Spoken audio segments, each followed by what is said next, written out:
So from the first budget meeting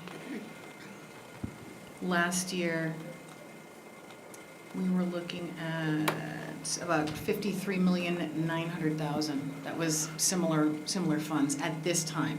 So, yeah, this is an increase of about $10 million. So how are you supposed to pay for a $10 million increase when taxes are no more? Okay, you gotta get ready.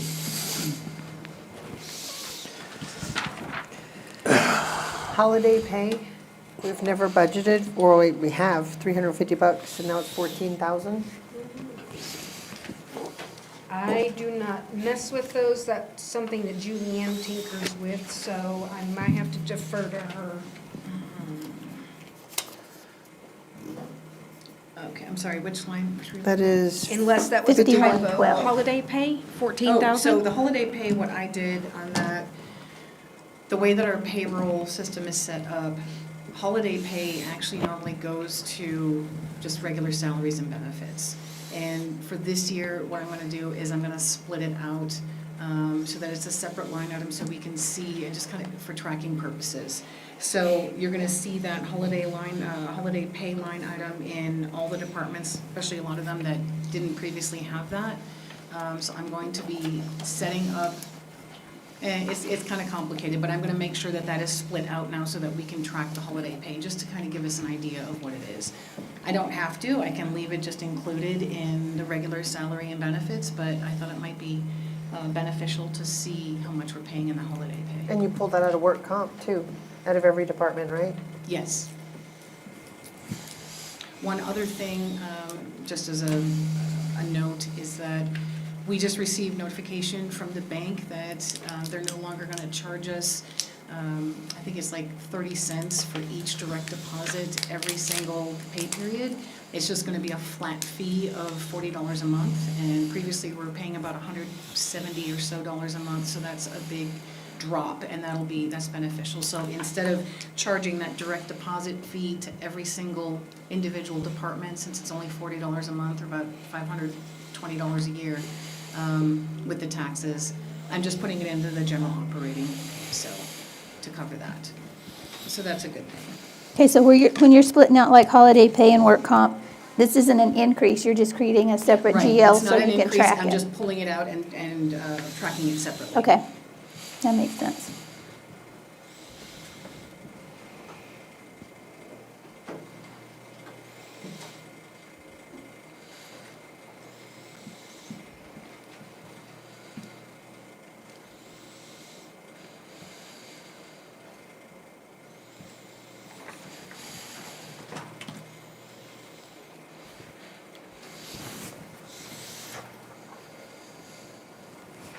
And we've never supplied the uniforms before, and now we are? We have not, no.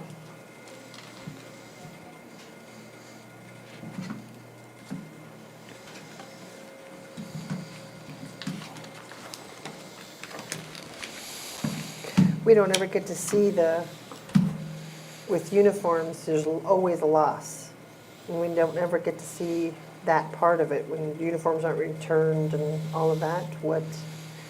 How much is that for all the rest of the departments that have uniforms? As far as like the, Like when somebody quits and you've already ordered them uniforms, you have to pay for the contract.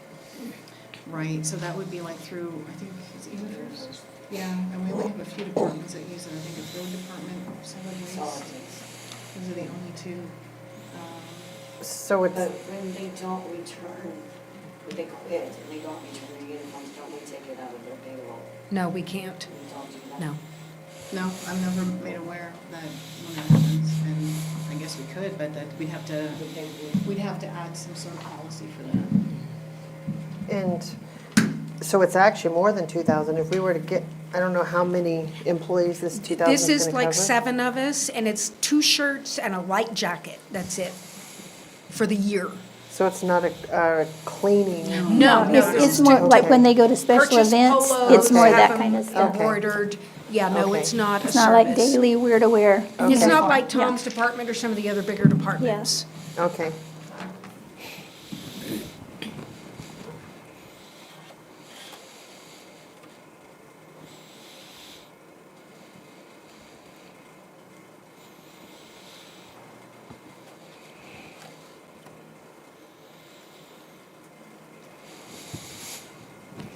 So for David, you know, his rental of equipment is much more than our rental of equipment. And I think we have more printers here than we do.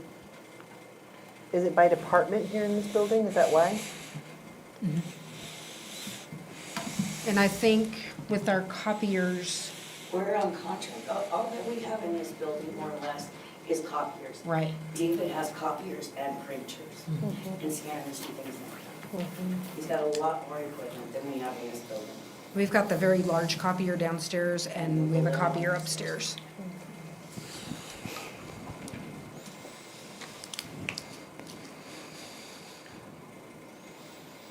And actually, for this building, those copiers are paid from general operating. They're not specifically out of admin. I'd have to look up that line item. Maybe you're quicker than me. It's,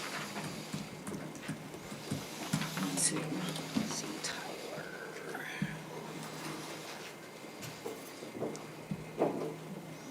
Is it rental of equipment? I was gonna- 5204, Yeah, I was gonna look at I believe it's under there. what we've spent. Julianne, can we go through this and just do our hard costs and what equipment and stuff that the departments are asking for before we do any salary stuff? Can we do that? Yeah. To see where we're at? Before we, yeah, absolutely. I think that we've done it in the past, kind of see where we're at. You may want to consider at least let the departments tell you what they're asking for and also the capital outlay, just so you have an idea. Let them, you know, I guess, give you any explanations for what they're asking for. But that does not need to be decided today. I mean, I think normally if we can go through, make any adjustments to these line items, and then from there, we can see where we're at as far as the budget's concerned, and then at the next meeting, you can make more of a decision on, final decision on capital outlay and any salary increases. Okay.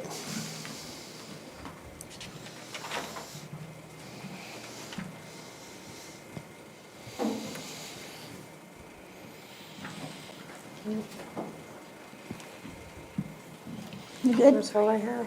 Good. Okay. So it's just the rental of equipment.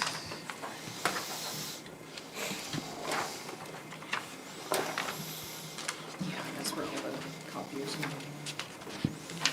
5204. What are we, IT? What are we going to Yeah, next? IT's next.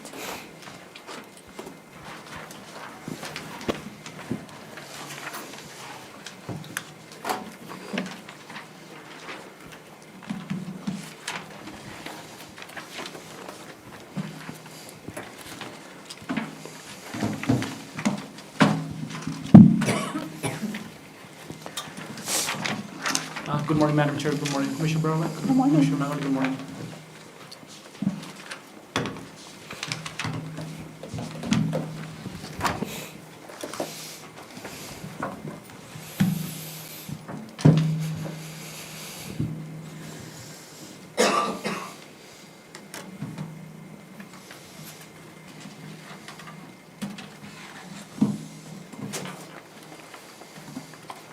You only used $1,100 for travel, and you're asking for $5,000 now? Yes, ma'am, because I wanted to do more, I know, more training, like, right now, since we're doing more, getting more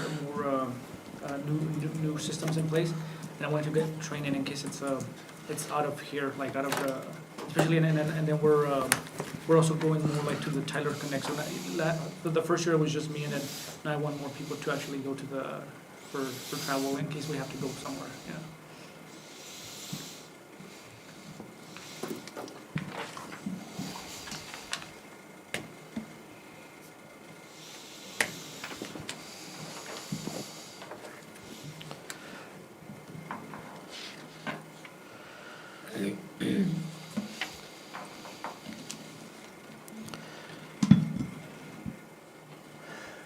Abe, you're asking for about almost $600,000 worth of stuff. How much of that is absolutely necessary? So, on one of the things, it was like the wireless that we're trying to set up here. That's like 80,000 for, to set up wireless for our two buildings, the annex and administration.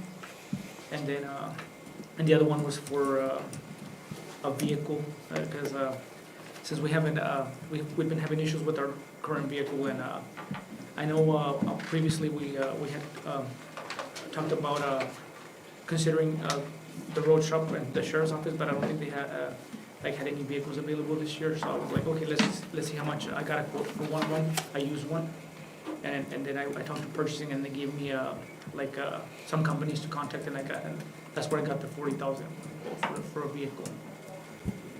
So, and then some of on the maintenance contract, I had to increase it because I know since we currently have all these Microsoft, and we have other like Mito, we have other, that's where I did a big increase on the maintenance contracts because sometimes we need new licensing for in case we get new hires or if we need to do upgrades. So that's where I increase the maintenance contracts. So I'm not the best on computers and stuff, but I know through this building, you can't even hardly talk on your cell phone. So how are you going to do a wireless through this thing and make it work? We're gonna switch over equipment. So That- the reason that's so much more expensive than what you've seen in the past is in the past we bought basically Walmart, right? Now we're buying something that's actually designed for enterprise. So this is gonna create Wi-Fi for the entire building. You're gonna use your regular computer login to access it. That way we have some access control, and not just the general public, but we can also create a public side interface on the Wi-Fi. So then your phone will use the internet instead of the cell service. Because I just know through all the Adobe walls and all this, through this building, it's You terrible got a plan- service. Plan in place. So I had Fortinet reps come down, who's the company that lead it. So one of their engineers came down and did a site assessment. He brought up our blueprints on planned out all the areas where we gotta put it. And we're gonna do a wireless connection between the two facilities, so we don't have to worry about the fiber getting broken again in the future. So then the annex clerk's office and the rest of them over there will still have solid internet capabilities as well. So when we have meetings in room 101, we should be able to have a better connection in there? You will. Okay, because that's not good right now. Yes, ma'am, that's why there's like 22 access points in there, because like the Sergeant Mayor was saying, the reps were here and they were creating this heat map to make sure that all the areas were covered, so. Okay. So line item 5203, back to maintenance contracts. It was Yes. 131,000 last year, now it's 350? Yes, ma'am, because we have new services, like we have you know how we have dart trays, But we already have that, right? Yes, ma'am, but it was just like an increase on the maintenance. I was trying to figure out all the stuff that, to budget for in case, for our maintenance contracts, to have that money available for the new services that we added. Of course, the current services that we have, our Civic Plus website, our Boxcast, my phone system. But we already have that stuff, right? Yes, ma'am. So why do we need more? Because we It's recently, renewal. But a renewal should be about 131,000. We've increased. You gotta add our Oracle contract back in, and Broadcom bought out VMware, so now instead of being a lifetime license, it's license renewals, and that's the free server, so we have to do renewal license for about 9,000 apiece. One other thing to consider is that those actuals were pulled toward the end of March. And so it was a projection based upon the actuals. And there could very well be contracts that maybe don't get paid until May or June possibly. And it's hard for me to know that for every single department. So I just do a basic extrapolation. And their original budget for this year was $200,000. So they're asking essentially for an increase of $150,000 due to some of the additional programs like the Arctic Wolf and some of those that he mentioned in his memo. And so your actual expenses, so As let's, of the end of March was only $106,000, right, that's correct. so let's say, if you divide that by what, that's for 8 months, then the increase, let's see, 131, 16,000. So if we do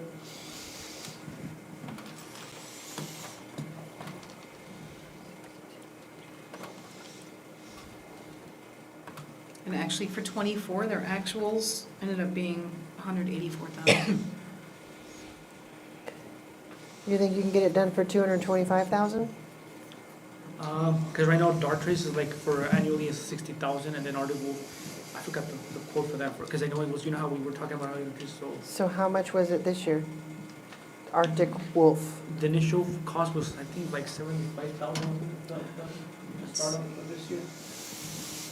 And so the renewal will be 60. I think it'll, No, it's gonna have a 15% increase each year.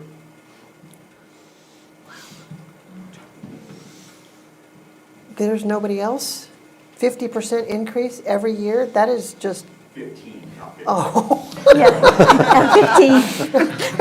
I thought you misheard that when you said that. No, I wouldn't have bought that one. They still end up being the cheapest out of all three that I reviewed. yeah, Dartrace is for network monitoring, and then Arctic Wolf is more like, they're for, so Dartrace is more for like email monitoring, network monitoring, and the other one is more like for kind of like endpoint protection. Is there anything better than that dark trace? Because that's dumb. It is. That is just ridiculous. I almost just delete it without even reading it because it's just so ridiculous. You don't have time to look at half of them. You just, No, yeah. that is just, I hate it. We can just delete it, that dark trace thing. If it costs $60,000, it ain't worth $6. Are you talking about the frequency of the email reports, or? Yes. Yes. Because we can turn those down. We have them up really high because of complaints initially, so we wanted to keep them high for a while, but we can turn them to like once a week, or, I don't even open them. I delete it.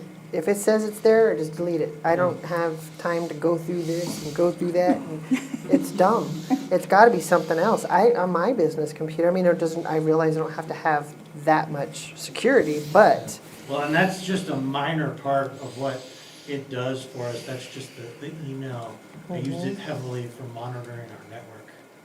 The emails are just another part of it, but we can definitely turn down the frequency of those reports. will make it cheaper. No, it's just a configuration option. So, do you think you can get it done for 225? I believe so, yes. Okay, that is my comeback for the 350 from the 131 increase. I show that actual by the end of the year should be just under 200,000, so 225. Let's try and get it done.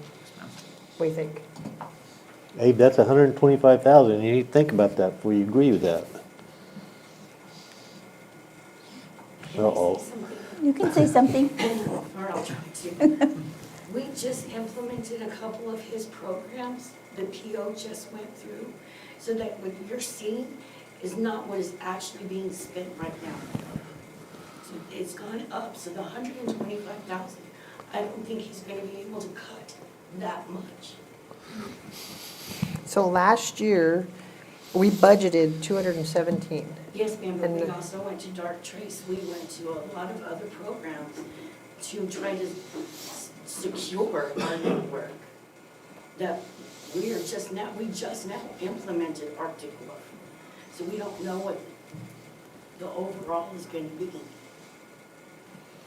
So they're still billing out for the rest of Correct. the remainder of this year? Correct.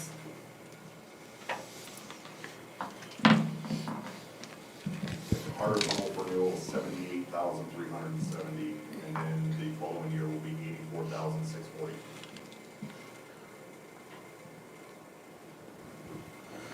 And we have not paid that yet. No,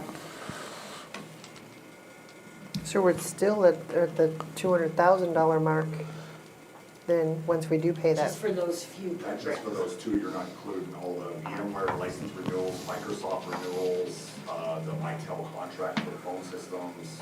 And we're going out right now for Agenda Software, which that may increase on ProFox.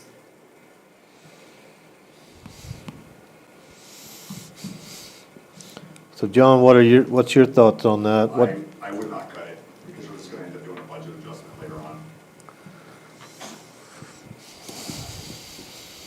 And I know like at times like this thing can be like an inconvenience, like you know all the alerts, but I personally think security is a priority, and I know with Dartrix, I know it has compromised accounts, and I really think that's a great program. I know the annoying part about getting all these notifications and blocking them and all of that.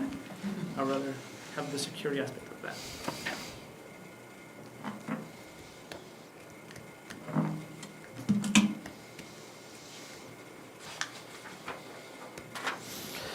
What do y'all want to do? Well, IT stuff is so expensive, but it's so important.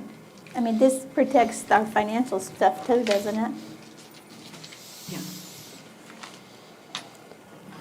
I mean, it's just not just the emails, because I know they're a pain, but I mean, It's a lot. I have two Outlook accounts. The Otero County's Outlook account, my personal one. My personal one gets hit with attempted login attempts across the world about 100 times a day. This one, because of Dartrix being turned on, it blocks all out-of-country attacks. So it's a lot more secure than my personal Outlook.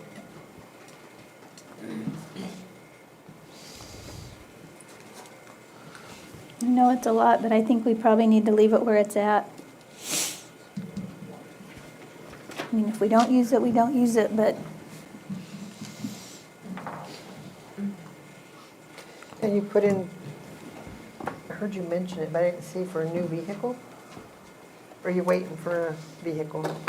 I was, the only reason I just put it there, because I know we've been having our issues with our Blazer. I know Mike was driving it out like last year, and then it didn't pass it, make it the courthouse. It left them right there stranded. that's so- pretty bad. And What's wrong with it? 1999. I know. It's a very like- old fire department Yeah. vehicle. Yeah, What was wrong with it? And then another thing, the windshield, we have the windshield wipers, and when it's sunny, it works, but when it rains, it doesn't even work. You know, that contact grease, I can tell you exactly how to fix that, is less than $5. Take the cover off of the windshield wiper, put that contact with, that should be right up y'all's alley, that contact grease, and then close it back up and that solves that problem. Or you can buy that module brand new for $20, just so you know. Not 2,000. That's the problem with all the GM wiper motors. And I know, one thing that I heard is like, I know our road shop and our sheriff's office, from what I heard, they do auctions.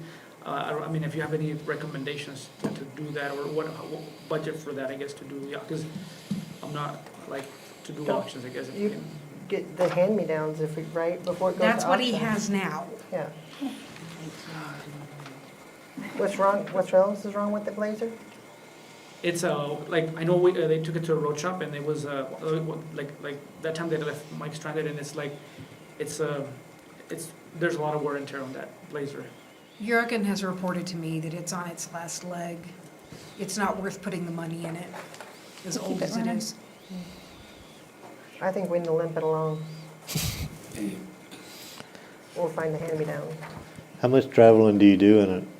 Is it just from here to the detention center and And back? sometimes, like, if we use it, like, previously on the Blazer, we have gone, if we have to go pick up parts in, like, in El Paso, or if we go to Chaparral, and then sometimes if we go to, like, if we have to go, like, to a conference, we have, I mean, right now, we've been using the Dodge, but, They've been using our vehicle when they can.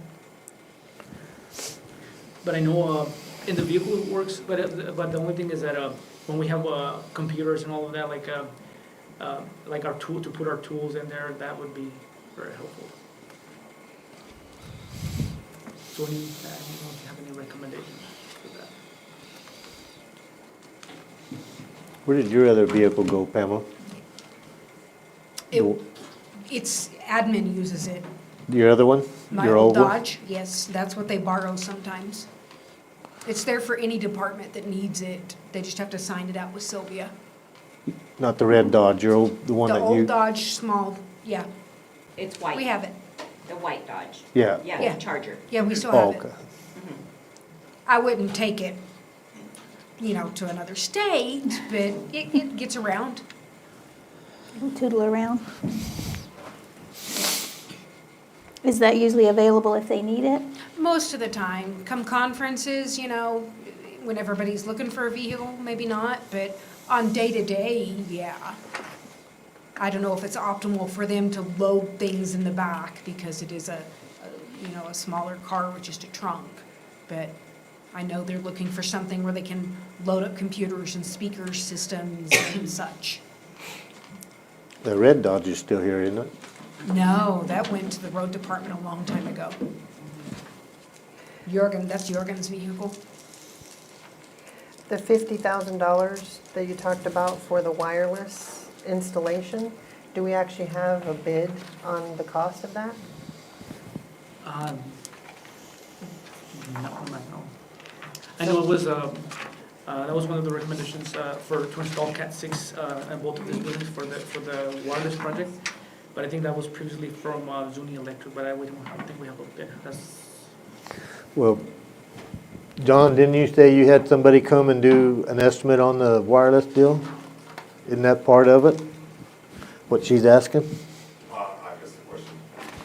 It says requesting a budget allocation of $50,000 to hire a contractor for installation of the new Cat 6 cabling. Oh, yeah, that wasn't included in the other one, that's gonna be separate. That's a whole different, Yeah, I don't particularly wanna run all the cables to the ceilings and try to fish these walls, as old as this building is. I'd rather pay somebody so that way if they break it, they can fix it, kind of deal. Especially when you're running fiber across the building, because that stuff's like $100 a foot.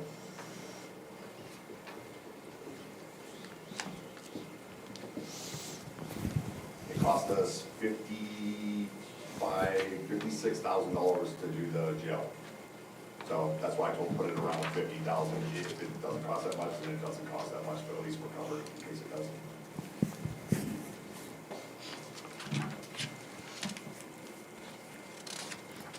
So it's 50,000 in addition to 6,000 to pull in the annex buildings? On that one, I think, because certainly on the first quote, you said, because I know he sent me 2 quotes. So between these 2 buildings, we have we had a fiber connection, but one of the trucks, when they accidentally broke our line. So, but this one would be 2 wireless access points that would be connecting the annex and the administration building too, and it's wireless as well. But it says that to install the $50,000 to hire a contractor for the administration and annex buildings, then down here it says $6,000 for the same thing, for the administration and annex building. Commissioner, the $6,000 is just for a point-to-point wireless connection between the 2 buildings. And I believe the 50,000 is for individual cable runs from each of the 22 wireless access points that are spread throughout the 2 buildings. Okay, what's the difference? I have no idea what you just said. The 6,000 is, it's for a separate, it's just separated out. It's a way for the 2 buildings to communicate. It's a way, the 6,000 is for these 2 buildings to communicate. The other is so the wiring to connect all the wireless nodes together. Isn't that one and the same, ability to communicate and wiring? Well, we used to have a big, fast connection between the 2 buildings over a cable, but a tall truck, and I think it must have been after years of cable sag, snagged on the cable as it went down the alleyway and just snapped it off. And so, it's the same type of thing, I guess, but they're separated out into two separate allocations. Did insurance pay us for that damage? Not Did to we my ever- knowledge. Did we ever bill that out to anybody? I think we were getting quotes, but I don't think the insurance paid for that. Why? I know temporarily we had said we had to run cable, but then when we got the quotes from TBTC, and I not aware why didn't the insurance pay for that? If it had been me, they'd have gone after me. In your truck. Right. Amy, did you say 50,000 or 85,000? 50 and the 6, to So- me, seems one and the same. It's on page 12. Okay, but so what is this 85,000? Haven't made it that far. Let me see. No, that's on the For page the, before. for the It's on 22 11. access points? There. Those, the 85,000 is equipment. That's not covered in the 50? No, that's just wiring and installation.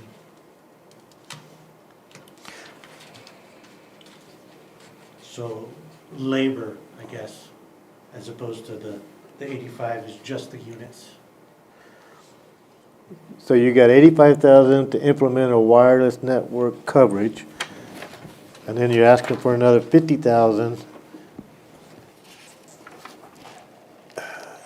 and then another 6,000.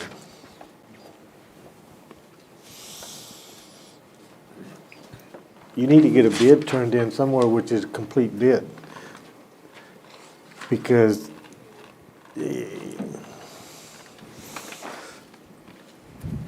or reword your request, one.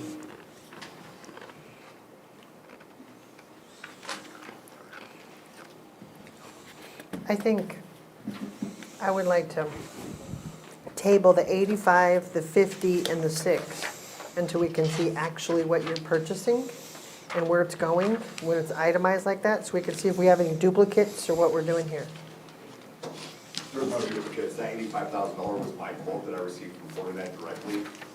That is all of the enterprise level equipment to bring into this facility and the licensing and 5-year warranty. So is that cabling too? No, the cabling is so separate, so we'll have to hire probably Jimmy, who we have on contract, to come in and run the cabling for all of those devices. Why it's separated to 50 and 6,000, I don't know. It's all in one same project, so I think the 50,000 alone should cover both buildings. I'm actually the one who separated it because in his memo, he had, the 6,000 is to install the two, I guess it's the two wireless, the access points. And then the 50,000 is to hire the contractor to connect everything, to run the cable. So that's, I saw those amounts in there and I split them out into two separate line items. But John, you think 50,000 would cover both of those? I think so. If the jail costs us 55, 56,000, I think these two buildings should be covered by the jail. So then we can cut the The jail is 6,000. significantly more difficult to run, and they have other restrictions that they have to abide by, so I think they probably charge us more because of that facility. It could be a lot, it could be half of that, but I don't know until we can actually get a quote. We didn't have time to get a quote or a review. So you think you're safe in, we're eliminating the 6,000 off of that? I would agree. Okay, let's do that. Yep. And then let's get a real quote and see where we're at. So this one, the 6,000, Yeah. do away with it. Yeah. Okay. So this whole deal he's talking about is gonna be roughly about 135,000 then? Yes, sir. Which is cheaper than the rest of the facilities I've done.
So these requests of that 85 and that 50 are in your capital outlay request?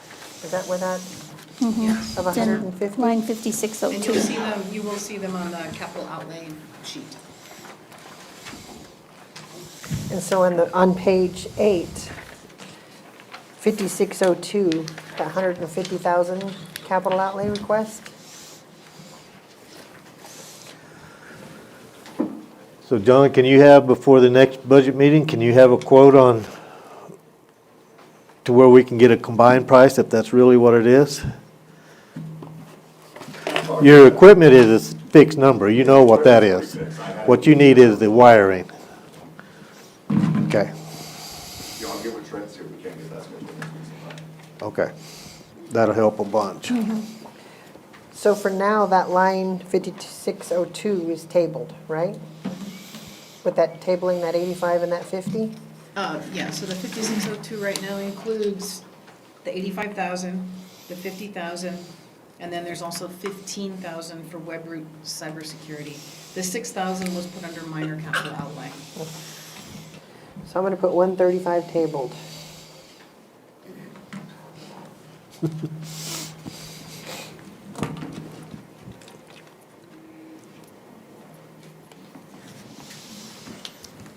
I'm still trying to find the $400,000 difference from last year to this year.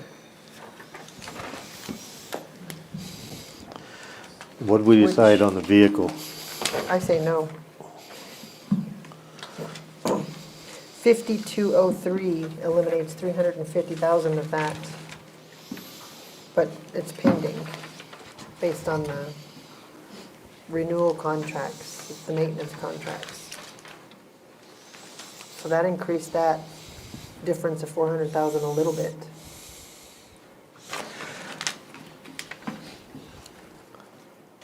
And then your travel, which is in two different places, increased $4,000 here on item 5202. Which is, I think, redundant with training costs and travel costs. So what is it actual? Training is paying for the class, travel is the mileage, the hotel, the meals. So Okay, training is so- actually paying for the classes. Fine training.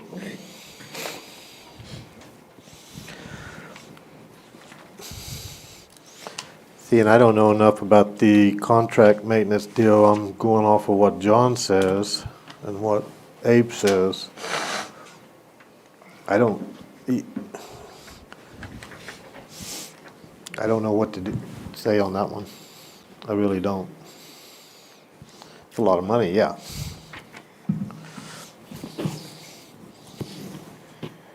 And with all this smart techie stuff, isn't all this training on Zoom? A lot of it is, and some of them are like,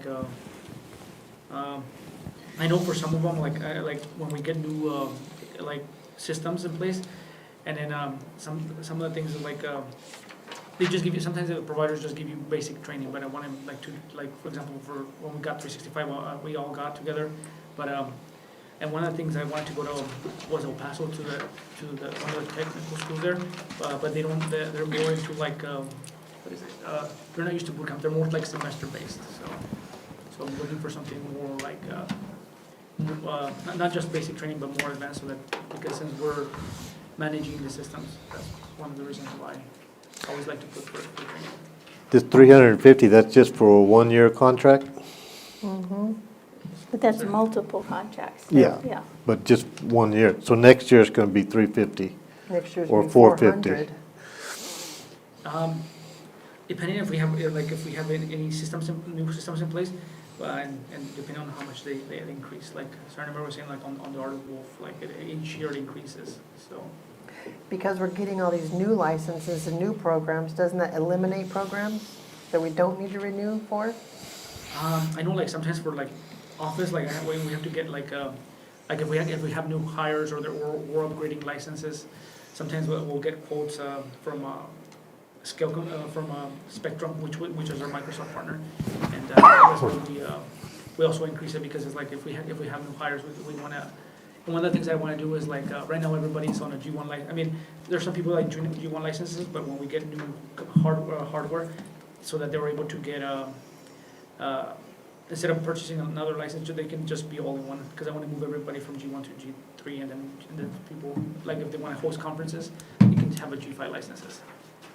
So trying to accommodate all of that to make it more efficient for when we get new systems. So out of all that, did you get rid of any Right, old stuff? right. you know, you buy one program, you don't need this program anymore, and that saves $10,000, right? Which ones are we eliminating by gaining these?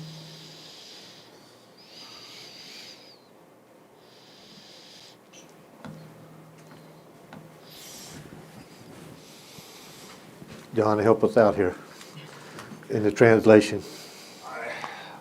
I have to sit down with Wendy and Julianne and look at everything that we're paying for licensing. I don't have an answer for you yet. I can tell you that the reason it did go up is because we have been implementing more projects, some of which were required, some is gonna save our ass in the future. And Right now, on its face, I don't see anything we can eliminate. And what Amy is asking is, okay, we understand things went up, and you're improving and replacing, but the things that you're replacing, did you get rid of, can we not paying for those anymore? That's what we're I think a asking. lot If of you're the things- increasing, then, or improving, then get rid of the old stuff that's not any good. I mean, we can't get rid of our Microsoft licensing, unfortunately, that's the way the future is. And like I said, with Broadcom buying everything out, the VMware license is a known issue, so I've been trying to do it buying in 3-year or 5-year increments, so we don't have to renew it next year, but not everybody does that. And I think we've actually just implemented a lot of new things that we never had before. And that's the reason that it's gone up. So there's nothing for us to cancel because it's something new that we've never had, that we've needed to implement because of all the issues with cybersecurity. So you jumped up 150,000 this year, is it gonna jump up 150,000 next year? No, it looks like about 10,000, How much? about 10. 10,000. Increase. Does this have anything to do with our CGIS compliance at dispatch? Was that Some of included it in does, this? yeah. Because I know we had to have that. Unfortunately, unless we make county admin and the annex CGIS compliant, they couldn't talk to dispatch, so that means everybody that connects through dispatch would not be able to get to Munis and/or would start having email problems and all of that. So, yeah, we have to make all of our buildings CGIS compliant if we want the directors to be able to get into some of the stuff that's housed here. And that's required, like state law. We can't say we don't want That's to do that. federal. Federal, okay. Okay.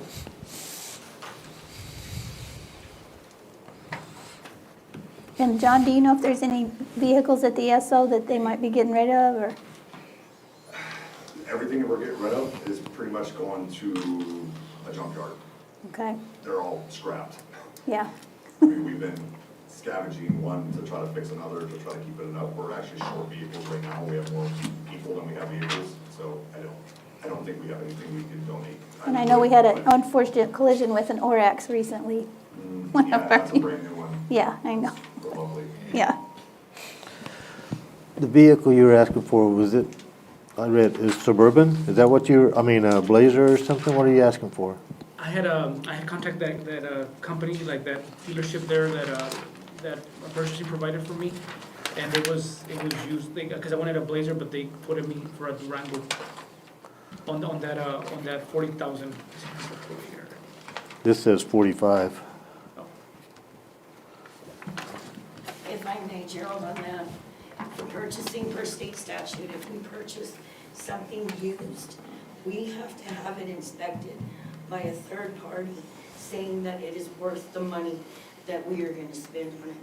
Unless it's from the auction site through GSD. If it's through a dealer like that, we have to pay for the third party to come in and inspect it. Is that expensive? It could be, it depends on where they come from. So we don't have anybody I don't know where locally? he got his quote from, but if it's one from Albuquerque, it's a lot less than if it was one from Riados or Roswell, where we have to pay per diem and travel expenses. Okay. Tom, what's wrong with the Blazer? His Blazer, I'm not sure. Oh. I say no. Because the only thing I can have that's wrong with it is it's high miles and a wiper motor don't work. Could we just give him your old one, or We use it. you do use it Yes, too and much other to- departments use my vehicle. Okay. So it's there for everybody to use, so I would hate to eliminate that. Yeah, I don't want anybody getting stuck in a vehicle that doesn't run. But I hate to spend $45,000 too. On a wiper you know. loader? If that's all it is. Yeah, it broke down on me, driving back. Well, what's wrong with it? That's what I'm trying to find out. It breaks down. What was repaired? Yeah, and then once it broke down, I pushed it off the side of the road and waited a couple minutes and tried it and it started again. So, who knows? Every time we take it to the road shop and get a mechanic to look at it, there's nothing wrong with it. We never break down in the shop. So, boy, The Blazer is 26 years old.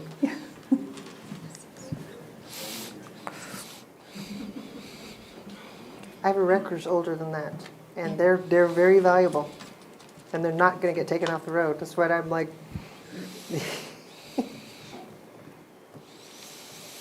I say no on the vehicle.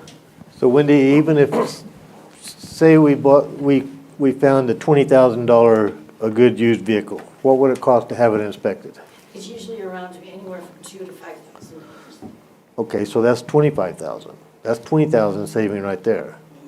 What we could do, if you would give him even 10,000, we could try to get a vehicle for him that is good through auction. Tom gets it through, get a lot of his vehicles through auction, the fire departments do. We could try to see if we could find one for Abe that would fit his needs, but the problem is he doesn't have the money for it. Do you want to do that, compromise and do like, put a $20,000 threshold on there? How does it work between other counties? You know, we just donated our fire trucks to counties that needed it. Do there any donations come back our way? I haven't seen one since I've been in my position. I don't know, Pamela. Not vehicles like that usually. I mean, larger ones, fire trucks, ambulances, things like that possibly, but a regular, like a They use them SUV until or they're a dead. truck or a van, not as often. And But do they're we have found on any, the auction sites frequently. do we have any unused vehicles like at emergency services just sitting there? That's what I was hunting for Matt. I wish too. Where is Matt? he left. He's probably in the building somewhere waiting his turn. The clerk's office, they probably always need a jump start because they never use it.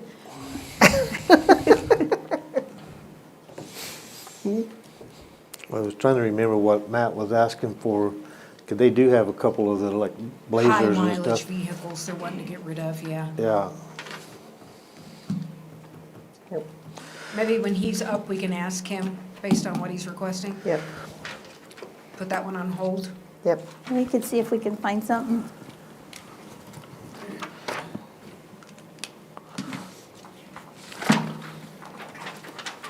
Find it. I wrote one on it. I would, why don't we put a smaller number in there, and then if it works out, then we can take that out. Then we can keep going, put too many things on hold, we'll forget what we got on hold. I won't forget. You won't forget? I won't forget. Okay. So we're putting the $45,000 vehicle on hold. Yes.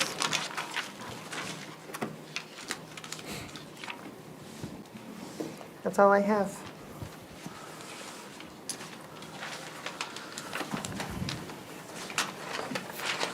Okay, so John, for the next one, there he is, Matt. Ta-da, Is your ears ringing? What are you getting rid of any of your Blazers or any of that stuff? What do you got asking for? What we're looking for is a vehicle that will be a good, dependable, I mean, because they're mainly just running on the roads in town. 3 wheels work?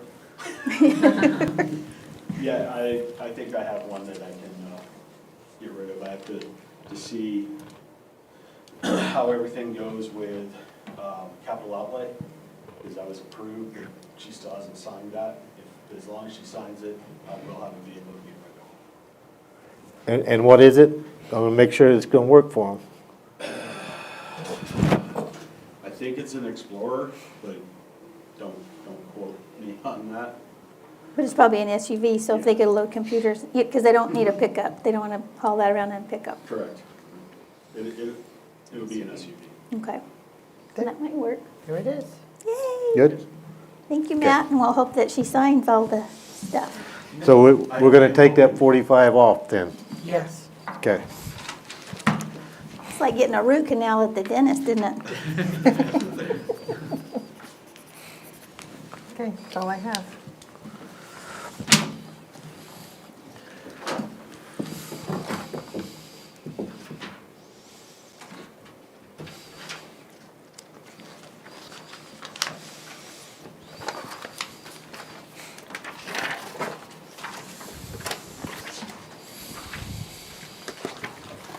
You're dismissed. They're like, sitting there like, oh, my God, one trial. Thank Tough you. year, huh? Thank you. Thank you. And thank you, Mike, for working on my computer this weekend.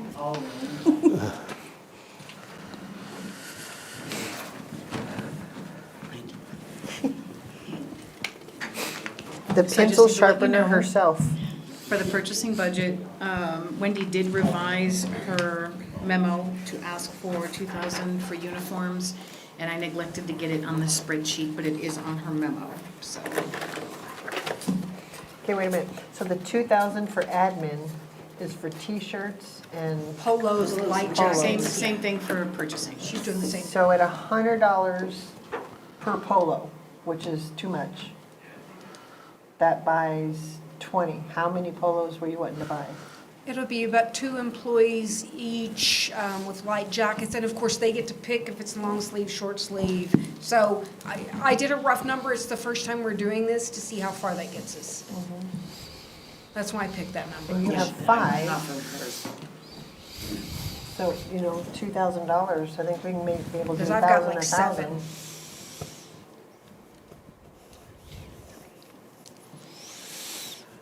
Yeah, I've got 7 in admin, now that finance is pulled out. So if it's 100 per person, that's 700. But you're buying Well, coats that too. doesn't get you 2 polos and a jacket, though. It does not. The jackets themselves are $40 at least. And then you have to pay for the embroidery. And then you're buying jackets too? Light jackets, yeah. And they Not are nice winter to wear, jackets, just like like when the we- one I wore at the groundbreaking. Yeah. That jacket. Yeah, those are nice. Yeah. And most of the counties are going to that now, whenever we do all this stuff Because together. we go through to so many conferences, it'd be nice to represent Otero County instead of us just being the plainclothes stepchildren in the side. Sorry. It's kind of promotional for our county. Yes, ma'am. Gotta look good. Or you can do like me and buy your own. I would Some like of to my employees request a can't pay afford raise. that. Yeah.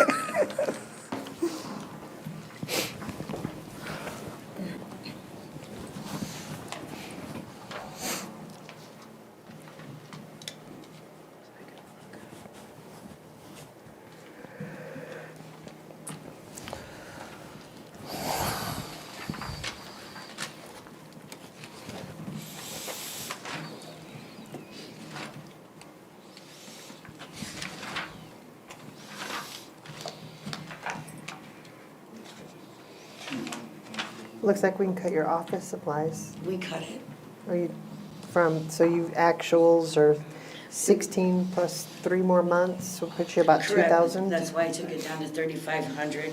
It was at 5,000. We cut it by 1,500. Can we cut it 1,500 more? No, ma'am. You probably do quite a bit of printing and stuff, don't you? We do printing, in our office, for each PO, we have to keep those on Friday. So we have to do the file folders, we have to do the file folders, we have to do the labels, everything else, and then we have to keep them for 6 years. So we have to do the boxes and everything else. Yeah. Even though they are electronic, the auditors want to see the I know. hard copies. And then we also, I want to say April or May, the state mandated that we do quarterly reporting on all state contracts that we use. So I have to print the contracts and keep them in folders. And when the new contracts come out, we have to keep those. And 9 times out of 10, it's in the middle of the fiscal year. So I have to have the old contract And the and new. the new contract. And of course, they don't have same numbers. So then we have no folders. Do your print cartridges for your printers come out of this too? Yes, ma'am. Because those rip my lips off. I get so mad every time I have to buy those Actually, things. because we have one printer that we print all POs on, including revisions. We replaced the printer cartridge in December. We had to replace it again last month. That's how many copies we're making. And they're not cheap. Do you think 3,500 is enough? I mean, We honestly, cut ours office a supplies are lot. crazy. It is, but we've cut it a lot to where a lot of the things, like my RFPs, I'm actually having electronic files for those, so that, to cut out the paper costs and the folders and all of that. Okay. I think she needs 3,500. You Not see to the city mention, of Alamogordo on one of their government auctions right now has 2 pallets full of colored paper. And the bid right now is $1.25. Wow. yeah, we don't use that. We might need to put everything on The colored other paper. departments use those, we don't use it in colored paper. When I seen I that, could I just said, oh imagine my turning it gosh, that's over. our government money at work. And you also have to remember too, with all of the vehicles that other departments use, I'm the one that keeps track of those. From the time we purchase them, all the way through the title, I keep those files. So I have to make files for those. Any of the disposals, I make files of those. Julianne keeps files and the asset disposals. So we keep a lot of paper in my office. Purchasing store inventory, Yes, ma'am, that is for the copy paper. We buy the paper and we sell it at our cost to the departments instead of the actual markup that the stores do.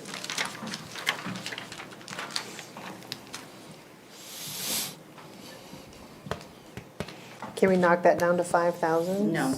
Because our actuals are at 45 right now. That was as of March. We've already bought 3 other pallets of paper. So 6,000? No. And you gotta remember too, the deadlines are gonna be coming up to where in this amount of money you're not allowed to spend anymore down. So when it comes to a box of paper, after a certain time, there's no more purchasing. So they're gonna be purchasing all of this to last until June 30th. Also, for the purchasing store inventory and the EMS store inventory, they're basically a wash because we're receiving the revenue. So if you look in the general fund, the very first page, you'll see purchasing store revenue of also $10,000. It's on the first page, 4136. So and the same thing with the EMS store. So we budget $10,000. Last year, the total expense for that was $9,054. EMS store inventory, we're looking at up to $600 so far this year projected. So, I mean, that could maybe come down a little bit, but I don't think I'd put the purchasing store inventory down. And like I said, it's a wash because it's expense there, but then we receive the revenue back from each department when they purchase it. There's also things within the EMS store inventory that we purchase out of our supply line. We have to have batteries because we have to make sure that that temperature is correct. The consultant pharmacist comes in and makes sure that we have all of that. So we do purchase things out of our budget that is not reflected here on EMS.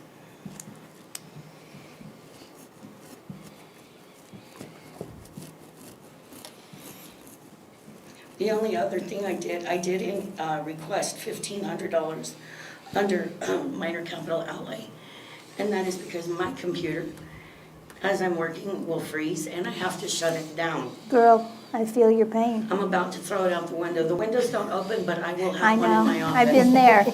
I have the patience of a gnat anyway, and when that thing doesn't work, it doesn't make your life happy. No, But they especially got mine when- working now, so I'm, Wendy, especially when- my window opens, come throw it out. I tell Abe all the time, fix it or it's going out the Gentlemen, I window. have the only 2 windows that open upstairs.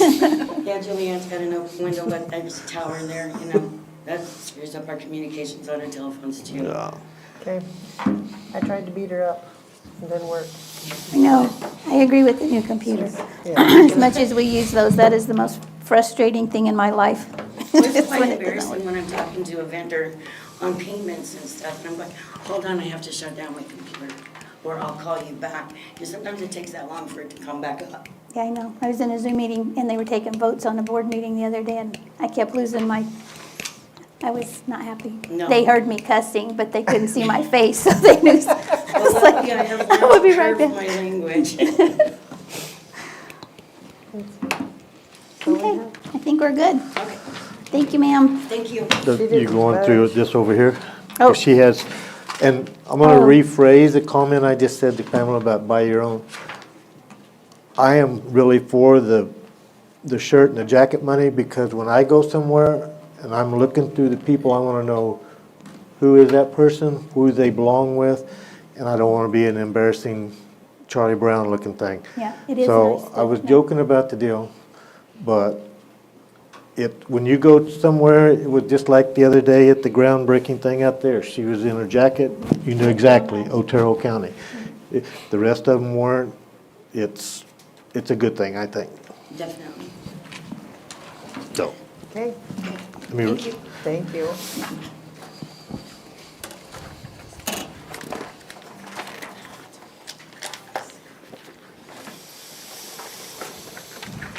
oh, we're warming up for you, Eric. It's like great.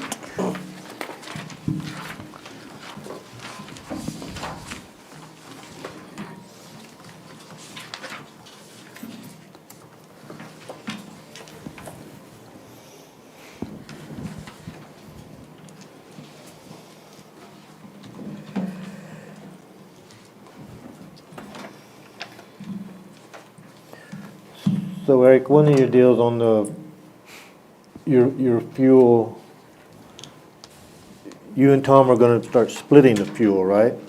Or you start using the fuel from the road shop? Yes. So you've got fuel and diesel here, is that what you think your percentage of splitting to subsidize him? Or has he got all the fuel in there figured that's gonna carry you? I don't want to double here is what I'm asking. So basically what is gonna happen is the fuel that I had budgeted for our department is just gonna carry over to his department. So we're not actually cutting anything, so whatever I asked for will go into that. Plus I'm gonna be keeping an additional amount just for, we're gonna keep 3 cards so that we have them in case we have to travel or we have an issue where we have to buy fuel, or for equipment. So I'm hoping that that's gonna help pay for any maintenance or inspections or anything like that we have to do out there, but everybody will be using those pumps. So do you have it kind of calculated in, because now your vehicles are not parked right here and they run in here, now they're coming from out there every day? I based it on the fact that we haven't quite hit our fuel limits so far. So I'm hoping that that's gonna even itself out, because basically it's coming down here, the vehicles will be parked unless they're traveling just back and forth or they have to get parts. But there's not a lot of actual traveling except for the actual maintenance guys, which is only about 3 vehicles.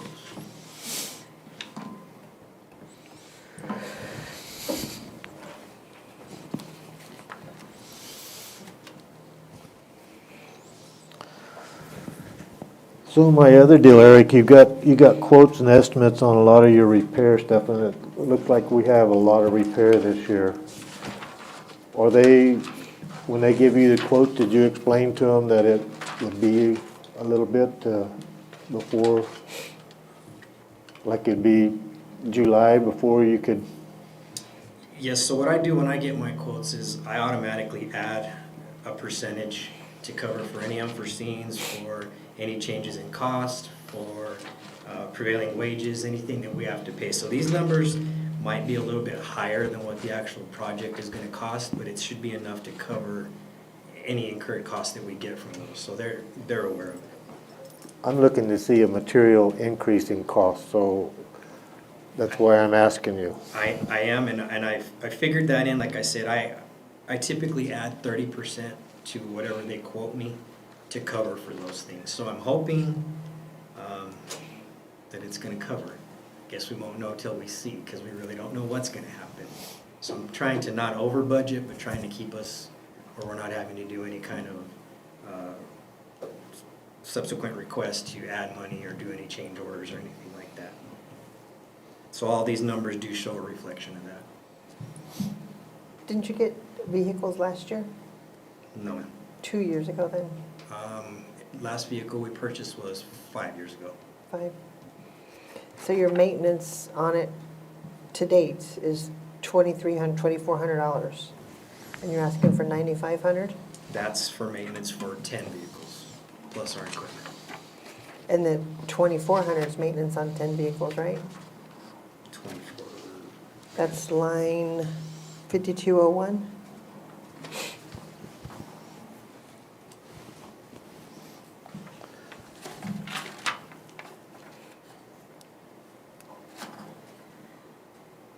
Because we've always put in there 9,500, and you're always consistently under 3,000.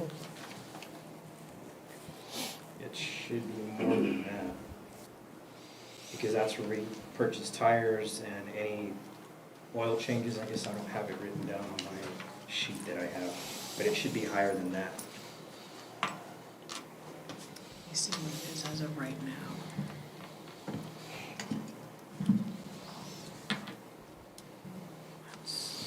You don't have it under something else in there, do you?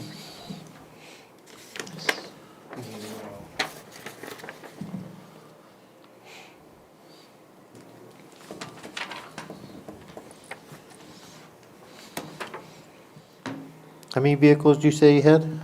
We have 10.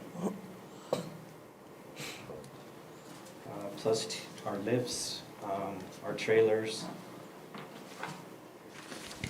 That number could possibly come down, but I'd hate to drop it too far. I do have some vehicles that are newer and some that are aging, so some of those repairs could be quite expensive if we lose a transmission or something like that. I could probably take that down to 7,500. But again, we're looking at the possibility of parts going up and things like that, so.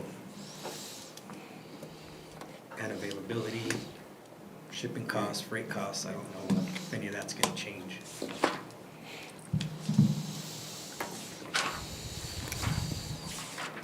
And rental of equipment's always been under $700? That number is not right, because we maxed that out, I believe.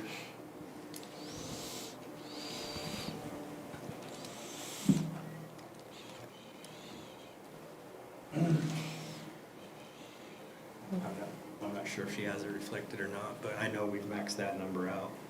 Because there's certain equipment that is just not, it's not worth our time purchasing to have it, like trenchers and some of those other things. And we do use them on a lot of projects, but at anywhere from $500 to $1,000 a rental, that goes pretty quick. The minimum 4-hour now is about $400. What other line item would that go under? Rental of equipment? Sorry, what? What other line would that go under? Rental of equipment? If he rents a trencher for $500, where would you stick that?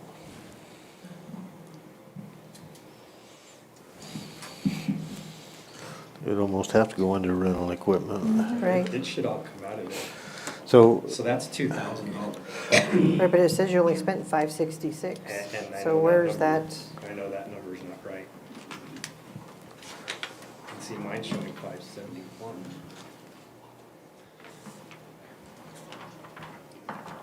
So on that one, the rental of equipment, as of like today, they've spent 800 and they have, the remaining balance is, of the 2,000 is encumbered. So they're gonna use all 2,000 of that.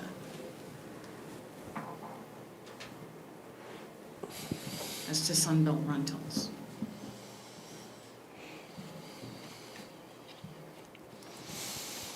So we can't come back down on that one. Mm-mm. Building repair and maintenance? That's 5215? so on your electricity, you're paying for all the electricity here? I pay for a good portion of it. It's split out throughout the departments, but mine, Mine actually reflects other other buildings as well. My So- telephone, gas, water, all of it reflects other buildings as well. And have you incorporated in your new building? Not yet. Shouldn't that be in here? What's gonna happen is the money I have allotted for electrical will transfer to that. It will no longer come out of this building, my portion. I won't have to pay for water because it's on a well. And then we have a propane tank that we purchased, so that's gonna be gas. So this portion then, has everybody else adjusted their numbers? It's gonna be adjusted, yeah, when they move out. So everything is done on an allocation based upon square footage of each department in like this building. And that is gonna be adjusted. Like after OES moved out, we had to adjust it, and it'll be adjusted again when facility maintenance moves out. But yes, he does still have to pay for utilities for other buildings, like the courthouse, and I have to look up all of them. So when you move out there, you're taking everybody with you, right? Yes, which is basically me and our assistant. And then, don't you have the lady that's next door to you, Alicia or whatever? Yes, that's what I'm talking about. She's, oh, Our okay. admin assistant, yes, sir.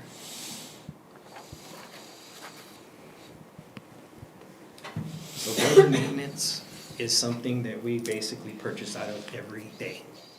And we still have 4 months left in the fiscal year. If one air conditioner goes down, that's $25,000 to $30,000 right off the bat. Those costs go up every year, so I always ask for more money. So David said, because I asked the same question for the sheriff's office, because he had building repairs in his, and so he says he shares some stuff. Where's that with all these buildings that you maintain? How do Not we- everybody has the same amount in their building repairs, so they can't cover some of the costs that come up.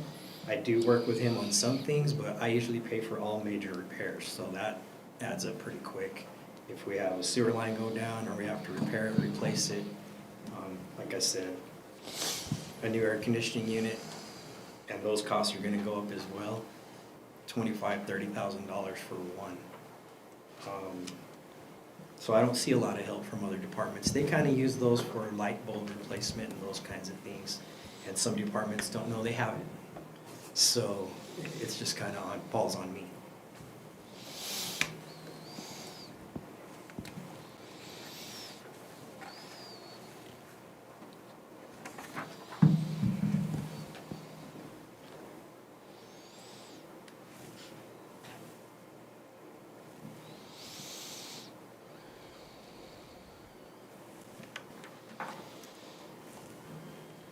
And while I'm looking at this, under capital outlay, I know I did have 26,000 for a trailer.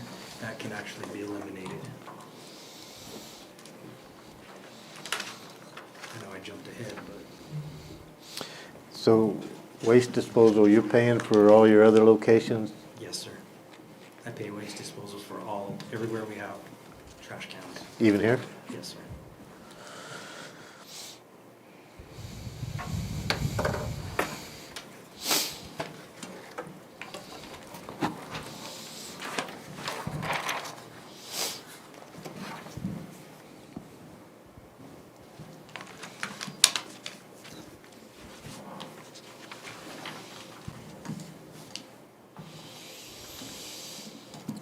Your chaparral money,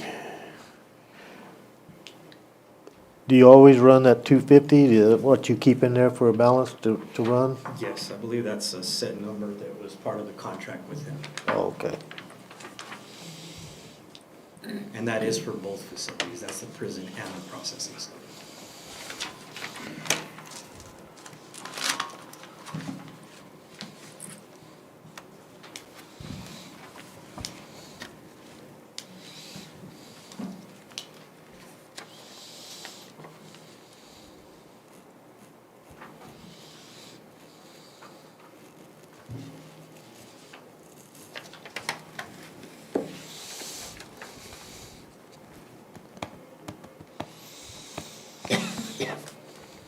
Do you foresee anything on the chaparral coming up that you don't have covered in that 250? No, they usually do a pretty good job of getting things to me. they're well aware of our fiscal year, so I tell them, try to get stuff to me well before, March, April timeframe. That way, if there's anything major, we can get it bid out, get it taken care of, because they know come that time of year, we're very thin on what we can do. They just replaced some air conditioning units down there in a couple areas at the processing center, and we've been doing that every year, a few on both buildings, so it's kind of evening itself out, and it seems to be working really well. So I got a letter from the warden down there, or an email. What's Yes. this on the sewer plant deal? Between What's- he and I about responding to that violation. That is something I emailed you back this morning. That is something they handle, and they had someone on staff that was taking care of that, and they're trying to rehire someone. But they are doing a corrective action plan as of right now. I don't know if there will be any cost on us. We're gonna have to wait and look at that plan. We don't do any kind of maintenance on that. We That's never their deal. have. 'Cause that could be a pricey little thing It if it, could. So like I said in the email I sent you this morning, we'll kind of look at the corrective action plan, see what their plan is, and if there's gonna be assistance needed or not to correct those issues. did they, I don't remember, did they give a time frame on that? I'd have to go back and look. I'm pretty sure there was a Yeah, deadline I on believe it. it was by the end of May. Yeah. Vince used to take care of that stuff, didn't he? And he still does, like Pamela said, they had someone on staff that was taking care of the wastewater treatment, and I guess they've been having issues. I don't know what their staffing issues are, but apparently they haven't been able to keep anybody in that position, so we don't get any of those reports. My understanding is we're supposed to get reports from them on the wastewater use and those types of things, but again, I'm not quite sure. I thought those reports come to you and you send them down there. Isn't that what I read in that email? Not for the wastewater. No, not for the wastewater. The only thing I did was work with the environmental department to get the new license, is what I did with them. So I got all the public hearing notices.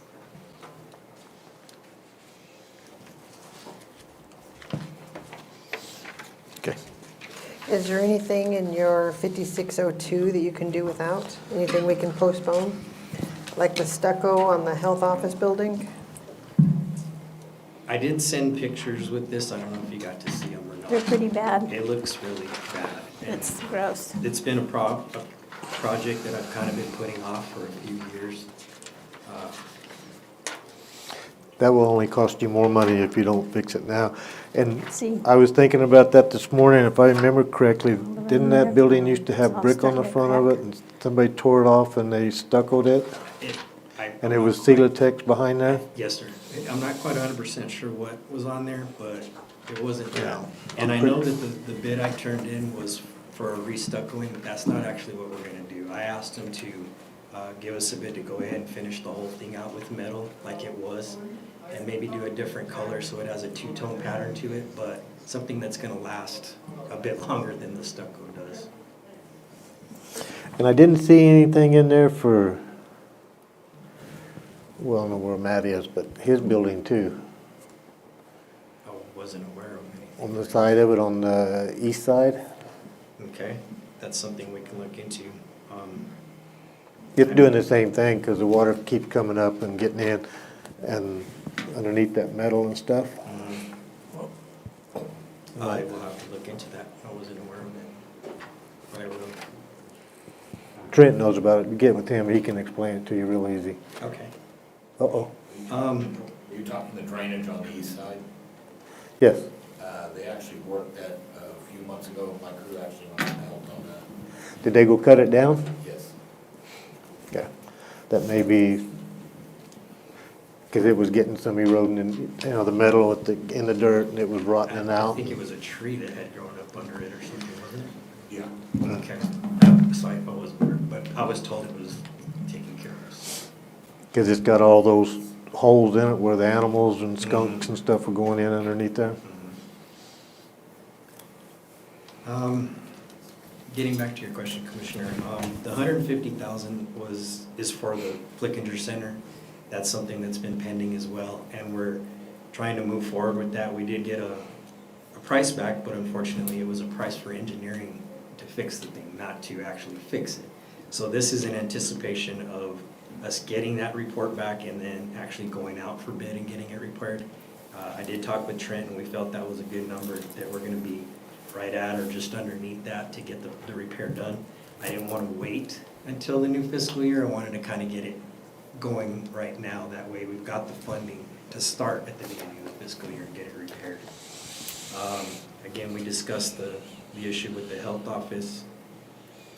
With the roof repairs at the courthouse, I also attached pictures with that.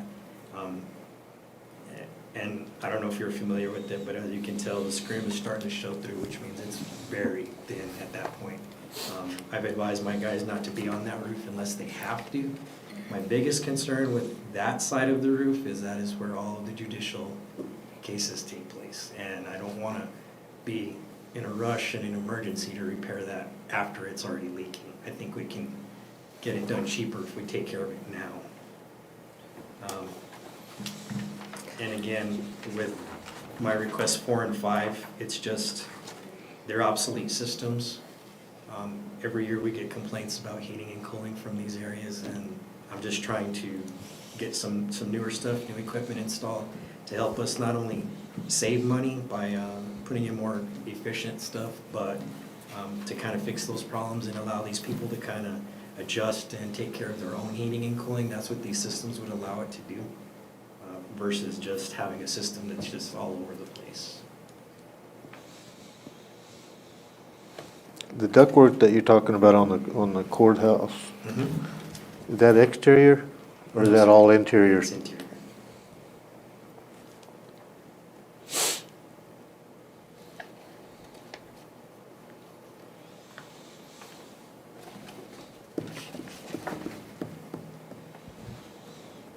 So, the only thing I have is no on the trailer, per Eric. No on the what? Thank you for that. Yeah, he said no on the trailer. He took that off. You said no, Eric? Yes, I did.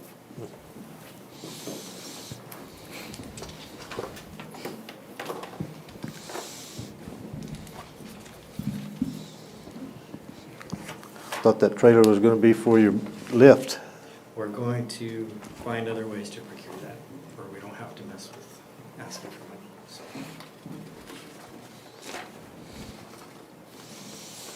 Okay, anything else? Nope.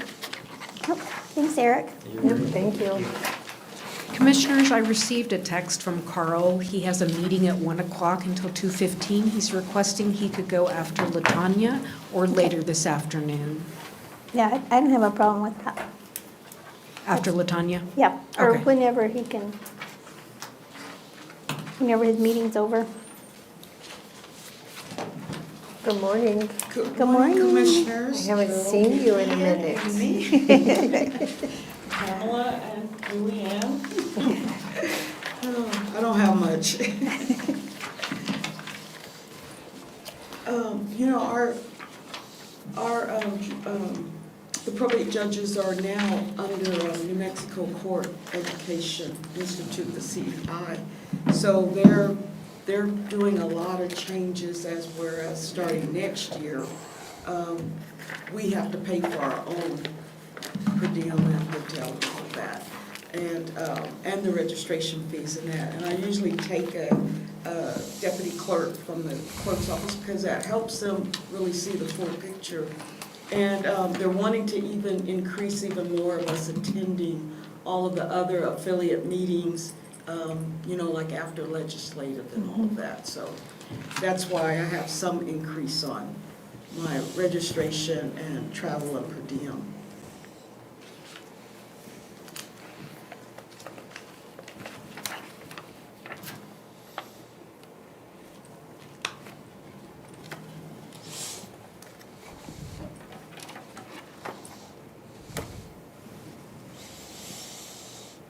Everything else mostly stayed the same. Well, the other little increase is just from, we're now participating with the career days at the high school. And I just did one Saturday at the college, so a lot of people are reaching out to us. And so, like I do like backpacks or pins or publication and that, so.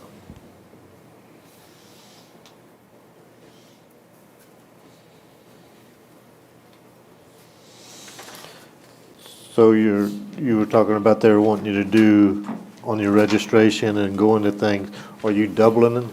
I just double it so that, what I usually do, and then I doubled it in case they do, we'll find out, in a couple of weeks up at Albuquerque if they're gonna make it mandatory that we do make all of the extra, meetings that they have in Roswell, Hobbs, and other places. So I just put that just in case we would have to go. That's the only thing it's geared to. Okay, I don't think I have any questions. Yours is Yours easy. are Pretty easy simple. breezy. I love You it. guys are breather. Thank you, guys. Thank you. Commissioners, Carl is on his way. Okay, Can I take a picture? we're gonna take a break. I know, you can't believe it.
I was actually gonna make the comment, the new DA doesn't know the airflow yet, so we don't have to do any of that. There you go. You don't know the deal. Can request it next year.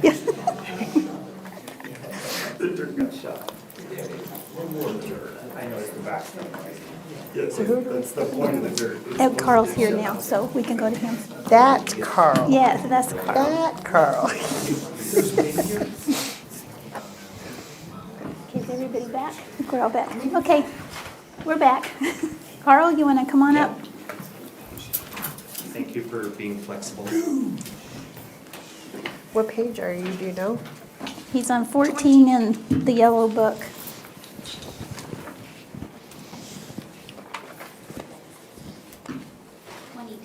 Yeah, that doesn't, that's 62. yours. I like that number. 62 in this one? 22 in Yeah. the yellow. There we go.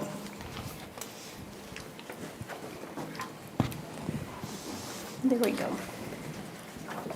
Troy. 61.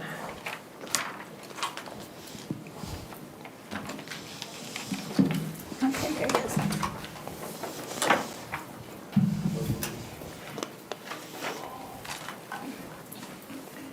This should be easy, right? It should be. He's like, I'm hoping.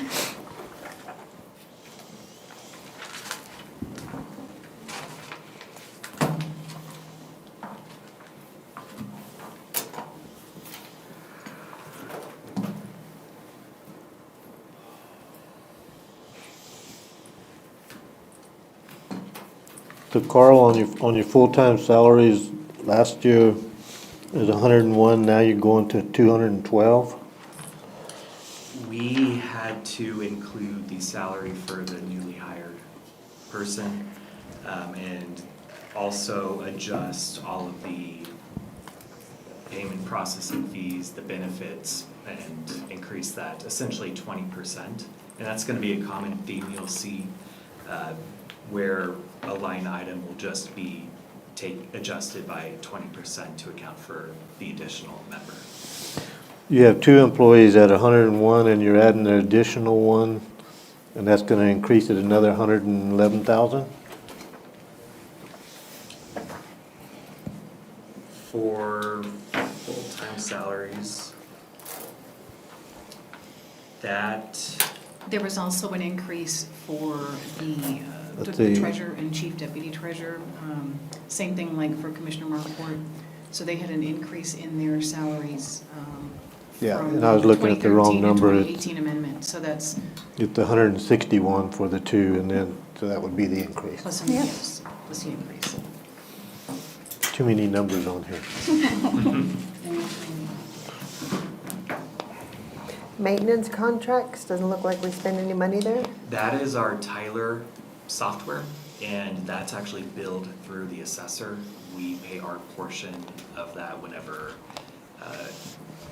the assessor pays the invoice. So the money's there, we're gonna spend it, it's just, we haven't gotten to that And yet. is your portion gonna be 50,000? Yes.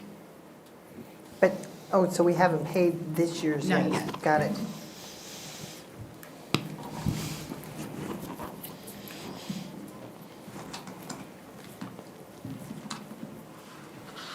Employee training? Yes, both Kuya and I are gonna be doing the New Mexico Edge certification for treasurers. So that we wanted to increase the event budget for that because it's a year-long process. I'm on that. Thankfully, third. all of them are on Zoom, so that saves travel. Mhm.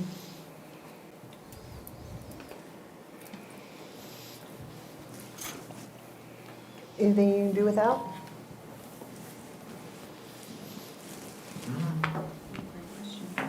I mean, if there's a more specific approach rather than just increasing everything by 20%, I'm open to, looking at it. The office equipment that we are suggesting, I would say a lot of this is essential. Kuya, for instance, does not have a laptop, so she cannot work remotely. I do have a laptop, but it's older, and a lot of the printers that we have, they're very inefficient in printing. They are very inefficient. Of course, it's, tech seems to get better by the day, regardless of what we're paying for. But recently, when we were sending out the most recent mail outs, I had to get toner for Amanda and Valerie's printers. That toner alone for 2 printers, one is color, the other is black and white, that toner was almost $1,000. So, and then the printer that I have in my office is from 2005. So for the toner for my printer, which I don't use because it's so expensive, is over $300. So, those just simple upgrades to purchasing something in this year will save thousands of dollars. I'm surprised you can even get toner for a 20-year-old printer. Right? That's part of the problem. I bet. I mean, this isn't much, but a new fridge, we just bought one for my office. It's not ginormous or anything, but it was easy TV for like $650. That's very inexpensive. Mm-hmm.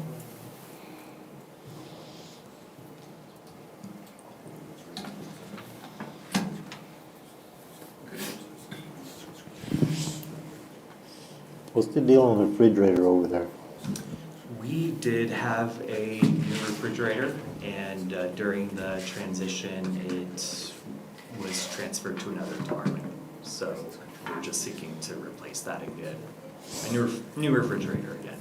Is that department going to give you the $1,100? Then it'd be totally for an $1,100. That's unfortunately not how it works. We did give him our old refrigerator. Mm-hmm. Well, was that refrigerator assigned to your department? There were several items that were transferred out of our department before I took over. Yeah, the refrigerator was one of them. Why? I wish I could say. The refrigerator is actually under Matt's department. Under emergency services? It's the travel and refrigerator. So there's no more of that between departments other than fuel so far, right? And maintenance. No more sharing stuff.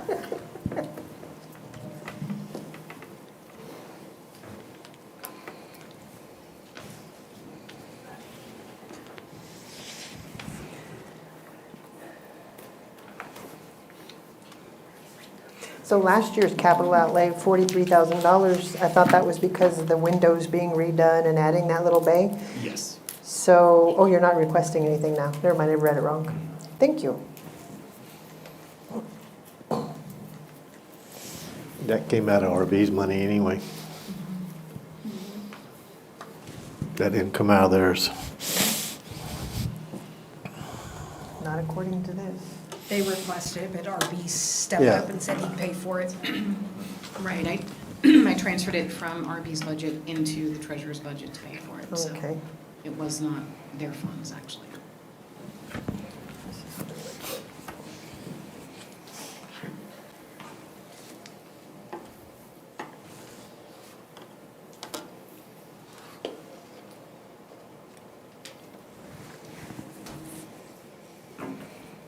So what is the actual $140,000 increase? I can't find it.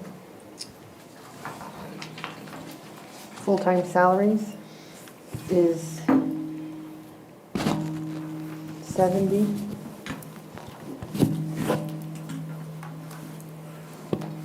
That's for the elected official salaries. And the full-time salaries, are you referring to the 205,940? Yeah, I'm just trying to figure out the last year was 352, and then requested is 499. So I'm trying to figure out what the differences Actually, are. the 352 is this current year's projected actuals, I guess. So I see what you're saying, but I would looking at the 2024 actuals, it was 374,000. And once again, these are actuals through like toward the end of March, so. Right, here's the big, And that 20% increase the on their telecom salaries is is a big part of it. And that has to also be factored in the para and everything else across the board. And you understand, we're not doing any salary increases until, No, and we're not asking for any. So you're asking for 20% across the No. board. this is just to compensate for the extra. The additional Because staff. our department grew by 20%. When they hired another person. it's already in there. They're basically just stating that their requests include the additional person, which adds about 20% to their total budget. Okay, so that's not asking for 20% for each? No. No.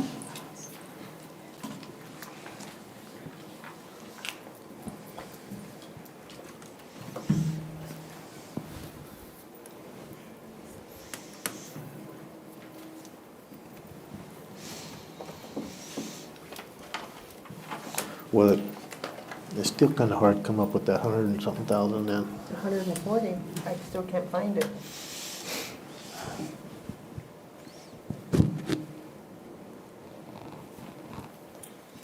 I think you have to look at some of those line items that were increased by 20% that he was talking about with office supplies.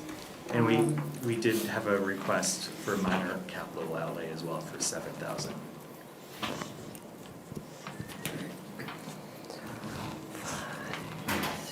And some of the printing, other services, we did also factor in a price increase due to inflation.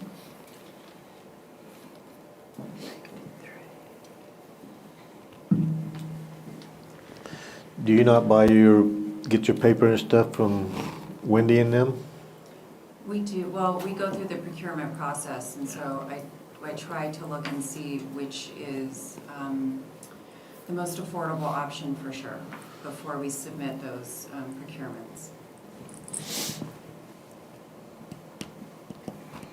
Well, when you add it all up, just the overall increases, it's pretty close to what that is, so. I don't have anything. Have anything else? No. Okay, I think we're good. Thank you. Thank you.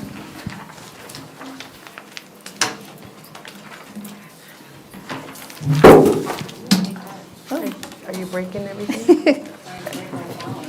That comes out of your budget.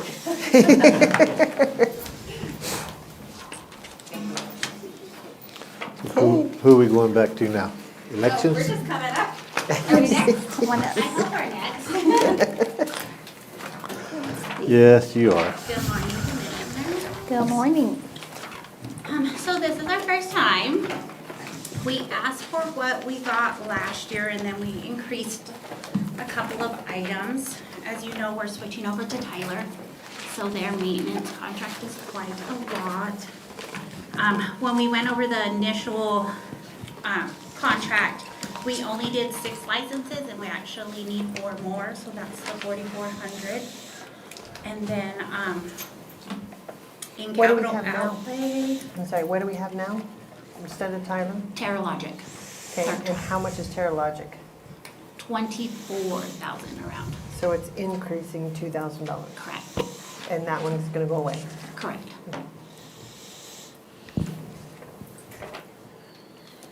I don't know if we want to go like 08 and then 09 or do them all together. Our 117 fund is our clerk's fund and that's not coming out of the general fund. That's our fund alone.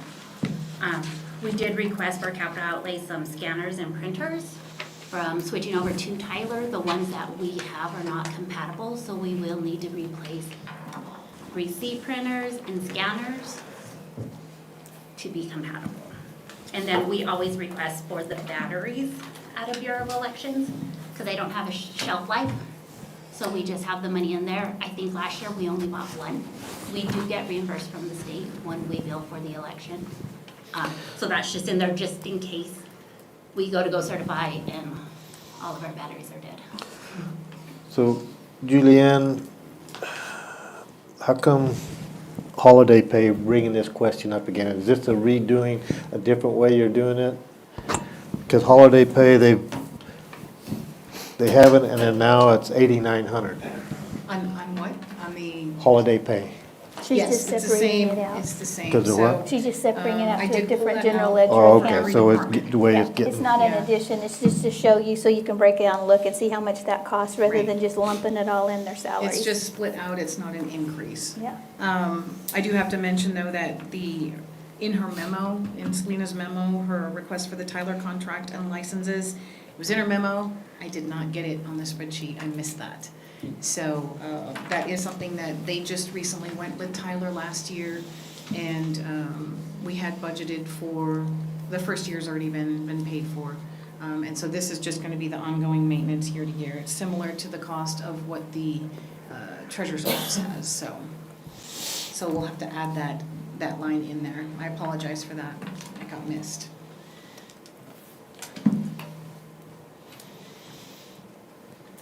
We did go down in our maintenance contract in both the Bureau of Elections and Recording and Filing to 6,000 from 8,500. We're trying to get everything organized and make sure certain things are coming out of certain places. Are you gonna are you gonna quit using Vandalay? No, we are not. I think we need him more than now, more than ever. He's my lifeline right He now. really is. One day, I'm gonna be as good as him and I'm gonna quote that You staffing already, like nothing. I'm you trying. already are. I know you are. No, I can't be like, well, if you look at blah, blah, blah, blah, blah. No, you already are. I want to point out, I did ask for raises for my employees. On my 4 new ones, it's not until they complete their year of probation. So one of them will be in November and then the rest will be in January of next year. And it's something that I already have in my budget, so it's not a budget increase, it's something that's already established. On your other election expense, looks like the average actual expense is around, it's under 7,000. Are we talking about Bureau of Elections? Is 5223? Am I skipping Okay. ahead? Mm-hmm. Okay, let me go to a different page. Do I have on my wall? Here it is, got it. So everything in Bureau of Elections, we get reimbursed by the state. Well, we should. I know right now we're waiting for almost 20,000. I know they were in legislative begging for money. I think they got approved. So it looks a little high. We do get reimbursed and it goes back into the general fund. It's just there so we can spend it.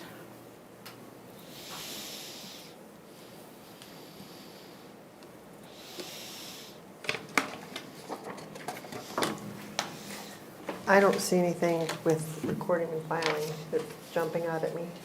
You're good with that? Mhm. Okay. Where was it at? So under Bureau of Elections, 5223? It looks like we cut that by about 8,000.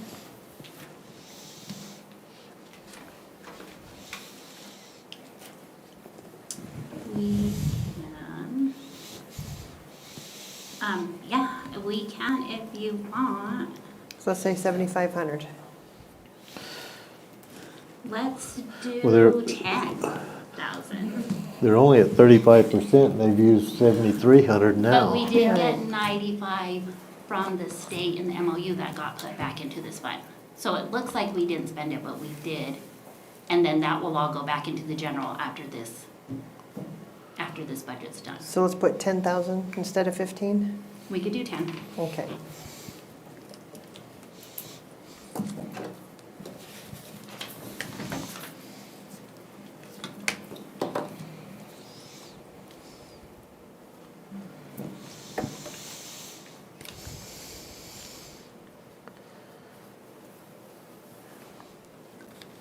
How many times you have to change your oil on your Suburban? We change it regularly, probably every 5 months. We don't hit the mileage. The only time we really use our vehicles is around election time. We use them a lot. We are also asking, I don't know if you saw my memo, for apparel like everybody else. Only because we are out and about, setting up and moving around. One time Chris became Facebook famous because we were in Mayhill at the community center and he couldn't get in. So he went to the house, which normally the lady has a key, but I guess they were all worried and they put him and they're like, who's this? Which he had his little name tag, but it was covered. And I'm like, no, we're just the county. And I think it was right after that gas station. Oh, so Yeah, they're so they little, were on little there. leery. Yeah, don't blame them. Crazy guy like James walks up, I'd be scared too.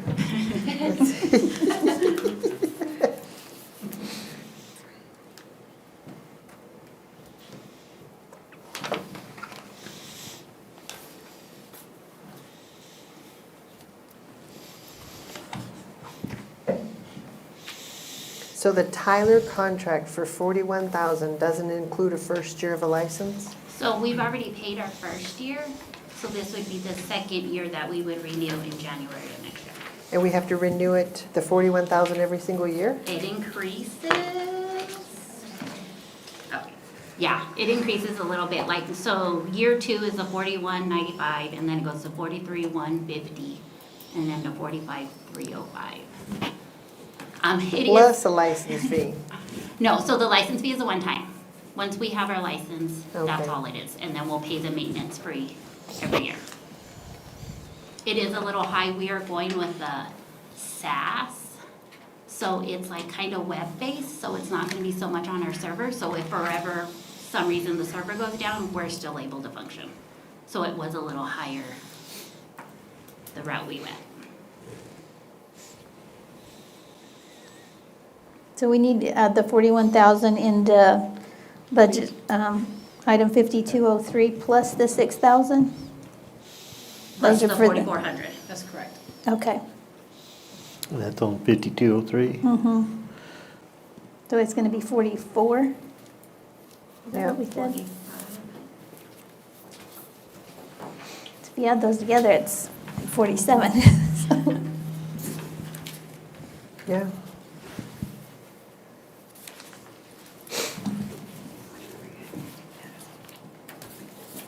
So would it be like 47, Julianne? What's On that line, 5203, if we add in the 41, Yes, and then the licenses will go under their software, which is not in there. I'll have to add that line item. I mean, actually, it could just go under the maintenance contract line as well. so what's our total? So it's gonna be 45, 495, right? Plus the 6,000, Mm-hmm. so 51, 495 in that. Just put it all under maintenance contracts for Okay. Because the license fee will just be once. 51,495, okay.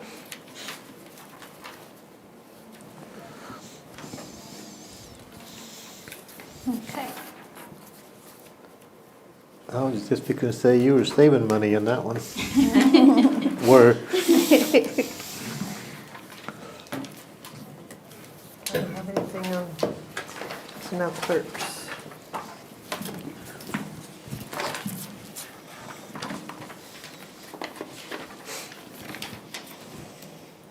I think that's all I got. You guys have anything else? 65.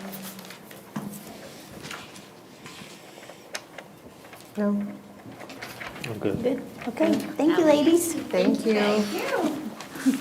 You were so nice to us today.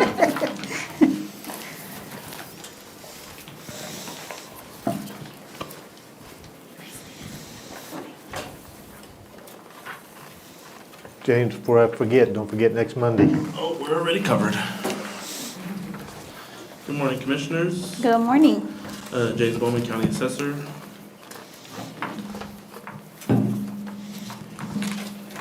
Here for the yearly, get on my knees and beg for some money.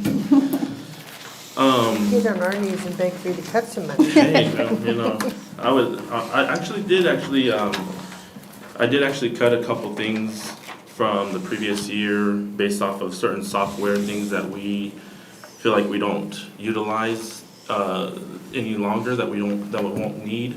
So I did take a couple things off of the budget that would be saving us some money from a couple of our line items.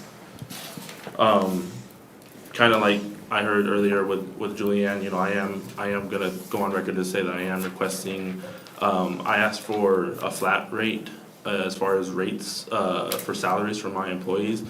I was requesting an additional 1,800 for each one of my employees, and I'm requesting an additional 3,200 for one of my employees who has taken on more responsibilities through daily and monthly tasks that she has to do for us. So yeah, I know that you guys have that where you guys always have to kind of go back and look at that down the road and everything, but I just want to make sure I go on record and say that I am requesting that this year. Didn't request one last year, so I thought I'd give my people an adjustment for cost of living at least for this year.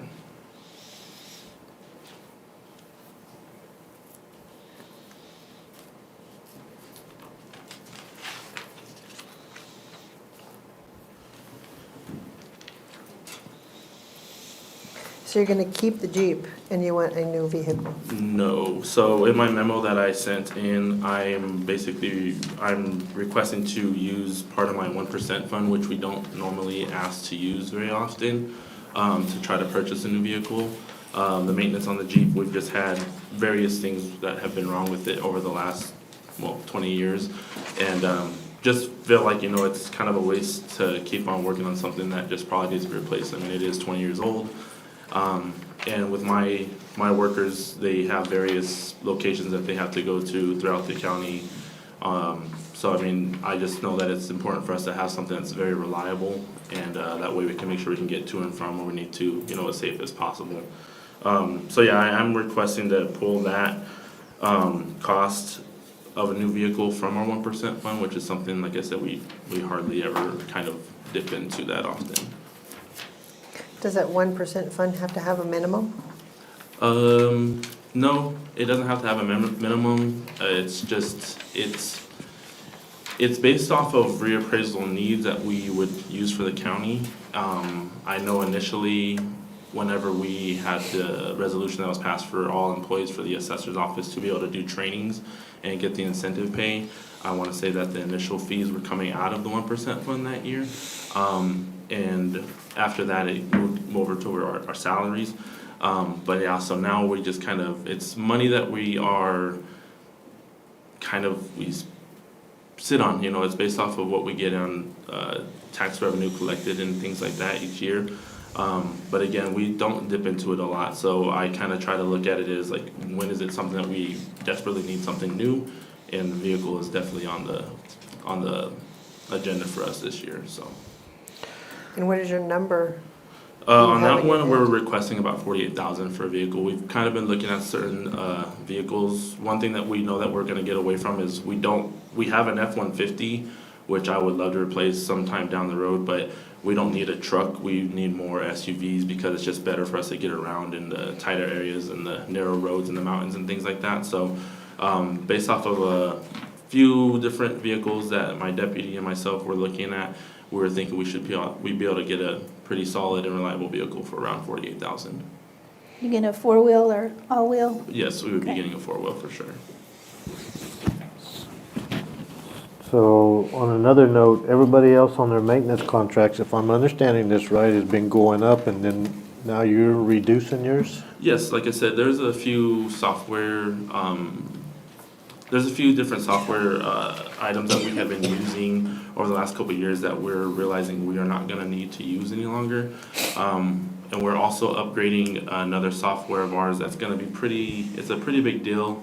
It's ArcGIS Pro, which is what helps my GIS mapper, Hamima, where she kind of keeps everything updated for emergency services purposes and, you know, our purposes for property owners, things like that.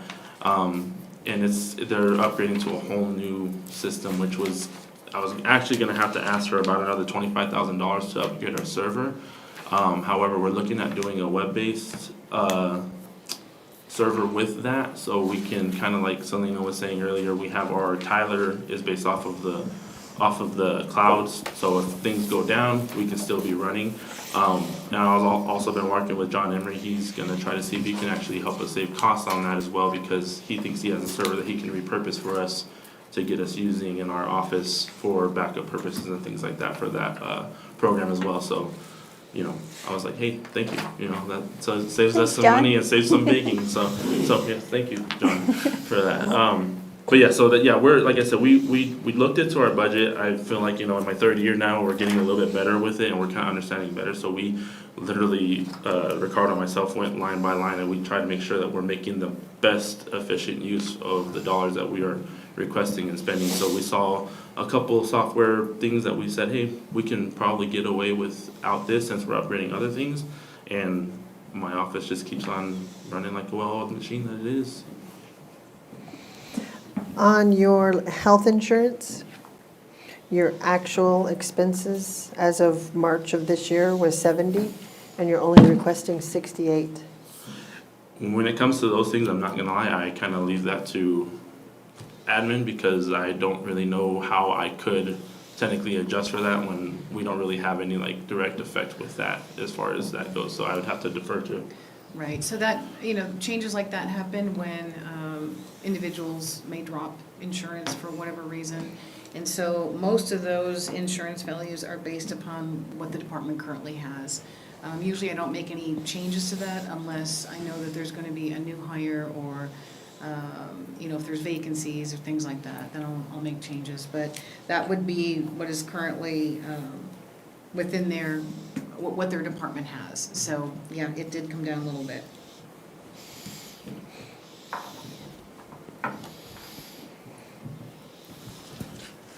There is one software that I am that I did budget for. It was an additional $11,000. That's for our, with everything that's kind of happening with short-term rentals, we're trying to get ahead of the curve. Short-term rentals are kind of tricky because you don't really necessarily know which ones are and which ones are not. I have been talking to a company called Decker Technologies, that their sole purpose is to go through and they sift through and filter through Airbnb, Vrbo, and other short-term rental companies so they can identify them and let us know which ones they are, so we would be able to properly have those ones assessed correctly. I've been trying to set up, I've seen the demo once before, it was about a year ago. And I've been trying to set up another demo so I can have RB look at it as well as Carl, so they can kind of see how it looks. When I saw it, it actually seemed really efficient, and I think it'd be great for us to be able to utilize that. Because again, like I said, it's kind of impossible unless you know which ones are for sure Airbnbs. Like, yeah, we can kind of identify those, but this would actually do it for us, and us, instead of us trying to find that needle in a haystack. So that is something I do think that would be beneficial to not only my office but to the county, so we know. As you guys all know, and I heard it earlier, we know that there's a lot of exemptions that have been passed and everything. So yeah, tax revenue and collection is going to drop quite significantly, and I know we talked about that at one of the last meetings. So any way that we can try to make up for that is, I think, essential for us, and a responsibility for our office to try to make sure that we can help out with that. So I think that is one program that I think will help us, all around for everyone. So I did request additional trainings, funding for trainings and like per diem. Again, we try to be cognizant of what we do. A lot of times when we send out our people that are going to get their certifications for our trainings, those are week-long courses. Sometimes they offer virtual, sometimes it's in person, and so we try to make sure that we're aware that we're going to have people out on the road or at a remote location for at least 5 days. So we encompass all the registration fees, the per diem and things like that, so we can make sure that we're, again, being efficient with our use. I am going to save us, again, a little bit of money this year for affiliates. We usually have 2 affiliates and then 2 NMACs each year. One of our affiliates for the spring this year is going to be virtual, because we have our affiliate around this time of the year, which is kind of tough for everyone because this is when we do our evaluations, NOVs are sent out, and things like that. So it's kind of hard to like have everybody like leave the office for a few days to go meet on these things. So we're doing a virtual one, but I also took on I'm not going to call it a burden. I'm calling it a fun challenge of hosting our next affiliate meeting here in Otero County in October. So we won't have to spend money as far as like travel and registration, or we'll still pay registration, but we won't have to pay travel to go and send people to the trainings and things like that and those meetings. So yeah, around October, if you guys are free, you want to come check it out, you're more than welcome. So just don't know where or all those other things yet. That's the fun part that we'll do here in a couple months. So I actually took an assessor's edge class last month. It was I learned a lot. yeah, yeah, and So, it's an interesting position, I can tell you that. But that's why I always tell everybody, anytime anybody wants to come pick our brains, our doors are typically open. So. But yeah, so other than that, like I said, everything else was kind of just regular maintenance fees. Again, we kind of take into account, like a lot of people previous to me said, cost of things going up, so we adjust a little bit for those things such as fuel and things like that. So anything else that you guys might have questions about, let me know. If you need any help with your affiliate meeting, let me know. Yes, ma'am. Yes, ma'am. I know I'm trying to I have a couple ideas of what I want to do, but I'm trying to get a pretty good guest speaker, because just to fill in a couple, maybe like a 30-minute slide and things like that. I have a couple in mind, but I want to show that, Otero County, I feel like my office does a pretty good job with what we do as far as the state goes. Our evaluations usually go pretty smooth. We'll have our in-person evaluation on Wednesday. Someone's coming down to kind of see the day-to-day operations. So, I'm not saying my people are back there like sweeping and scrubbing a little bit more, but we're trying to make the office look good and ready for them to come in. But we're ready for that, and we just want to try to put out a good hosting for whenever we bring all the people down here for the affiliate in the fall and see how it goes. Oh, good. I'm glad you're doing that. that lady that taught that assessor's edge class was amazing. Do you remember which one? I have her name, because I Okay. wrote it down, because she knew everything about every single county. Wow. Yeah, so I think she'd be a great speaker for Yeah, you. yeah. I'll text it to you later. Awesome. Okay. Anything else? I'm good. No? We're good? Yep, All right. good. Thank you. Thank you.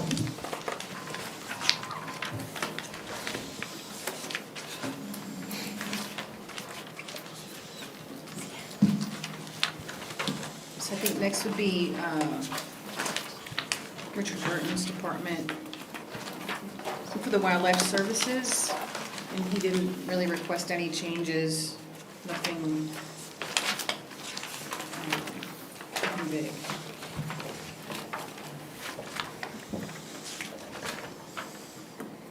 Yeah, he didn't have any changes. Vehicle maintenance, repair.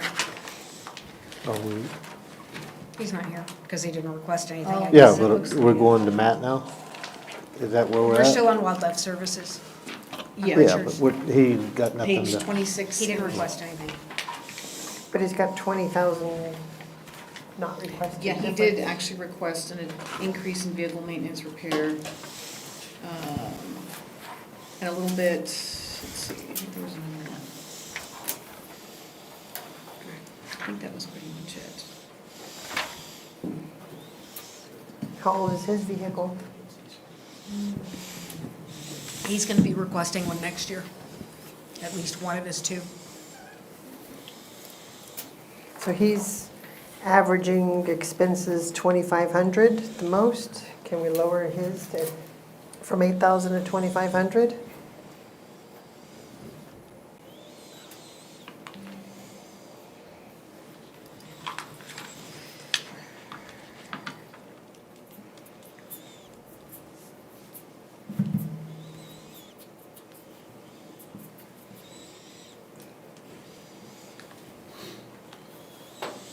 It's not much, but that's all I see.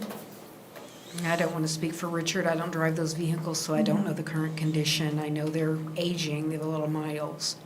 I say let's do 2,500.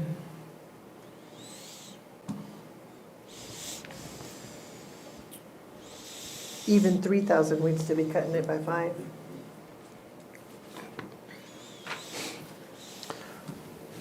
Is his vehicle maintenance, is that including his four-wheelers and all that stuff too? Yes, I would think so. Yeah, Yeah. I wouldn't cut that maintenance at all. You can tear them things up in a heartbeat. But he's only spent 2,000 and 2,400. He's only spent 4,500 the last 2 years. And now for 1 year, he's asking for 8,000. Maybe he needs new tires. Well, that's another line item. No, yeah. In his department, that falls under vehicles, not, he doesn't have a tires line item.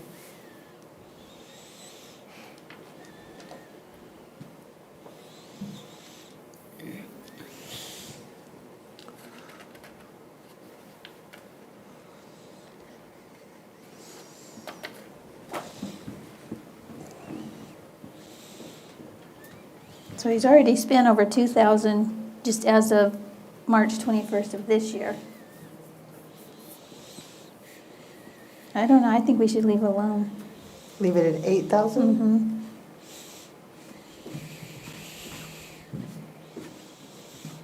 If he doesn't use it, he doesn't use it, but he'd originally asked for 6, and then it was adjusted to 63. So he must have something in mind that he needs.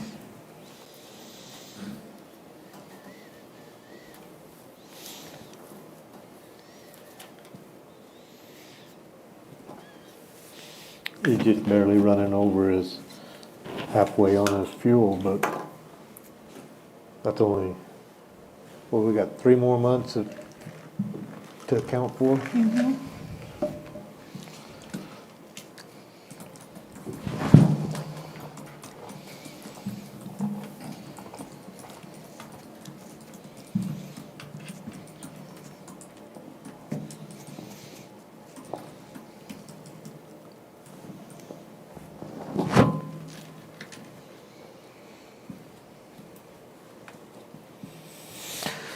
I'm just saying that vehicle maintenance, where them guys go, they could tear up more than $8,000 worth of stuff in just 5 seconds.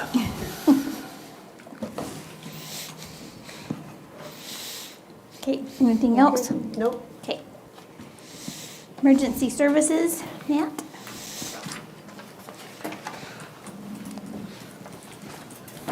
Good morning, Commissioners. Good morning. What happened to our rain this weekend? Well, I can tell you, Bill was up at the slash pit. He sent me some pictures of light snow covering on it.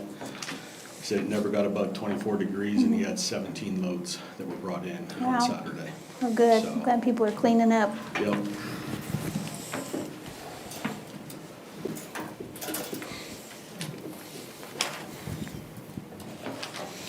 So payroll's jumping from 365,000 to 1.5 million? So on that one, I was directed by a commissioner to include paid staff for chaparral, and that's where the increase comes from, Oh, is for that.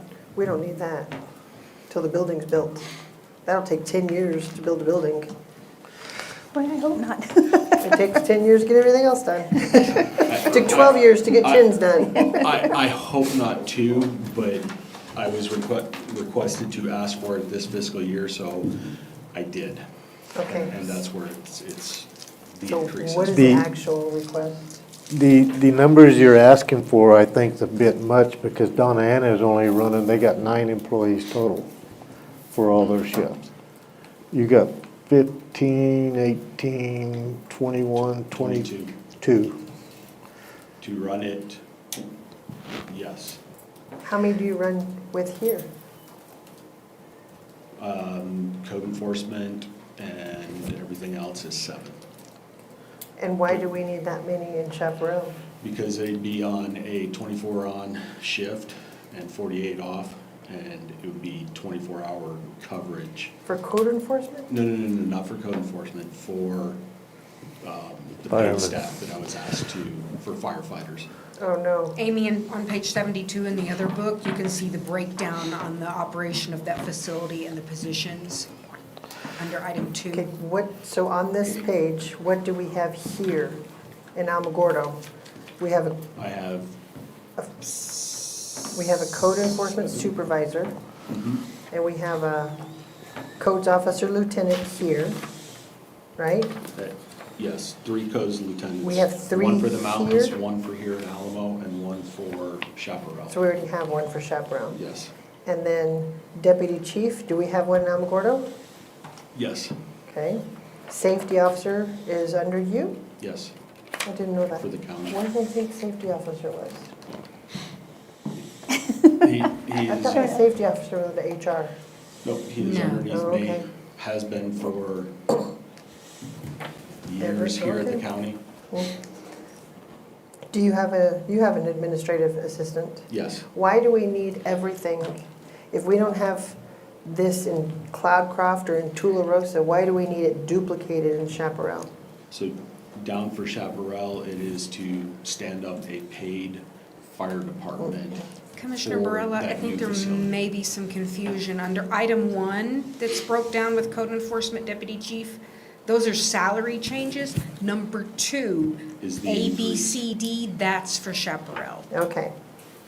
Well, I was just going to, comparatively, we only have 7 here and we're asking for 22 over there. That doesn't, Well, the I'm not, numbers. but I'm also not running a 24/7 facility with paid at that 24 on, 48 off up here.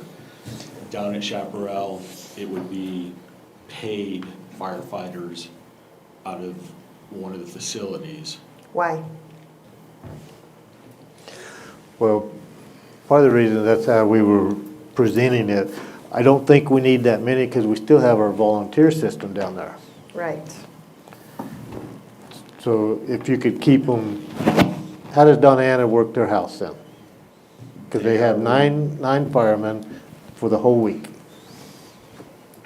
Correct. But they're, However, they're, with the 9, the 3 on a shift, they're actually understaffed. But they still have a volunteer department too, don't they?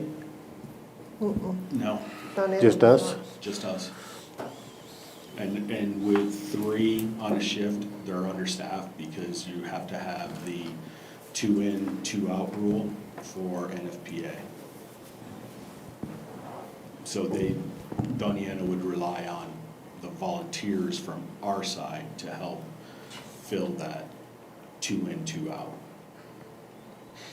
well, I think we can eliminate number 2 altogether. We don't even have a building to be talking about. So let's just scratch all of that. And then we'll yell about volunteers versus employees next budget, if we have a building, which is doubtful. What do you think? Because this just increases our budget that we're not even going to use.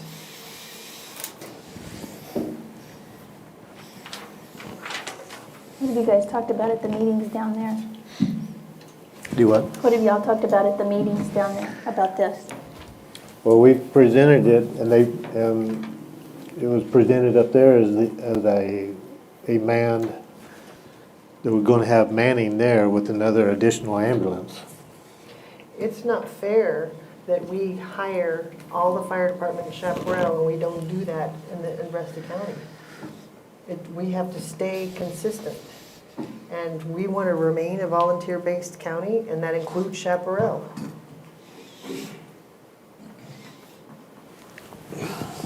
What's the volunteer situation like down there? Right now, they have approximately 20 volunteers, which not all of them respond. And then the other problem that I have with it is that they are not EMS certified, and the number of calls that we are getting for medical is increasing.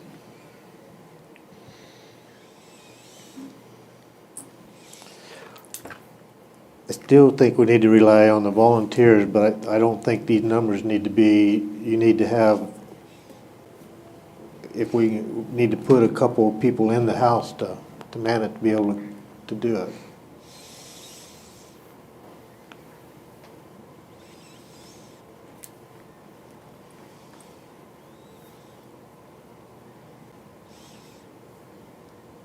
So the far south, Judy's the only one that she's kind of permanent in that house, and Correct. code enforcement?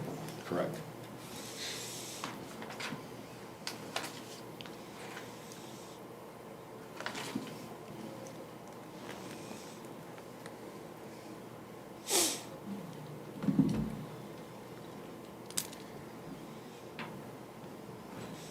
That is a big hit to take for this year.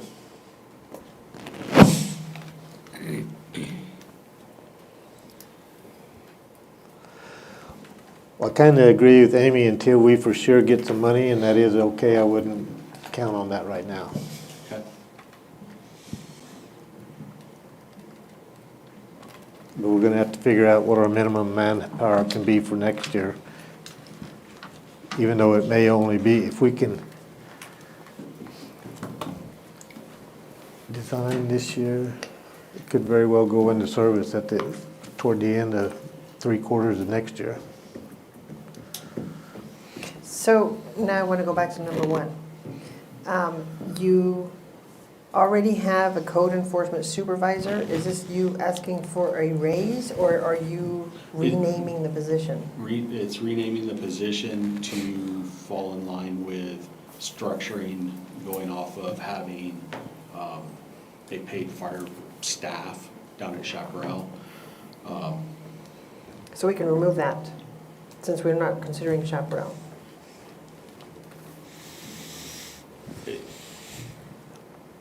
We can.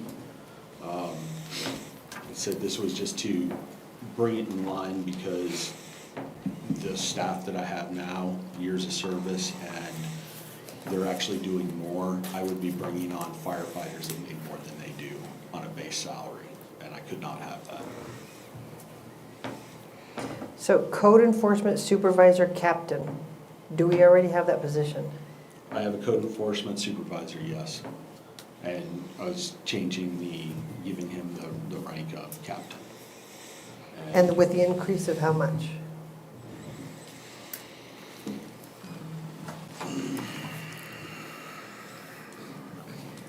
It was not a whole lot.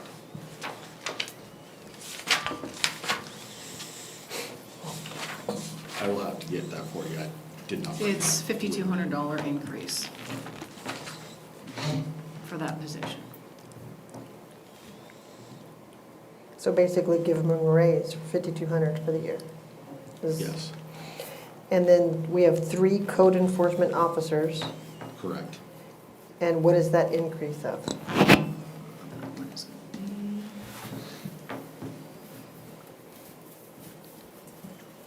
$4,160 increase.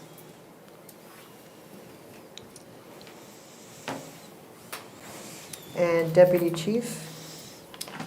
Chief. So we had the $60,000 in the budget for this year, and as soon as he has completed his certifications and probation, we were going to bump into the $60,000 because he started at 55. 5480 is what it's at right now. So that's a $5,920 increase. And safety officer? Safety officer, let's see.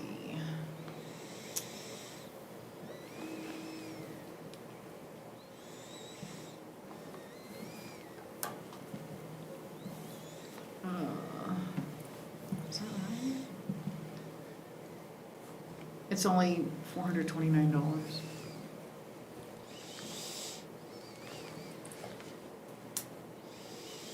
Administrative assistant?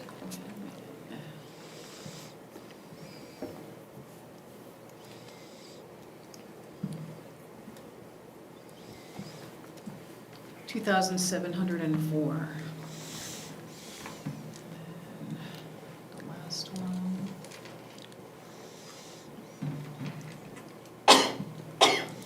Last one is, that's the OCCP supervisor, it's $1,024, $1,025 increase.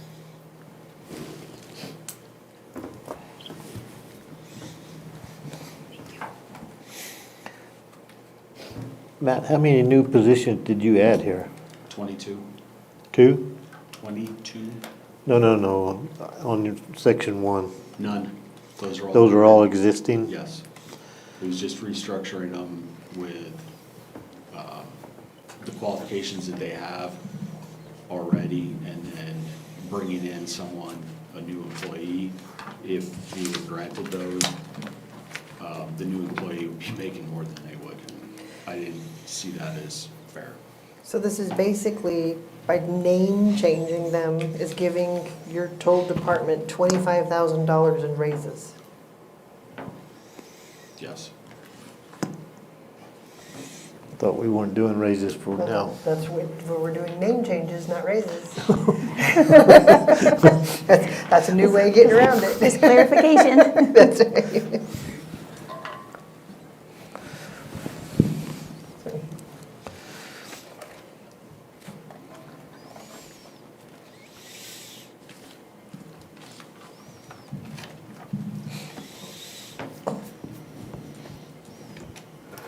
I don't know, I need to think about that. I think this needs to be considered when we talk about raises.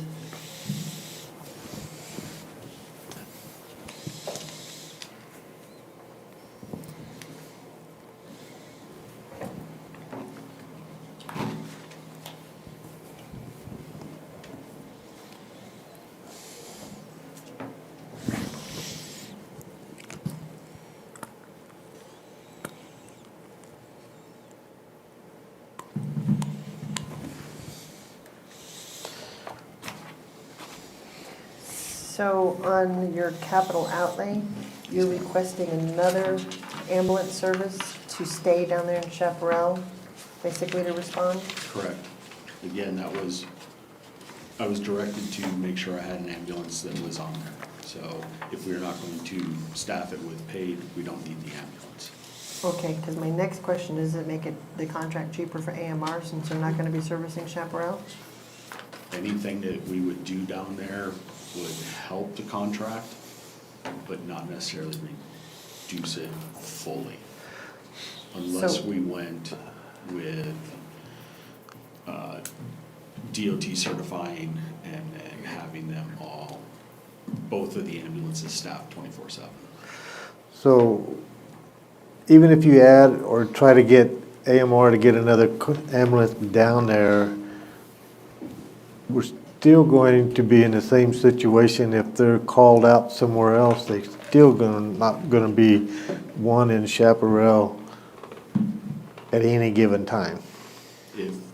If we get an AMR unit that is stationed down at Chaparral on our side, it would be subject to call out on Otero and Doniana side. And then once it left, and if the Doniana one was gone, then we would have to pick it up through our medical rescue.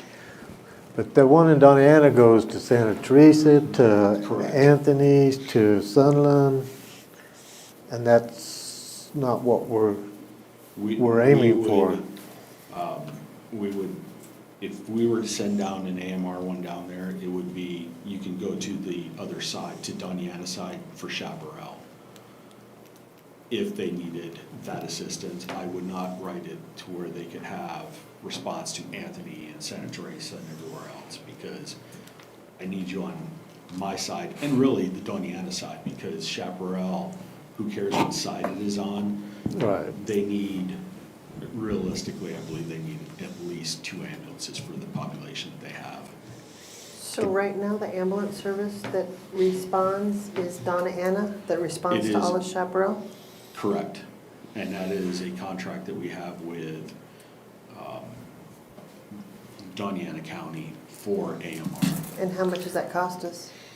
It depends, because it's on a call service. Yeah, However it's on many the calls it number gets of on our calls. side is what we're billed on. And we are, I want to say it was about $54,000 a quarter, Yeah, I think is what our last payment was. 200,000? So I know it changes each year based upon the calls, so. And we don't have to have a house to have an ambulance, because the ambulance service provides their own house. Correct. And they're staying, the one that is currently down there is running out of the fire department on Doniana's side. So the current contract with Doña Ana is $201,978 for this current fiscal year, '25.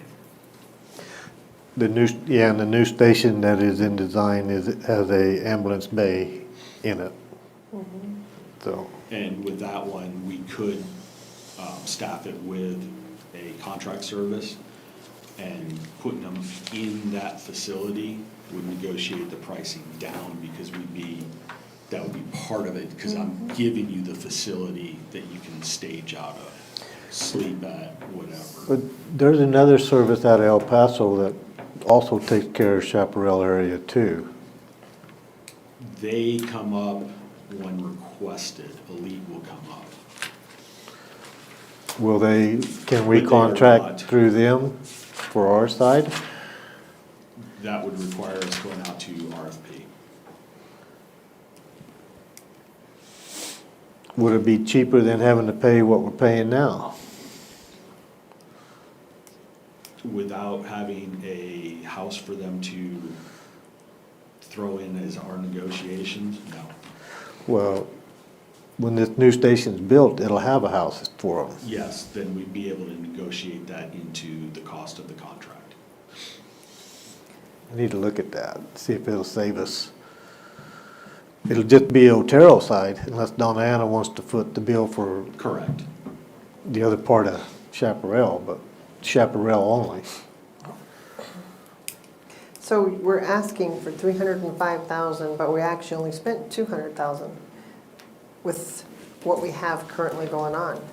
So we can eliminate that 305 and just keep going with what we're doing until we have a house. Correct. So I'm gonna scratch A.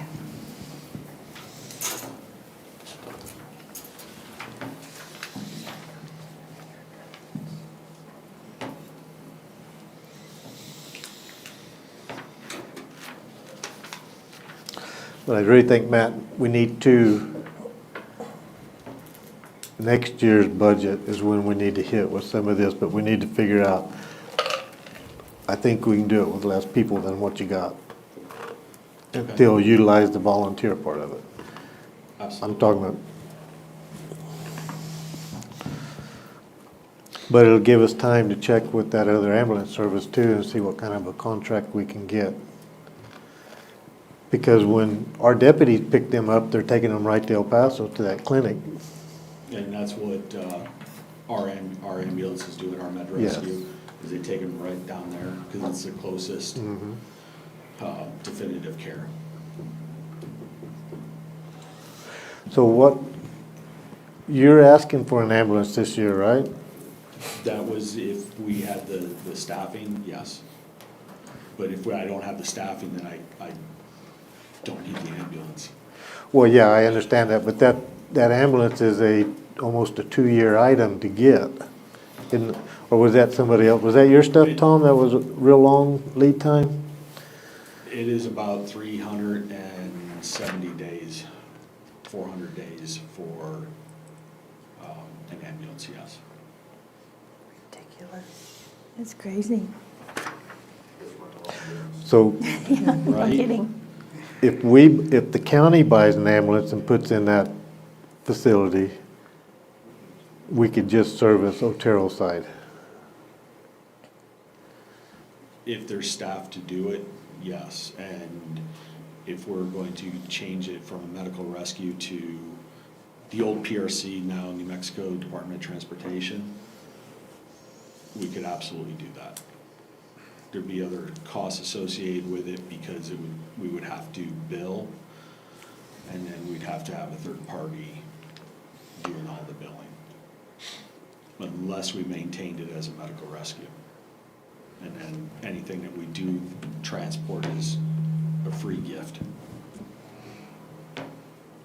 So the people you got running your ambulances you have now, they're certified to do everything? Correct. Do you have any people down there in that location that? Not enough. Well, it's not enough. I think there's 5 basics down there right now to do the transport, and one of them is Judy. The rest of them, they have their other jobs, so they're not out there being able to respond.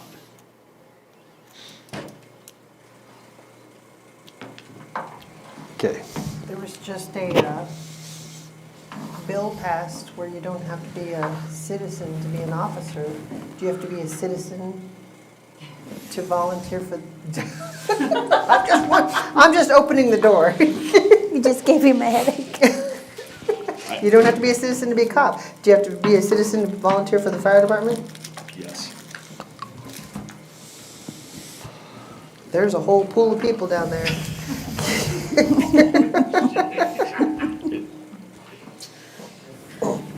It comes into the workman's comp issue doesn't get paid because they can't work legally. It would be the same thing. So unless there's language in that bill to protect that employee, same thing with a volunteer, I can't see how I would. And then they wouldn't be able to get a medical license either. I bet if we contracted an ambulance out, it would be cheaper for a while, because we wouldn't have the cost of the ambulance, and then you'd have the manpower there through the facility you contracted through. I think once the facility is built, we could absolutely engage in that, and I think we could get it, because I'd have the place to throw in for negotiations saying, I am providing you this facility.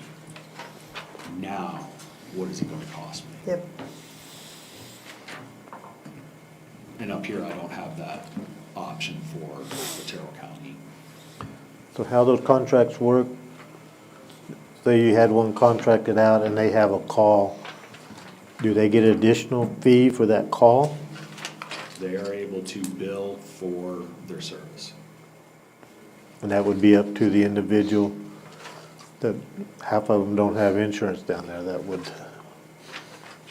They're allowed to bill for their service, and whether it's picked up by Medicare, Medicaid, or it goes unpaid, that is something out of AMR, Elite, whoever, the contract ambulance, that's something that they would have to figure out how to get paid.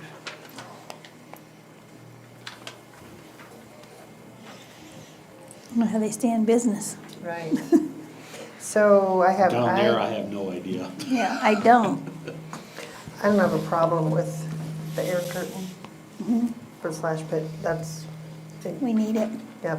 I do have questions. I need you to explain about the tower. I don't understand. I'm sorry, so what was the? I'm on C now for page 73. Did we skip out B? No, I already marked yes on B. Oh, I didn't hear that, I'm sorry. Yep. It went quick. Yeah. I looked at Vicki, we checked yes. Do you have any problem with that? Fire curtain So- for the slash pit? So for C, what those are small, they fit on the back of your, in the back of your pickup truck.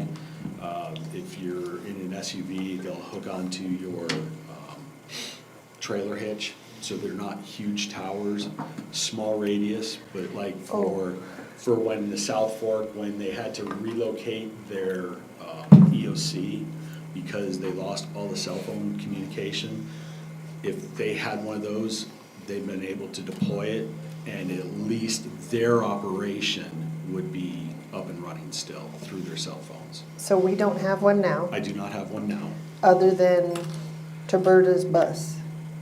and that's just utilizing the Starlink that we have with them. But no, I don't have a cell tower that I could deploy in an emergency.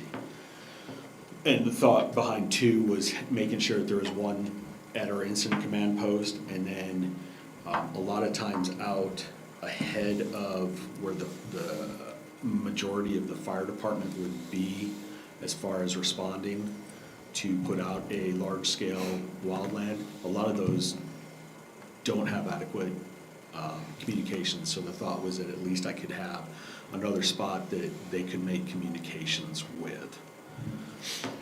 I didn't know that was a huge problem up in Lincoln County, huge. It was huge, and my thought is, yes, it's a small radius, it's only like a mile and a half from where you set it up, but at least the people that need to communicate can communicate. And it takes, you know, Verizon, AT&T will tell you that they can have a big truck to you immediately, but it's usually 48 to 72 hours before one shows up. That is not immediately. That is not immediate Not in my even book. close. And sometimes they want to play the game of, well, we know what's wrong and we can have it fixed, so we're not going to send you the truck. That means active fire, Do what? there was an active fire under the tower. Right. They thought they were gonna come fix it. Right. To work that day. They literally thought that they could repair the line that got burned through, and they'd be up and running, and no. No. So what would happen if we only got one this year and one next year? Whether I got one or two this year, it increases our capabilities by one or two, because today I don't have that capability, so. Could we One just would be use awesome, one? two would be immaculate. Let's do one this Yeah, year. I would go for that. And You then- go for one? Yeah. And then if we love it and it goes good, we'll do another one. Yep.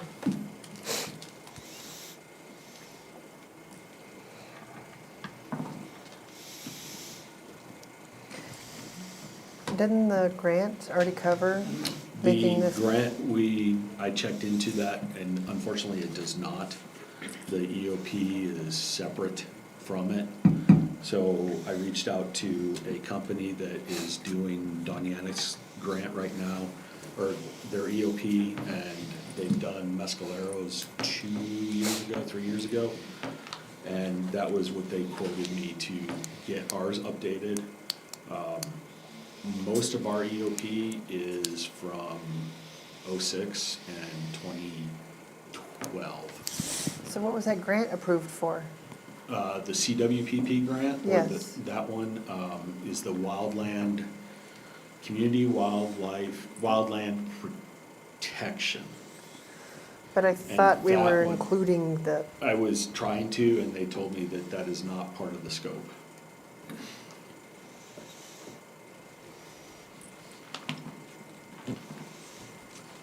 why? Because all the discussions that they have include everything, Yes, and now it don't? it does not for the emergency operations plan, correct.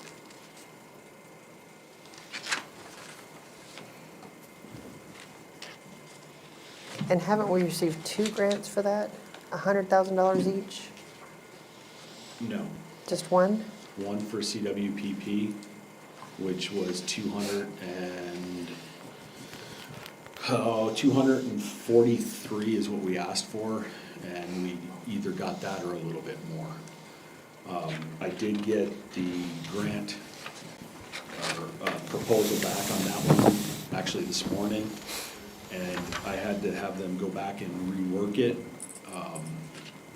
to make sure that we are in the $243,000 range with taxes, because taxes were not included. So I'm waiting on that one, but the CWPP grant should be really close.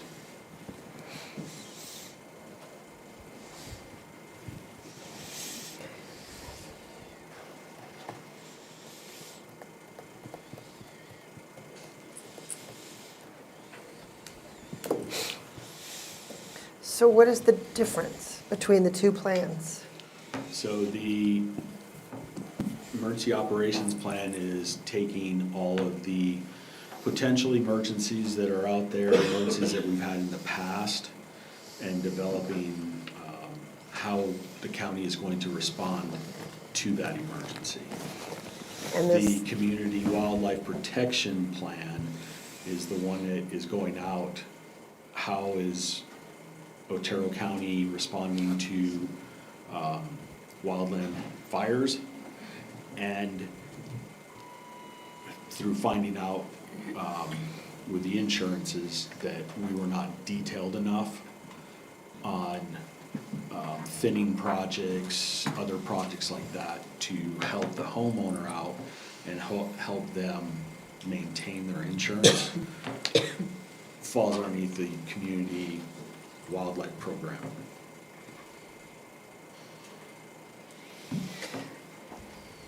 so does it make it any cheaper for the CWPP because we're pulling this out? It does not. Because they're gonna have all this information in there already. They won't have all of it, no, but in the scoping, it was not listed. So can we share data from that plan? Because that plan, aren't they, like, you researching every single asset, every single facility we can use for evacuations and all that? That's gonna be the same stuff that goes into this plan. I can ask them to relook at their proposal, yes. Matt, doesn't NMSU, don't they have part of this also in the plan? And like the people that came and helped talk up there on the wildfire or Firewise, don't they have the same? Not on an EOP.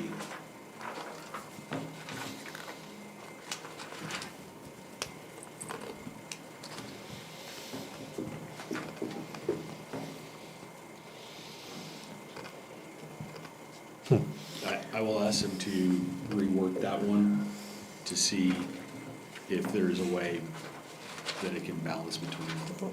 Because I know like the wildlife plan isn't gonna include like that hydrogen truck or, Correct. you know, stuff like that. So I get what you're saying, but 75,000, that's.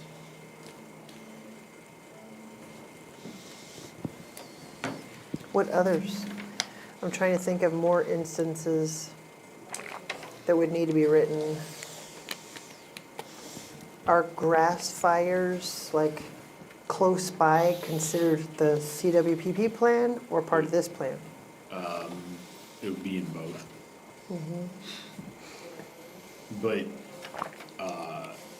the EOP takes it, what hazards, responses do you have across the entire county, like an F-16 lawn darting into our area. Now I've got a hydrazine potential. I don't have an EOP written for that. Yeah, and the wind? In the wind, and it's stuff that I don't necessarily think of until it's here, because it's been so long since the county one was written. And that's why I wanted to have a third party going out, because they're constantly looking at the bigger picture. So this isn't part of your little deal like you showed me down there, if the fire starts right here, or say a fire starts right here, you got a No. 5-mile-an-hour wind at this certain direction, 1 hour, 4 hours, 8 hours, that's not a plan on how to. No, that's me putting that into the fire simulator under the software that we have as the county, to where do I need to look if I get a start here that the fire is in 1 hour, could be 3 miles down the road, and we're concentrating a mile down the road instead of 3. So in a way, yes, that does help shape some of my response, that I'm making sure that we're not saturating. I mean, we have to saturate where the fire is, but making sure that I have someone patrolling outside that area, that we could be throwing embers that far. Sounds like a plan to me. I mean, you bought all this high-dollar software to do that, and why can't it be implemented into this? It can be implemented into that, yes. It's just, it can't write the plan. And that's what this is to go through and write our EOP for us. I don't understand how you can write a plan, because every scenario is gonna be different. It gives you the broad plan, so to speak, that you'd be able to tailor for your needs to say, okay, this is how we're going to respond to this incident. This is how we would respond, and if you need to tighten it up more, it can be narrowed down. It's just going to give us a bigger response picture, or action plan, operations plan. It's kind of like a tier. Who, when he hears about something, when does he call Pamela? When does he notify the commission? When does he notify the sheriff? And under what circumstances, right? Yes, that's another way to look at it. But it's making sure that we're thinking about all of the potentials that we would have. I just think we can get it cheaper. I think we need it, for sure. But we can just take information from that CWPP and, After this, I will reach out to them to see what else we can do. So D's in questioning? Or D we're going with? I just wrote on there probably less. Probably yes. Less. Oh, less.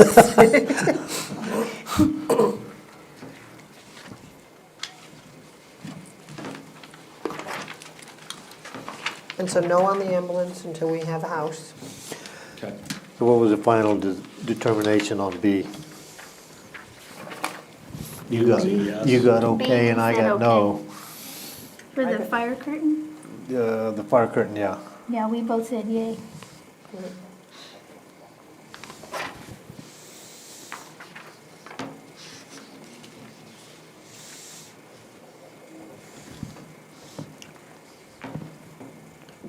This page 75, it says options for Otero County. If you want the following options, is this part of an ambulance package? Or what is that? Yes, that's part of the Okay. the ambulance. Okay, so we don't have to worry about that right now. Right. Yeah, if we would, because the chassis is bought separately, so they would give us a discount on the chassis. Thank you for putting the estimate of those curtains in here. You're welcome.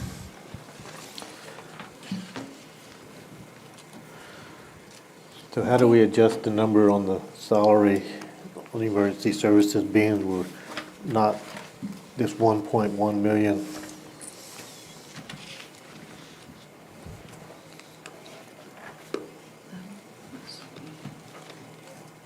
We said You'll have to no. revise that? Yes. Yes, it would have to go down to what I have. So in that the- removes $952,640, so close to $1 million. And then the reallocation of names She said remove about is a almost $1 million $25,000 from that. increase too, so that's kind of on hold too. Taking those off? On hold.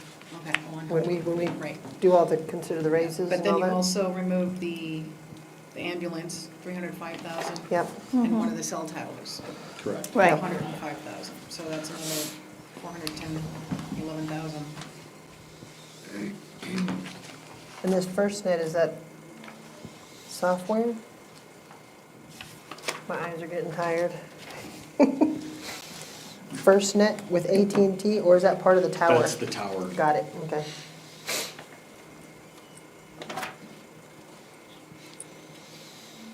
So we'd be able to reduce it down.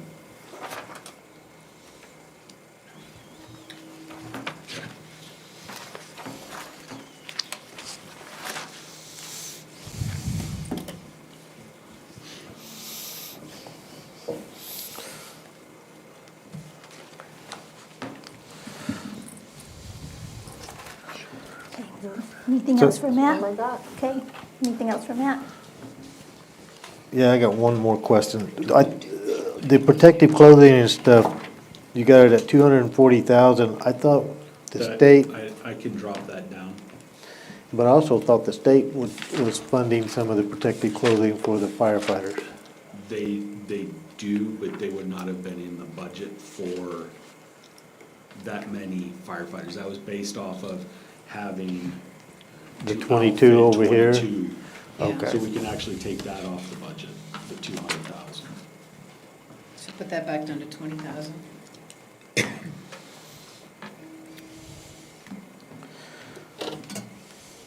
That what we're gonna do, put it back to the 20,000?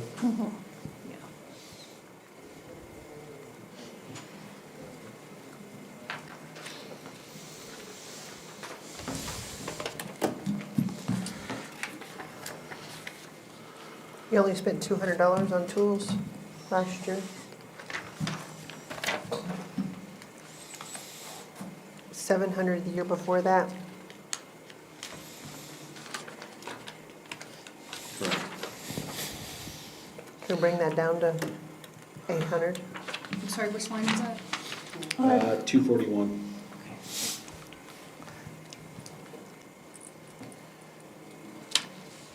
I can do that. To put it down to what? 800? 800. 800? Tools. 800. Yep.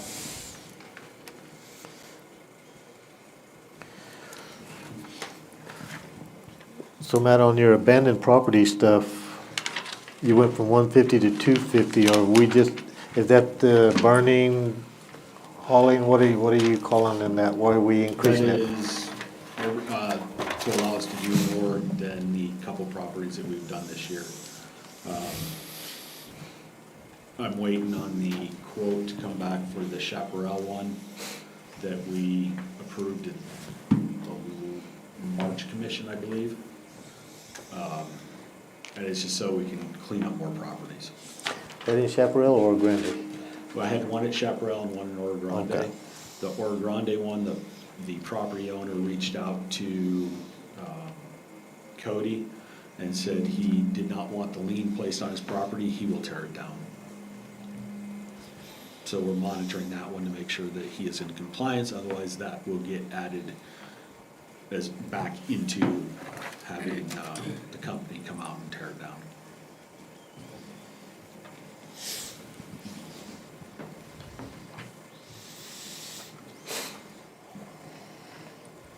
We just want to be able to clean up, because we have a lot of properties, and we also want to look at Dunnigan subdivision, and we know that a couple of the properties there are going to take a lot more money than most of them have been taken.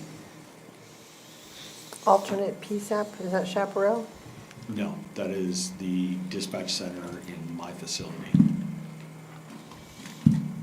They've got that room set up as a PSAP room up there. So if something happens, we can stand ours up and they can be back in service quickly. For $300,000? There's still some equipment that was told that we were going to have under our radio project that was not there. You did UPS too. And that also, I still don't have a UPS in the facility for the battery backup, and we're working on a generator because we're having problems with the one that we have. So that's going to all encompass that. The UPS is around 100,000. We were talking with Eric earlier. The damage on the east side of your building, does he know about that? Tom said he did the dirt work and there came in and cut the dirt, but wasn't there a bunch of the panels that were rusted out? A bunch of panels that were rusted out, and through part of that PSAP facility, we've been able to, we had a contractor come out and replace the tin. And what about the animal hold? The ones on the east side have not come back. We haven't seen them yet coming back on the other side, on the west side. The alternate PSAP, because we have the bus, seems like we can get away with it for a little bit longer. I think yes on the generator for backup, but We need to go yes on the UPS as well. Our failover for our phone system is there.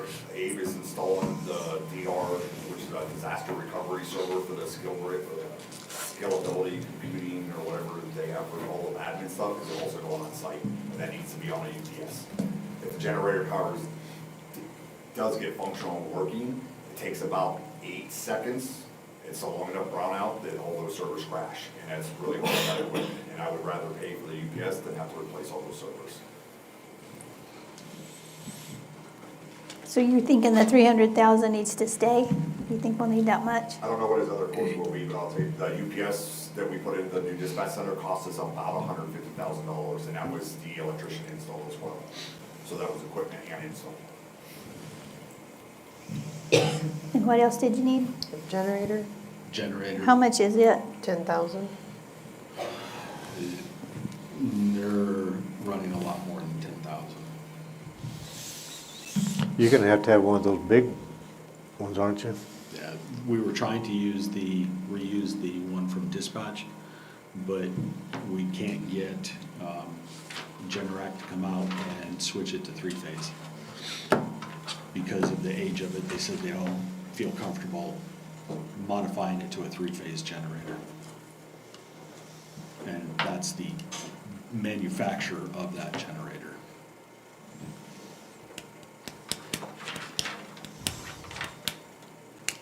So if we went to 200,000, would that cover what you need, do you think? We'll have to make it work. So you're staying with the 300? I I would just- prefer it for this year, but if it's 200, it's 200.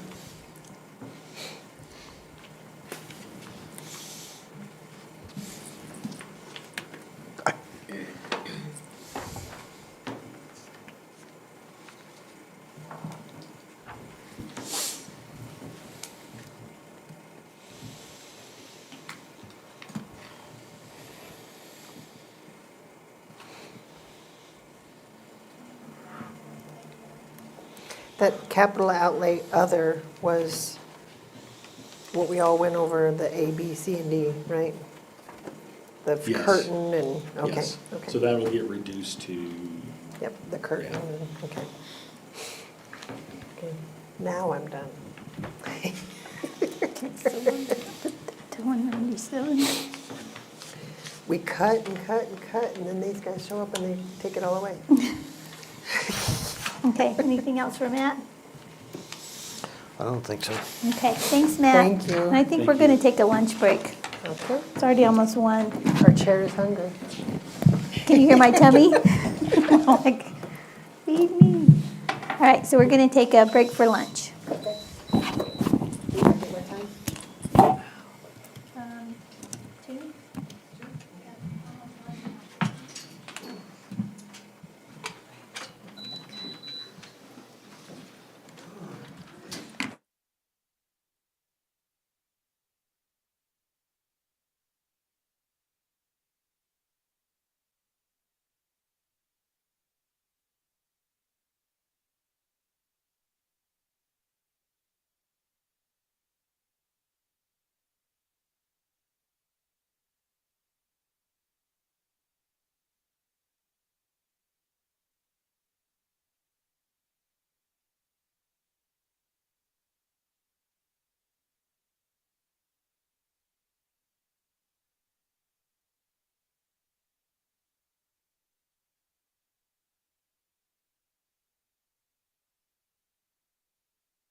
county attorney. He's not my employee, I'm not responsible for his whereabouts. Let's cut his budget. Someone, Oh, You wanna go to Mark? yeah, we can just, you ready, Mark? Mark? All right, I'll add some humor. We'll get the rest of the afternoon going today. No skid steer. All right. Well, hello, commissioners. Salutations.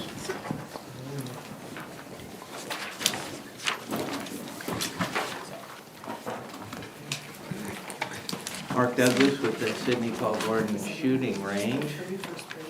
I'm in Malus. The best shooting range in Otero County. The best one. That's right. Even with pens. That's right. $2,000 worth I of keep you guys pens. well stocked. Yep, we are. Excellent. That's where all my pens are going. Okay, excellent. Give them out freely. Any questions, or just guys gonna just rubber stamp this good to go?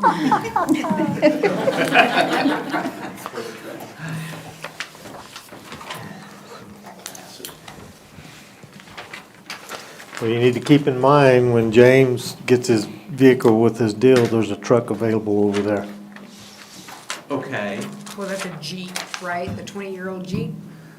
He, do what? The 20-year-old Jeep? I thought he was getting rid of the truck because it's too big for him to get around. No, he wanted to get rid of their 20-year-old Jeep. First. Oh. So eventually he wants to get rid of the truck. Yeah, eventually, yeah. Yeah, and I wouldn't have a use for a Jeep, not unless it was a little Jeep, but. Cut the roof off. You You got a torch? Yes, I do have a torch. And I have employees who know how to use them. That's right. My employees know how to catch cars on fires like that.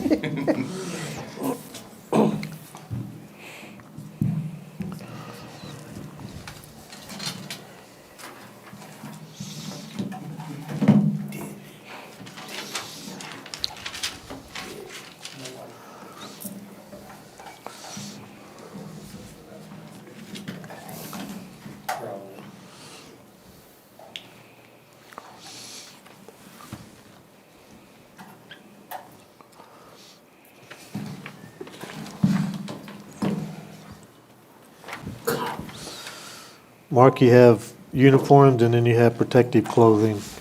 What are you doing different? So the uniforms are for the shirts and jackets, and then protective clothings would be gloves, masks, the Oh, okay. rubber gloves, personal protective gear.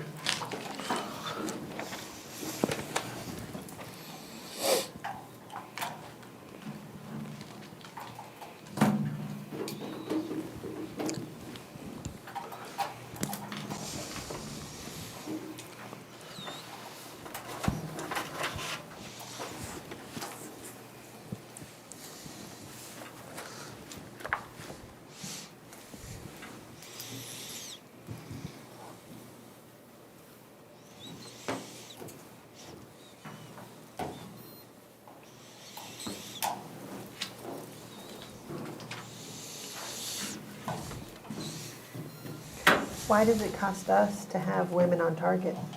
It helps us support for buying like additional products that the Friends of the NRA doesn't support. And then when we can't get support from the local businesses for that. So it'll handle food for the meals that we provide. We have raffle products that we put out there. And then for advertising,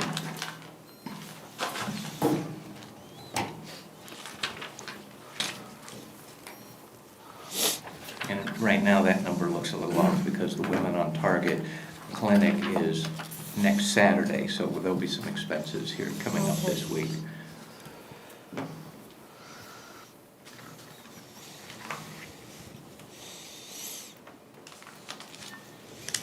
You charge for that though, don't you?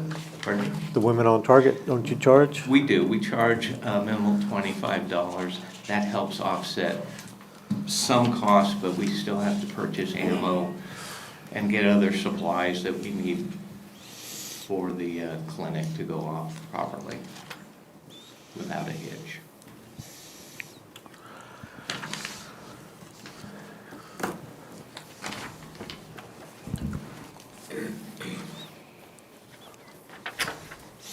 What's wrong with the old tractor we have out there? It is falling apart. It is leaking diesel fuel, hydraulic fluid. Parts of it are having difficulty to be replaced because of its age. It's just, it hasn't worn out, but it's getting close to wearing out. Have you taken it to the shop and get them to see if they can fix the leaks? Tractors and leaks are a normal thing. You can ask any of those mechanics back there, operators. I was thinking the same thing, all mine leak. I know that tractors leak, my little Kubota leaks, but once it leaks more than half a gallon to a gallon while operating, it's usually a lot more serious. When I first took over the range, I went to have the tractor fixed in town. It was $1,800 in parts. Then they called me a few days later and told me they forgot to charge me the $1,800 in labor. So eventually, these equipment, they get to the point to where they just become probably more expensive to keep them running. And then when you look at your downtime and trying to get a project done, you get a cost involved in that as well. Tom, have you looked at it? No, I haven't. Unfortunately, Commissioner, right now, at the point we're at with the lack of mechanics, I really don't have the time to look at it either. We're down to 2 mechanics. And Make Chris do it. And unfortunately, finding heavy equipment mechanics in this town is difficult. I have a piece of equipment that I haven't seen in 14 months. I'm hoping that it will find its way back in the next 30 days. But I might have to have Matt go look for it as a search and rescue effort here. It's just that's how long it takes. I mean, unfortunately, Tom's got the same problem that the other guys do too. This tractor's been looked at by 6 different mechanics, and every one of them's quit and moved off to someplace else. I don't even remember what this tractor looks like or its color. And it's a tractor? Is it north of town? Yes. Okay. But it's south of Thule. Okay. Okay. Okay. Okay. And it's not at the road shelf, but it's on the same side as the road shelf. I was thinking a little more north. Septic system replacement, are we ready for that yet? We say that every year, but I need a list of what you have to have. So, I mean, I would like to address that because we would like to expand the capacity of the range. What we're really short of is we need more classrooms. I don't need another classroom building that's the size of the one we have. I need a building where I can put, 10 students, maybe two rooms that will hold 10 students each. Our issue that we run into is that we have multiple firearms instructors who are fighting for one of 8 days during the month to reserve a room for their classes, but most of them are less than 10 people and less. So really the thing I need is maybe like a modular building where I can get 2 small rooms, that'll hold 10 people and some offices and space like that. And this is where the need or the request for the septic tank comes in, is so that we can tie into that. Our septic tank, due to the way the range operates, we've been blessed that it hasn't failed. You all know that the septic tank is being well protected underneath 4 inches of concrete and a building. I was not there at the time. Nobody called me from the Border Patrol to come find the septic tank at the time. It's not like I would have found it anyways. But right now, it's sitting under the workshop. That was an error at the time. So that I can tell you that tank has not been serviced since 2008. So my concern is that when it fails, It will be epic. Wow. I got a visual. I would like that to really be, just I would like to be blowing up. skiing in another state when that thing goes down. So can't you just refresh the leach line instead? No, what he's talking about is that tank has not been serviced. The gas from septic stuff eats concrete. So that is gonna, anything on top of it is gonna go. And it's probably Otero, filling with that's the sludge. construction part of it. It's not gonna cave in. It Now, may if- fill up and come back up through the toilet, but it ain't gonna cave Yeah, it in. won't cave in, but what it'll do is it will cease to function when it finally's had enough. It'll cease to function because it won't be able to handle Is that capacity. something ventilated? Because if it's not ventilated, it is gonna implode, 'cause that's exactly what happened in my house. I can tell you from experience, we couldn't find the tank, it never got serviced during the purchase, and in 2018, when we found the tank, it fell in. Did you find it with a piece of equipment or something, and drive on top of it? A shovel. I don't know about you, but I don't ever wanna be the one inside a 6-foot septic tank ever again. Ever again. So I think the septic tank would be prudent at this time. I say roll the dice and we'll try it one more year. I like an optimist. You're a very optimistic, Commissioner. No, I mean, it's really, when you think about it, this septic tank, after 7 o'clock at night, it gets no use until 7 or 8 the next day. Then there's a day off during the week where it gets very, very little work. So, there's not a heavy load on the septic tank as far as it's getting hundreds of gallons of water within 2 or 3 hours. There's no washing machine, showers, dishwashers, water softeners. There's no high volume. It's just that at some point, it's filling up. The stuff that goes in there doesn't go out to the leach lines and magically disappear. The tank will fill up to where it won't accept any more input. I don't want to be there when that happens. They got bugs to eat that stuff. They only eat so much and then they leave stuff behind so it does not go away.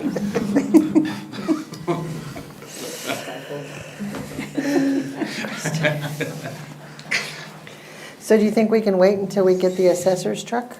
Oh, yeah. Okay, so I say no on A. I'm gonna be the first no person.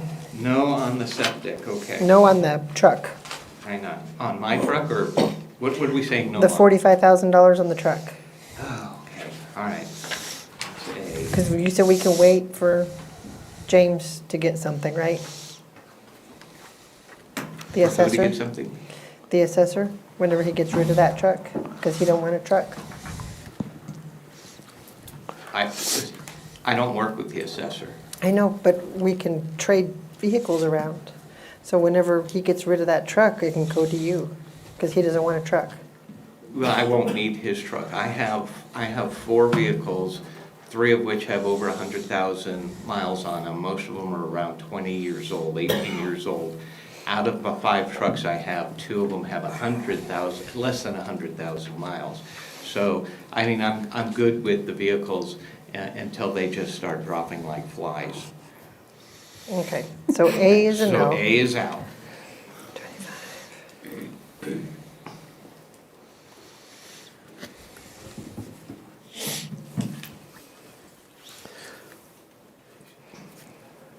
Is the law enforcement reimbursing you on the porta potty and stuff you got for them up there? No. Or is that we're paying for that? So the one porta potty is down, it's just down from the law enforcement bay. So we don't charge them for that, the use of that porta potty. And it's used also by our customers because it's right near our general purpose base.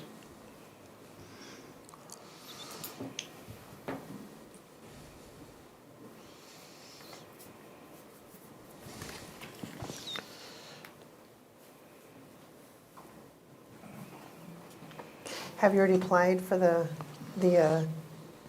economic development grant? Yes, I was fortunate enough, while on vacation, to have my chief range safety officer find the mistake I had made, and it was submitted. So now we're waiting to hear if we get it approved. I'm very optimistic about that.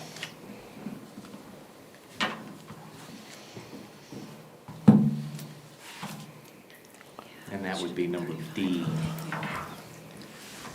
Commissioners, on the capital outlay sheet itself, there was an error on the EDD grant match. It should have been 35,000 like he asked for in here, and it's 25,000, so that is incorrect. Is that on one of the additional ones that you emailed us, the Yeah, separate? I'm sorry? One of the little? Yes, on that one, it's on page 2. I know that there was another grant we were talking about that you had a $25,000 match for. I don't know, I must have been thinking about that. Anyways, it should be 35,000, not 25,000. Well, that just made it worse.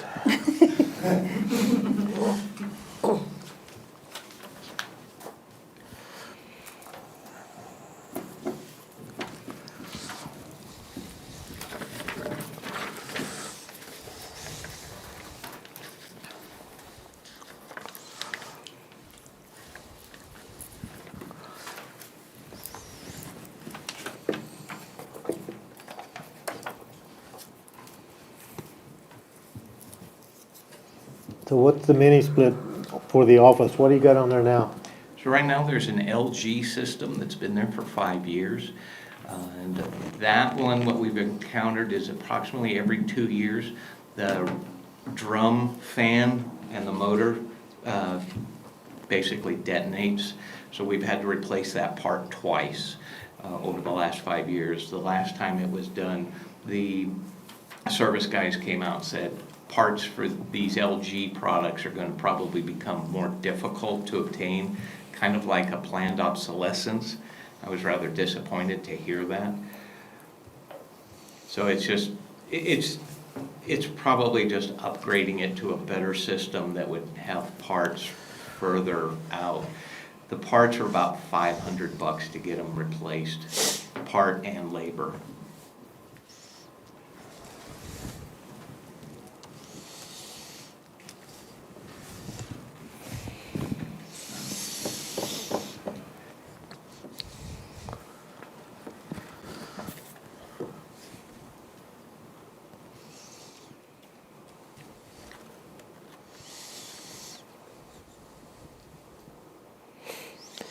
So your maintenance contract, what's that? Could that increase from 1,500 to 6,500? What do you got there? So on the maintenance contract, there is, let me get to the page. So this increase is to cover two things. We have ESA alarm system, and we have 3 sites that are alarmed. And then the other one, the major part of this is that the porta potties went from 2 to 5. So when we increase the size of the range to host more events and people, we had to put more porta potties out there. What I would like to look into, and we're researching, is like pit or vault toilets, like what they have in the national forests. Or White places like Sands. that. Pardon me? Or White Sands. Or They out have- at White Sands. Yeah. Just something that the initial cost will probably be uncomfortable, but over the long run, it would be better for the facilities and for costs. You know how terrible those stink in the middle of the summer? Makes you hurry. I hope that I don't have to use them. How long can you hold your breath? And it may be that the porta potties are the better way to go. This particular company that we bought those from, they're Johnny on the spot. They're out there on Sunday, they're out there, usually about every 3 weeks, and they do a really good job. Now, one of the other things, and I didn't even think about this, is porta potties are made out of plastic. They're going to have a certain life expectancy. I'm doing the best I can right now to keep the wind from tearing them to pieces. But, those are like $700 or $800 a piece, and I'm sure they're used, but, we take care of them. You bought the porta potties? Yes, it was cheaper than renting them over the long term.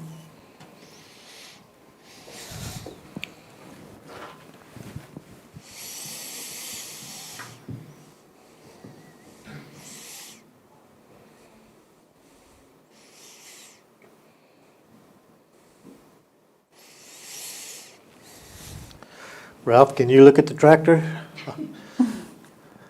Nope.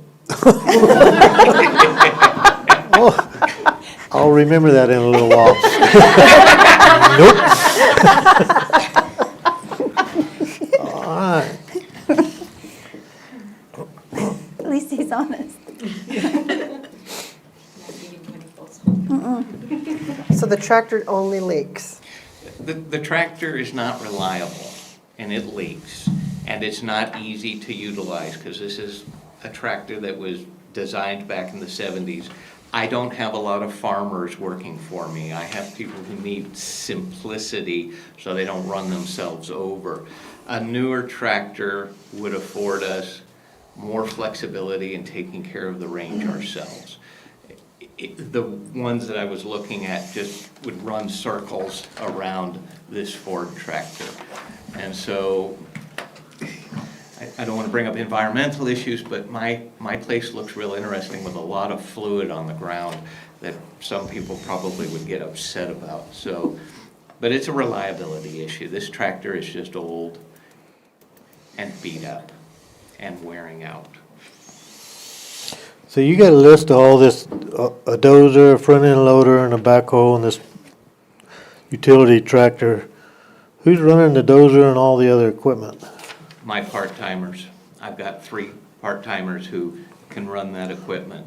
So we've used the dozer. We love that. That one actually turned out to be very good for us. The front end loader, that's the piece of equipment that I haven't seen in 14 months. I'll be looking forward when that shows up. But all those pieces of equipment have all had life at other departments. They all end up with me, and I take care of them as best as I can. So what's more important, 400-yard bay or a tractor? Well, I already have a 400-yard bay, so I'm going to say tractor.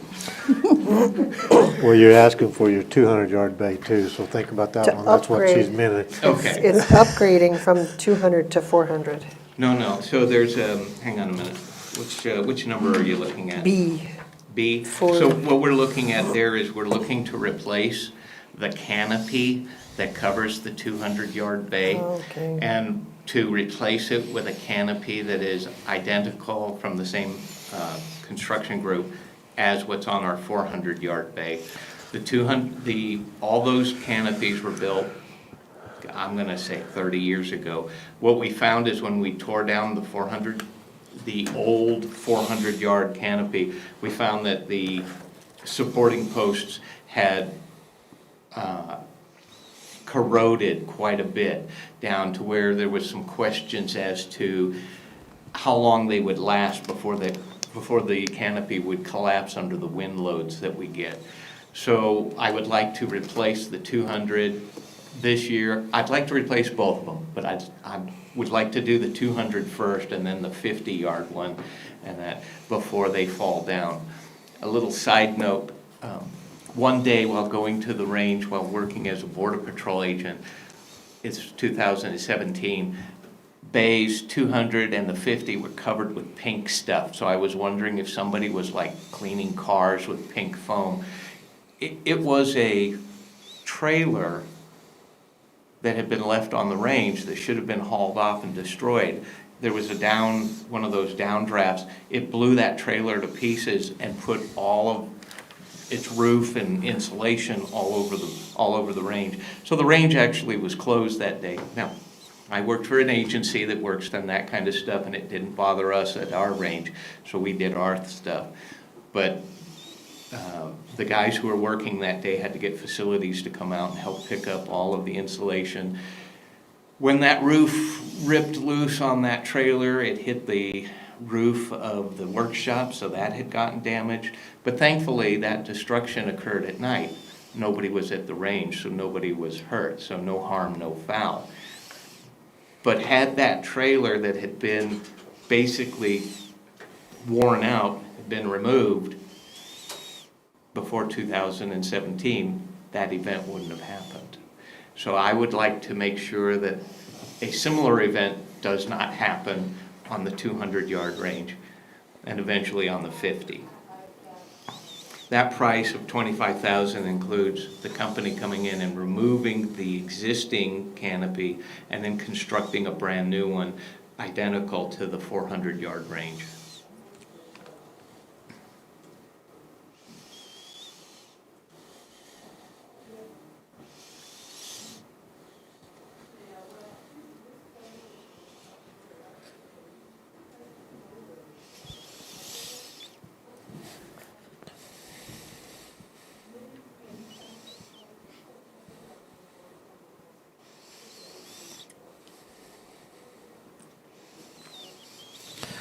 Well, you got the other pieces of equipment, so I'm saying no on the tractor. Your backhoe, if it's operating, you can do anything just about you can with that tractor, except for get Close. underneath. But Yeah, that tractor's pretty tall. The backhoe is, I got it from Ralph, it's a 16,000-pound tractor, it's probably like 12 feet tall. Is it still under warranty? No. Okay. Ralph, can you take it back, say this is broken? He broke the frame, I welded it back together, you know.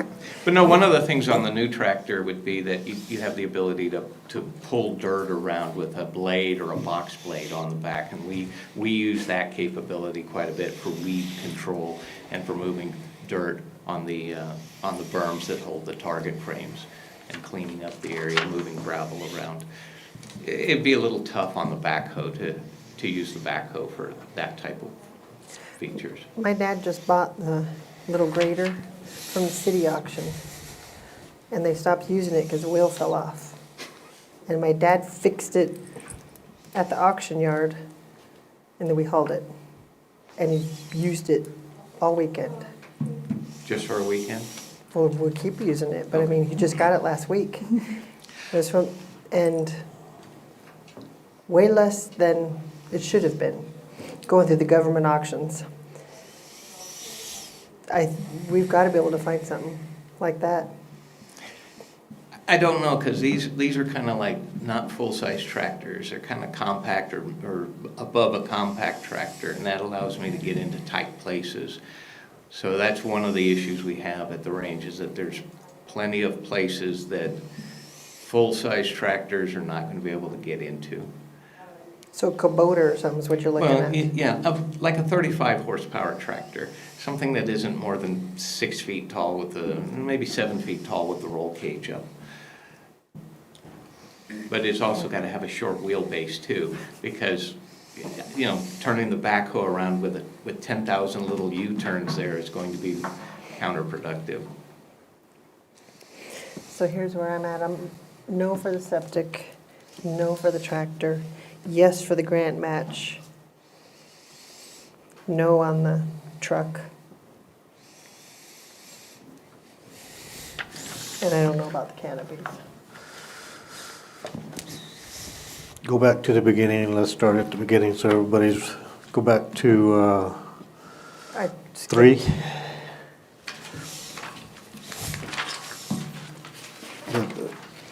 1, 2, 3, I put no next to that.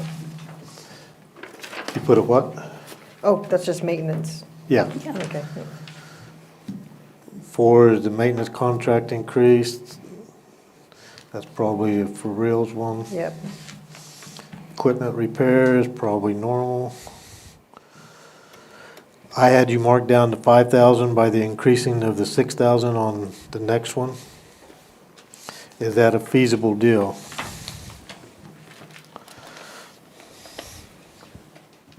That's just because you have more handouts and pins and stuff Well, like that, right? if he wouldn't have hand pins out like that, he could be all right. Well, part of this is, Those are Those are from Pam. Those are from here. Oh, those from Yeah, those aren't the shooting range. then I get blamed for everything. Those are yours up there. That's right, those are mine. Actually, these are wonderful promotional items for the cost. They are fantastic, and they write well. Mark, you got to give a little bit. So so what are we looking at there on number 6? Printing and publishing 5,000? That's what I got. I'm good with Okay. that. I mean, I can try to do that. I'm looking at, as of February, I had 74% of that line item consumed, so coming out for March, April, May, and June, I was concerned that I may run out. So 5,000, okay. Next time I fly to Dallas, rather than seeing New Mexico True, we should have the shooting range up there. See? Actually, we are advertising on the Holloman Air Force Base. The 501c3 group is gathering money, and they have actually paid to have us in their bowling alley, movie theater, and then some sandwich boards that I think are outside different places. And one of our firearms instructors who uses our facility, they also made a professional commercial there at the range that's showing out at the Air Force Base to garnish business. So the word is getting out there about us. It's just it costs money to advertise. So on the increase in the fuel from 3,000 to 35, I don't have a problem with that one. Overtime salaries? Isn't there a way to stagger them out on the days you're closed and work some the days you need them? So right now what I calculated is with the 2 employees who are eligible for full-time, it used to be up at $7,000 and then it got cut back, I think last year, the year before to 2,000 or 2,500. As of February, 91% of that was consumed. So now I have a second full-time person in here. My concern is that I won't have enough for them to cover. You're looking at 6 hours per pay period for availability for overtime. So usually they're not working overtime every pay period. It's to cover when I'm gone on vacation or if I injure myself or if part-timers are out and they need to come in and cover for part-timers. And sadly, most of us are old. 4 of my employees were all in our 60s. I think one's 67. So, we tend to break down like that Ford 335 tractor. Sometimes we leak hydraulic fluid when we don't want to, and sometimes we won't start in the morning. So, what about making that 3,500 for overtime then? You want to go 3,500? Yep. Okay. The overtime, I thought that was at 15. you're at the animal shelter. Oh, I'm on the You animals. gotta flip back, yep. Mark, what do you use supplies for? I noticed that's a little high. We could probably bump that down. Number 5250. So that's buying paper, ink for printers, supplies that it takes to run the facility, tape. A lot of this also is stuff that goes towards the Anyway. targets and stuff. Let's finish with this before we jump to something else. Oh, I was just following Pam. We're on, We're gonna have to go to the next page. There you go. I'm going back and forth on the And HVAC. on the supplies, I've already used 88% as of the 3rd of April. But that's 88% of 2,700. Pardon me? That's 88% of last year's budget, 3,400. And now it's gonna be 6,200. For supplies for Right. number 5250. So that's 88% of 3,400 where's my budget? 2,700 is what was budgeted last year. So what I was showing for last year for supplies, object code 5250 was $4,000. 4,000, okay, there it is. And then I've used up quite a bit of that. I have about $800 left to get me through the next 4 months. I probably won't use all of it, but I need supplies to run the range. I don't need to buy pens because obviously I've got a supply of them. But I still need to get paper and ink. Ink is grossly expensive. Do you go through Wendy too? And get the paper from her?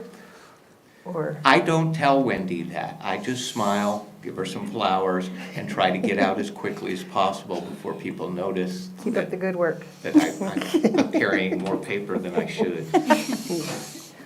So you take it out of my copy room. Is that what you're saying? Sound like we just admitted to it. I would like to take the 5th. And it's on record. How about we make supplies 5,000? Yeah, that's better than 4,000.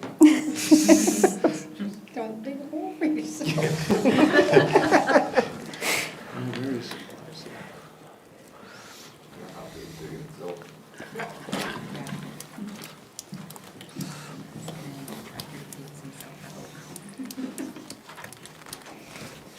So HVAC.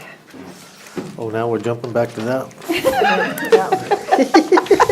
Trying to finish this page. Commissioners, Eric texted me and said he'll look at a quote for that septic. We may be able to use part of the existing system. Oh, cool. So let's do a no on that for a while. Yep. Okay. So a no on the septic.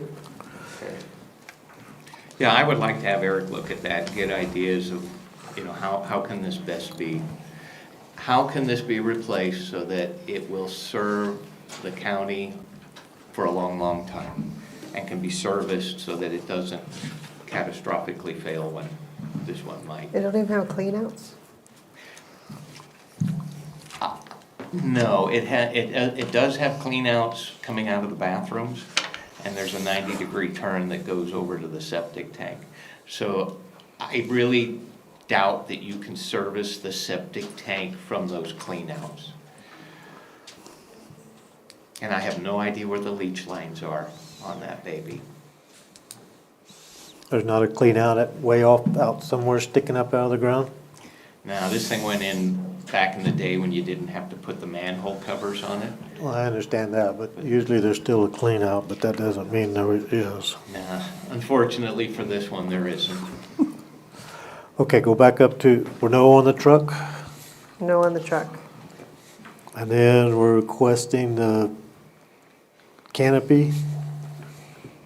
I don't have an answer for that one. So that's a go. So yes, you said? Yeah, I don't have, I would rather see them people shaded than, have to stand in a weed somewhere, so. But there's already canopies there. There's an Yeah, but- existing canopy that's about 30 years old.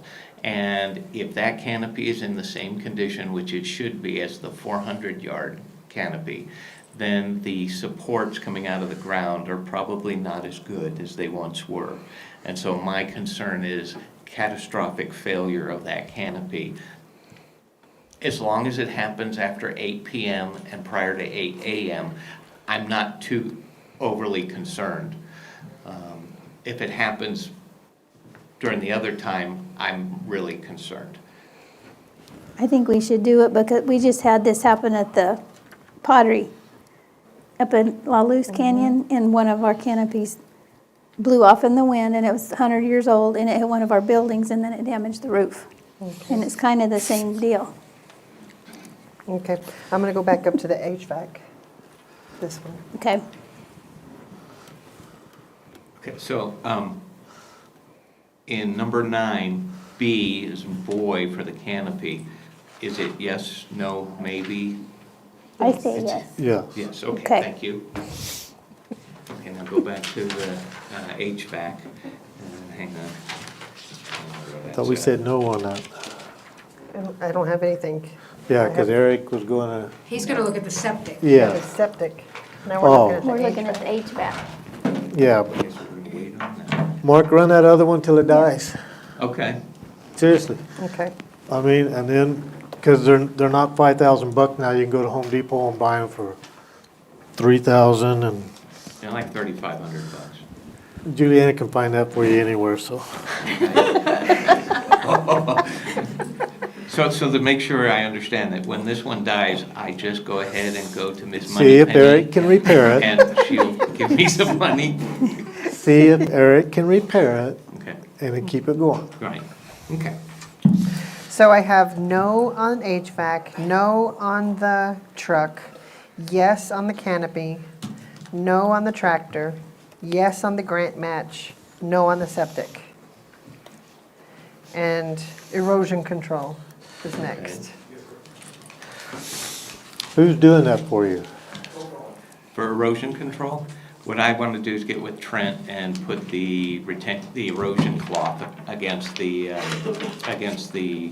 berms. What we're finding is our berms are very tall. You saw that podcast from Tim and Josh, how impressed they were with the size of those berms. They are very tall, and we're getting erosion issues, and I wasn't able to address that when they were built. So right now, my guys are driving up the berm on the little roadway that's there with an old tractor with a clutch in it, and putting dirt up there, and then we're shoveling it into the crevices. I would like to get that just cleaned up and then have the erosion control cloth put up there. Tom, what do they call them?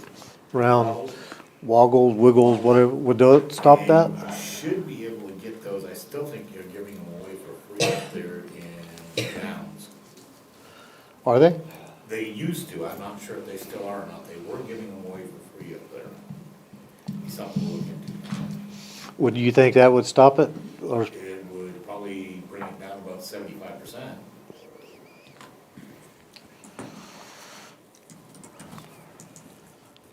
So let's say no on that for now. well, I would almost leave that, even if they can't get them free, but I bet if you could buy them, that would stop a lot of your, Because right now I don't have any mechanisms in place. well, you don't need to be on those berms. I don't, No. We Pardon don't me? work on you don't need to be on the Oh, berms no, with no, any. my balance isn't that good.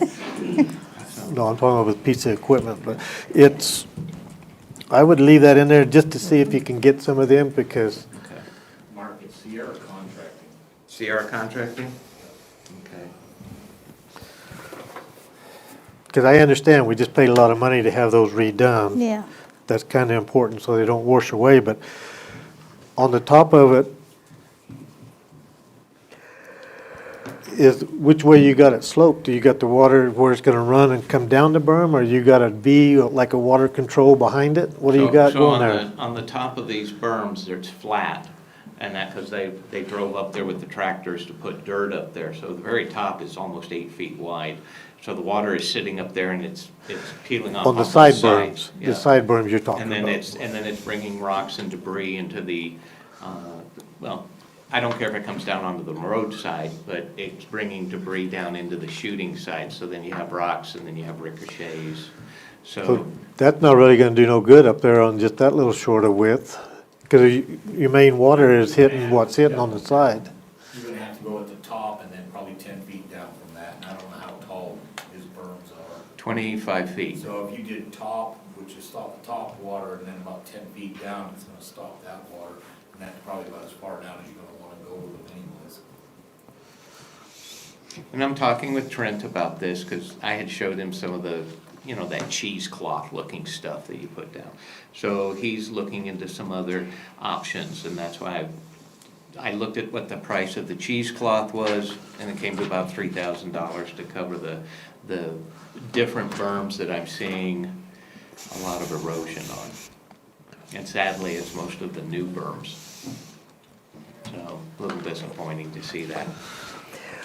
What is line item 5918? 5918 is donations. When people come use the range, they give us donations. Some of them give us, we had one gentleman who passed away, his family donated 7 boxes of firearms accessories to be sold, to be donated to the range. So that should actually be 54 in our favor, not an expense. 54. I don't have 54, I'm just showing 39.5. That's the expenditure of the donated items that are received. So we have to show that we spend those donations. Correct, Julianne? On the donations line item of 54,000, that's the expenditure. So on the donations, what happens is donations go into the revenue line, and then I usually, like, maybe a couple times a year, I'll take what the revenue is in there and put it into the expense line, but I mean, we can move it to an actual other expense line if we need to, but a lot of times I just purchase things directly out of the donation line. So, It's kind of a wash. yeah. Is It's that your coming little in box, elsewhere. your little bucket right at the Yeah, desk? that little black jar that you see.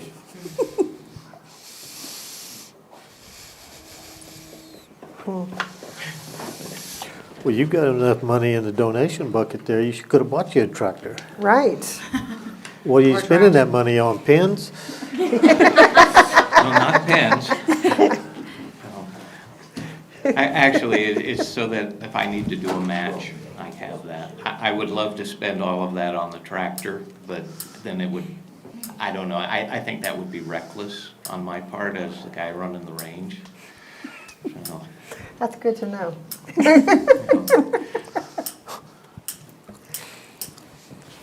Okay, Okay, so I have yes on erosion.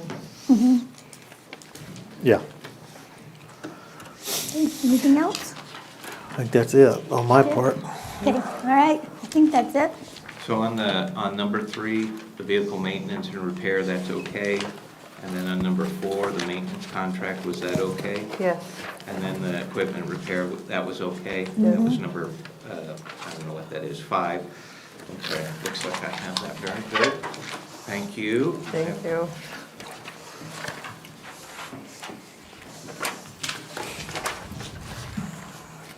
That wasn't as painful as I was anticipating. Hopefully my meal at Del Taco won't be as bad.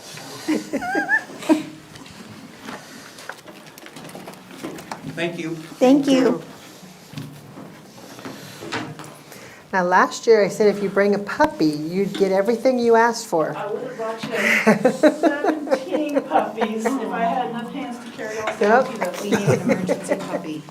Yes. I had 5 born last night to a mom who come in pregnant. Oh, them Yes, poor babies. so See? we have puppies abounding. But anyway, it's that time of year. Yep. Springtime on the farm, you know how that goes.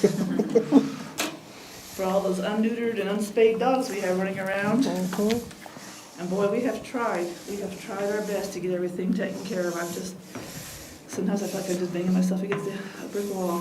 But we're gonna continue to try, we're gonna continue to push, and we're gonna continue to do it Yep. until we have none. You know how long it took Kansas City to have no problems with cats? Almost 10 years. Wow. Almost 10 years for Kitty City doing their program with the city. And now people are all over the place looking for kittens. There's no kittens. It's a good thing we have no kittens. But, Julie does. well, they're out there. They're out there. They're just not in abundance like they used to be. Used to, you can find them on every corner. You can find 4 or 5 in a Walmart parking lot, 4 or 5 vehicles, giving away free kittens, and, it's just not happening anymore. Thank God. Yep. So.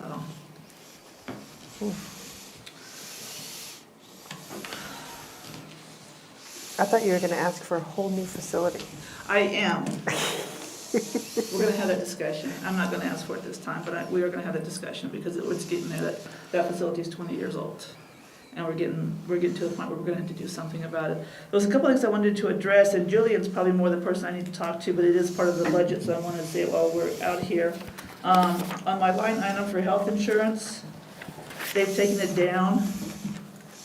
I think we need to reconsider that particular issue because I've got 2 full-time employees who do not need health insurance because they're military spouses. But if I lose them and I hire somebody to replace them and they have to have health insurance, we need to have something in that line item so that we can do the health insurance. And that follows through with the dental and the eye also. I can adjust that. Okay, we just need to reconsider that because right now it is just me because the other 2 have the military coverage, but if we have to cover somebody else.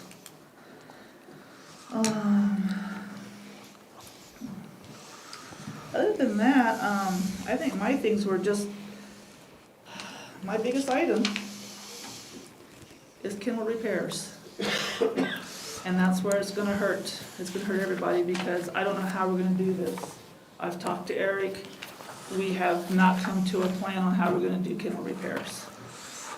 The kennels have been eaten up, so there's square tubing that make the outline of the kennels, and then the inside is like a hog panel, like a little thicker gauge wire that's been cut to fill in that spot and it's all welded together. The square tubing at the bottom of those kennels is about an inch off the ground. We clean with water 24/7, water, water, water. The chemicals we use are not caustic, so it's not so much the chemicals as it is just the fact that we use a lot of water, and water and metal just don't get along. So all of our stuff is rusted out. They've come back, Buildings and Grounds has come back repeatedly and repaired what they can repair, but now we're to the point where it's rusting out that pipe along the bottom, and it's also starting to rust out the pipe on the sides. So I'm having issues with their supports. I have nothing to weld supports to. I have kennels that, where the gate is sitting hinged, it will give either way. And if I have an aggressive dog who hits that just right, there's a chance that he could hit that hard enough and pop it off. Can we get estimates from like Roy's Welding or No, I don't use Roy. Basin Pipe and Metal? Buildings and Grounds said they could do it, but what they want to do is they want to take off, okay, we're at capacity, which means I need every one of my kennels and then plus, because I've got some where I have the gates down, and I have dogs on both sides of the gates. So they wanted to come in and take off a section because it is where you can unbolt it and take off a section. But I can't be without a section for a period of time for them to take the section out, take it, cut off, put a new pipe in, and then bring it back in. I don't know, and I would really gladly appreciate some input because I don't know how we're going to do these repairs and stay where I'm at. But it's gonna have to be like one bay at a time. Exactly. So can you crate those dogs? I can manage to empty out one kennel at a time, yes. It just depends on how fast Eric's team can get one taken apart, fixed, and put back in. So you would think you'd be able to come in when you have a dog, have you got access to push a dog out to an outside area? Yes, we have what we call guillotine gates, so every kennel is, and so we're also talking both sides of the kennels too, so we're talking the insides and the outsides of the kennels, but we have guillotine gates, so I can put a dog in the backside of that run, close the gate down. Right now, when I'm doubled up, I put a dog in the front of that run, and then I put a dog in the back of the run, and that guillotine gate stays down, and we deal with from both sides, so we can have more space. Right. So yeah, there's a chance that I can still use the back side of that kennel, and they can take off the front side. And then vice versa, when they're doing the backs, they can have a dog in the front side of that kennel and use the back side of that kennel. So I will be limited on what I can do with that one particular animal at a time, but we can deal with that. We do have large metal crates, metal kennels. I have some quarantine kennels out in the cat room, so I have space that I can deal with some of the dogs. I can move them around, we can play, whose kennel is it today? But it's gonna be something that, it's gonna really sit on Buildings and Grounds on how fast they can do the repairs and get them back in. Right, that's why I'm wondering, is Eric still here? Yes, he texted me, so I'm assuming he's upstairs listening. If he could come So- down, it would be nice. Last year, we were looking at those portable kennels for the Yes, purpose of yes. chaparral. The Horizon Structures, I still have them on my wish list. Just happened to grab the right book this time. Yay! And what if we looked into this kennel? Do you have room to set it out there? Yes. And then when, 10 years from now, when Chaparral gets built, we can move it down there? That's what you wanna do with it. That's not gonna be 10 years. Well, it may be for her part, before we get 12 the years for next half kids. of the money, but. But no, that's what we talked, that's what we Okay. would like to do. We thought about that also, because that would give me the ability to house them there, let them go ahead and have a quarter, have one section to get in, do their work and get out. And we'd have to wire it, so the expenses for having one of these is electricity, because they have to have air conditioning and heat, Yes, and water to the building. yes. And So- I have out in the back of my facility, there was an RV plug. I don't know if we can jump off of that with anything or not, but there was they have a huge, there's a big old 3-foot thing where there was an RV plug sitting right there. There is still an RV plug that's out there. We're talking about the kennels right now. I don't know if that's enough wattage to carry one of those buildings or not. You know where that RV plug is in the back of the building right there by the cat house? That's what they asked for last Can year. we come off of that to power one of those? It's a lot of moolah for 12 dogs. No, one of those buildings, one of those dog kennel buildings that we were talking about Or even- for chaparral. I'll I think it's 12 slots. Mm-hmm. They could actually put more than one dog in a slot. Are you planning on refurbishing or rebuilding those panels? So we did talk about it, and like Loretta was mentioning, we have a couple of obstacles we're looking at. One, with them being at capacity, we don't have the luxury of having dogs out for a long period of time. The second thing is material. I'm really going against putting metal back in because it just doesn't last in that application. So that's our two things right now, is figuring out what to replace it with and then how to go about it. I know she explained a little bit about taking sections out, and we'd like to try to do like at least 2 sections at a time to be able to move. So we're not keeping the dogs outside or having them out of their kennels for too long. Another concern that worries me is if there is any welding or anything like that, we really can't do that with the animals being there. Well, you're gonna have to pre-build them, Eric, and then go and bolt them in, but Right. I built the kennel where, what is that, out there by UPS, that vet there now. No button. But what we did in the kennel was poured the concrete up so high on the bottom, instead of putting the steel down, so this doesn't happen. And then we put a 2x material underneath, so you have an 1.5 inch gap to be able to wash. You understand what I'm saying? Mm-hmm. And then, but ours, I built with a trough behind it also, so it all flushes down and runs out. But that was to keep, so even if you came in and did a block, laid block, drilled, put some anchors in, poured the block, or poured a little concrete wall, and built your panels on top, you would eliminate the water problem there. Yep. On that particular part, we would. And that is one of the things I'm looking at, is being able to raise those gates up so that they aren't taking as much water. Again, just the biggest thing is time.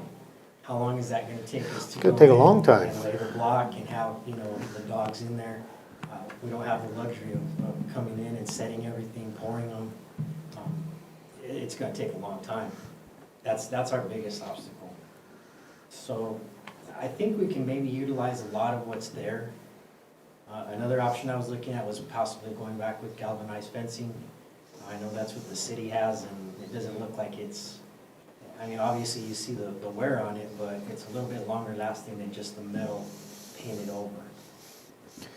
Again, I'm working on, I've also looked at prefab kennels. That's very costly, they're quite expensive. And then to get them built to size, because unfortunately we're also dealing with something that's already made. We are looking at it, I have been researching it, I just haven't found an adequate solution to that yet. The plastic nylon's not gonna be strong That's enough about for, 30,000. if you get a dog fight between them, huh? No, the chain link is gonna be also questionable, because I've got one right now that would grab the chain link, and then he backs up. And then he's mushed the chain link there, and he just goes to another spot and does the same thing. And he's got very powerful jaws. So the chain link is questionable, especially with aggressive dogs. So you remember, we found one of these for around 30,000. And it's gonna be more this year, and I Yep. think I still have the flyer. Yeah, they still email me. Once a For month, I get an that. email from Horizon Structures. So, yes, we would like to, we thought about asking for one of those, but we weren't quite sure how we were set to do something like that, so. That would allow us to empty out, like I said, 1/4 and give you the ability to have 1/4 of the facility to work at one time. Don't know if it'll help you guys do it any faster or not, but that'll give you the ability, and the dogs will be moved out. So is this a permanent structure? It's like a portable building. Yep. They can bring it in, they can move it out. But this isn't the exact one, the one that, the 30,000 one, had where you could fold in the play space, or whatever you call it, for the dogs, for transport.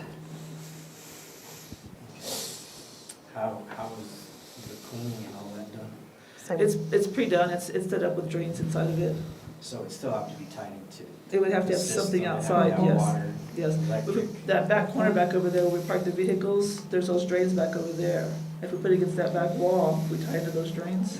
I have to look and see. Okay. That's another big issue that we have is when that facility was built, it wasn't built for this purpose. It was So everything was undersized. The more we put on those, we're looking at 3-inch sewer lines, which they should have been 4 to 6-inch sewer lines, actually. So I can't guarantee that we're not gonna have a problem with backing up there as well, because I'm not sure of the integrity of that line coming from that other building. Is it septic or city? It's on a sewer. It's on city. Yeah, we have a big main out beside the facility, and a couple of times they've had to come out whenever we've had something blocking our drains in the facility side, they've had to come out with a commercial plumber to go backwards to get the clogs out. Can we put this on hold? You get updated prices on a building structure, and you get prices on electricity, water, sewer? Because if we're gonna put 50,000 in repairs to what we currently have and have difficulty rearranging things, we gotta have a temporary fix. And this will open up more space. Not that I want more space, but I mean, we need it. None of us do, but it's that time of year right now, between the puppies and the PCSing out of Holloman, we're getting owner surrenders 8, sometimes 8 a day, Yeah, and that's a lot of dogs coming into the facility. so, I mean, I think 30,000, if we can get one of these around that price, then we'd still come out and can repair. Yeah, I get some updated prices from Horizon Structures. I would ask that maybe you put a little more in there so that we can look at options of doing the repair. Like, I mean, if we just do a couple to see how it goes and how the process is gonna work, that way there's funding in there for that material and that kind of stuff. Because we are gonna have to do something. What do you think each cage would cost? I couldn't even put a number on it. I haven't really had time to price anything out. You know, you went to Tractor Supply and bought their $1,000 cage and then poured concrete, stuck it down in there. How many dogs does that handle? There's different, I don't have the one this $30,000 one, but here's the, I mean, is it big enough to where you could eliminate one section? Yep. Of where your dogs are? Yes. Mhm. It would- And do the work and then rotate and? Exactly, yes, sir.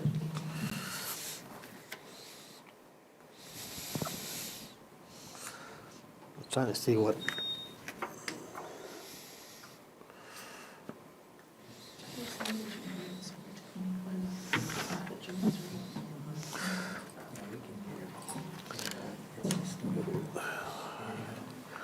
Well, that would be ideal. Yeah, but Once you move it in, it'll never move out, but. yeah. This is the expensive one though. That's not the one I'm thinking of that I have in the, I think I have the flyer in my office. But it's close. What's the one that you got for Chaparral, or the one you? I think is that the one that I think we talked about for Chaparral? I think- Something similar to that. I think the one we got for Chaparral is actually a 2-sided one. Yes. Something like that, only it has kennels on both sides. And the one to They have Chaparral, them both ways. They have them where you can run it, you can walk down the center and have kennels on both sides, starting at 6 dogs on each side, 6 kennels on each side, all the way up to 20 kennels on each side. and an office. Yes, and some of them have the office up in the front. Yeah. I've got the whole thing. I will drop it off and let you guys have it and get it and ask them for an updated price. Yeah, do that, because if you're gonna do it, like I say, once you move that in, it ain't never leaving.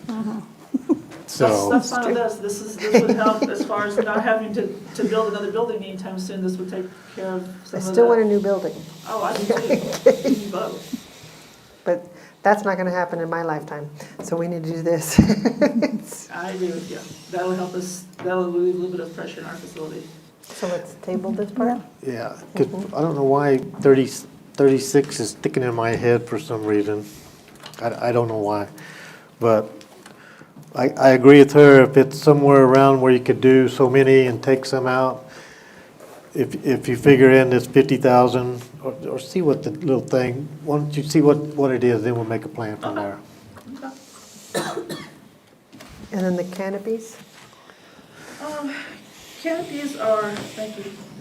Thanks, Eric. We lost some of our trees in the last couple of big windstorms, and so we have a large section of our backyard that the dogs play in that's just not covered. And that's not really not a big deal right now, of course, we're just coming into the springtime and it's still pretty cold outside, but when, in the heat of the summer, it gets really hot out there. Active dogs are happy dogs. Happy dogs are adoptable dogs. So we want to try and keep our dogs as active as possible and get them out to the yard. I have volunteers that get them out exercise. I just need something to cover because that is a big area of the backyard that gets very hot in the summertime.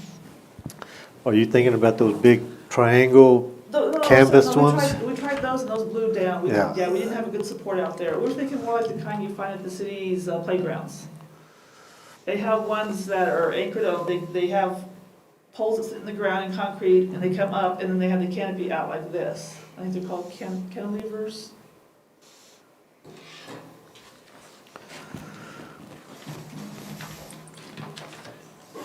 Sorry, I didn't make copies. I'll let y'all.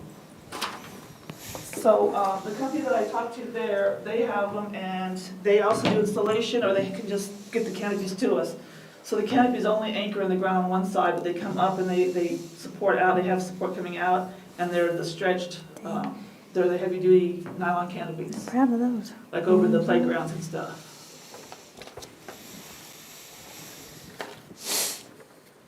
I think that one is one with insulation, but they can also just, we can just purchase the canopies and have buildings and grounds do the installation or contract out with a local construction company to do the installation here because you do have to go down the ground to get enough support for those canopies.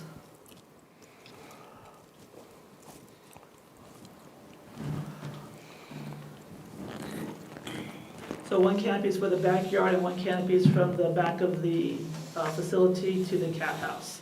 And we're gonna pull that rock out and put some sand in that area also so we can do some meet and greets in that area. So we have 2 areas to do meet and greets. So you got,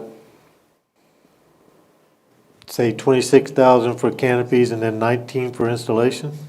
Yes, but like I said, that installation, of course, is that corporate is, I don't know if they're outsourcing to somebody locally or if there's some company that comes down with the canopies.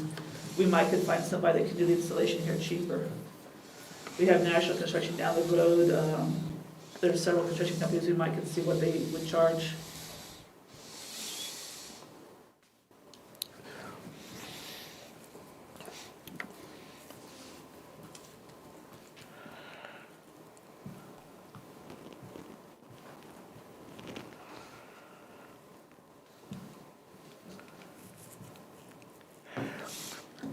Let me talk to Trent on this because get him to check on the metal building parts.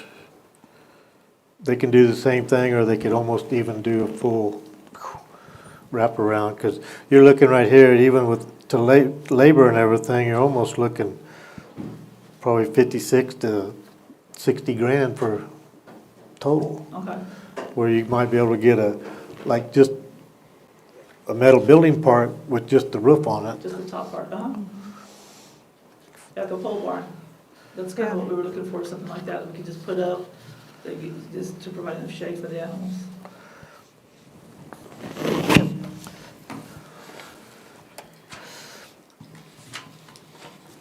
Is Trent gone today? He's sick.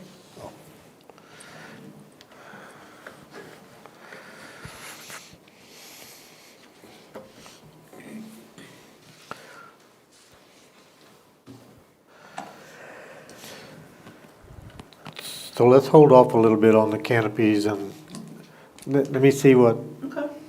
get with Trent and let me see what, we'll go look at it and see. Okay.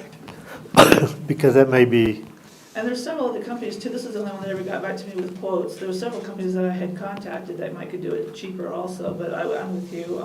I just as soon have like a metal type building up there as opposed to having all those canopies because the canopies will eventually whip in the wind and rub Yeah. and get spots and stuff, so. Even the RV covering things, right? Yes, like the carports. Yeah. Yes, you get those out there, get them anchored in the ground, and those do pretty good. but you'll be, every 2 or 3 years, you're replacing that. But I bet you, let me look into something. Then it'd be a one-time deal and so where we put that feed when we brought that food out there, where were you talking about doing the canopies? Because if you're gonna try to move in one of these dog houses and stuff, you're gonna have to, you gotta think about. The doghouse is gonna be in the gravel area. Would you come in that back gate? Okay. The one we're talking about right there, that Yes. the one you're gonna check Yes. on, yeah. That'll be over in the gravel area. So over in the yard area where we have the grass growing, we have between the back of the building, and they had some outdoor kennels at some point, so there's this little metal building right there on a concrete slab. Well, we tore down all the kennels because they were all chain link and they were all in disrepair, so we tore down the kennels and we just left a little shade part right there. So there's about 22, 25 feet between the sidewalk and the concrete for that little run area right there. And then it's about 35 feet from the brick wall that divides us and the storage units to the chain link fence. And then, so that would take care of one, that's one area.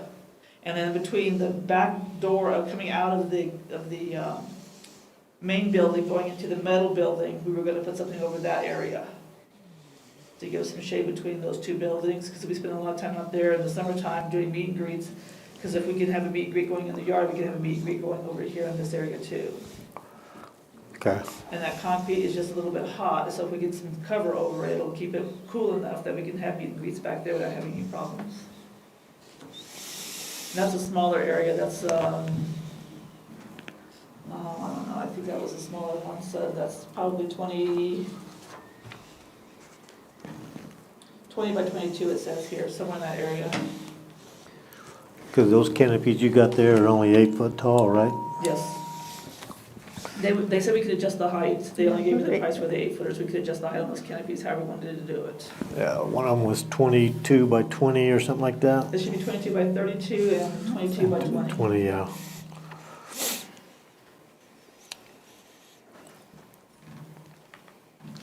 Let me talk to him on, let me keep these for a second now. Or let me get a copy made of them, that'd be the No, easiest you can thing. go ahead, I have a second copy. Oh, do you? Yeah, I have a Okay. second copy, so you can go ahead and keep that one. Go ahead. Don't waste any of our paper. Right? It's precious. Now that we know Mark's walking out and stealing it.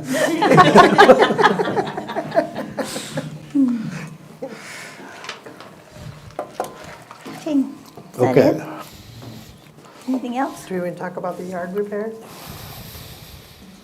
Are we holding off on that We until? can hold off on the yard repair. The yard repair is not as big of a deal with me. Eric brought it up because I think he saw it in February when it was still kind of nasty and yellow. And if you can see it now today, it's pretty and green. They have the sprinkler system working just fine and it's looking good. Okay. So we were talking about alternate stuff we could put down, but again, we come back to the heat, and if we put something down there that's too hot, the dogs can't play in it, so the grass is just fine with us. Okay. Okay. Yeah, do a little research on that. See if I can, because Trent will know what I'm talking about on that, and we can. Perfect.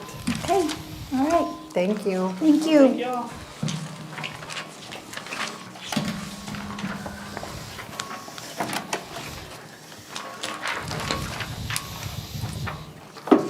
So I think I'm up with my new department. Yes. Oh, we're gonna wait till you to last. Oh, thanks. I get the leftovers, right? Yeah. That's fine if you want to go roll on to the rest of the No. Did I'm we just lose a joking. perfectly good attorney today? Come, text him, we're gonna cut his budget. I just noticed we He skipped already over. cut it. Yeah, he I did see cut that, it. by He did. 48,000. He did So we're good. gonna double it.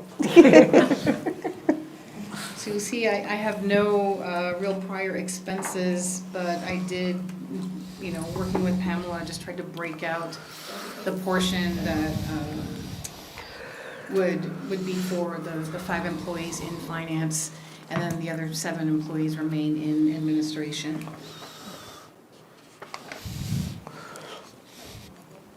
I also tried to look at, like, for example, purchasing. They have 4 individuals, but as part of the finance purchasing affiliate, we do attend a lot of the same types of conferences, and so I just tried to base some of the expenses off of that. The only thing I didn't ask for was for uniforms or anything, but that's all right, we're a new department, we can wait a year. So how come your maintenance contracts are only $850? What's that? Your maintenance contracts? That is mostly just going to be Adobe Acrobat expenditure, and those contracts, I believe we just got a quote, it's about $145 a piece, and it's for the Adobe Pro, and we all use Adobe Pro. And Tyler? That comes out of. That comes, yeah. That comes out of the, like, general operating, so. Okay. Let's see.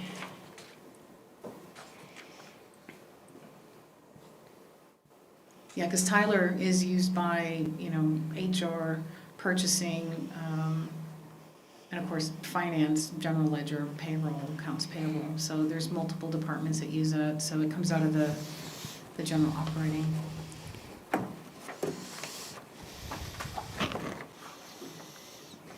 I took my last year's book back, but does this reflect out of your funds? Yes. $365,000 cheaper? I don't know if that's the exact amount. Maybe not exactly. But if you look at, I did request some salary increases. But it's pretty close. These are similar to what I would have normally requested anyhow that would have been in admin. If you look at the 2025 revised budget in admin, it was 1.1, and now it's 824,000. Okay. So there is, that pulled out and showed.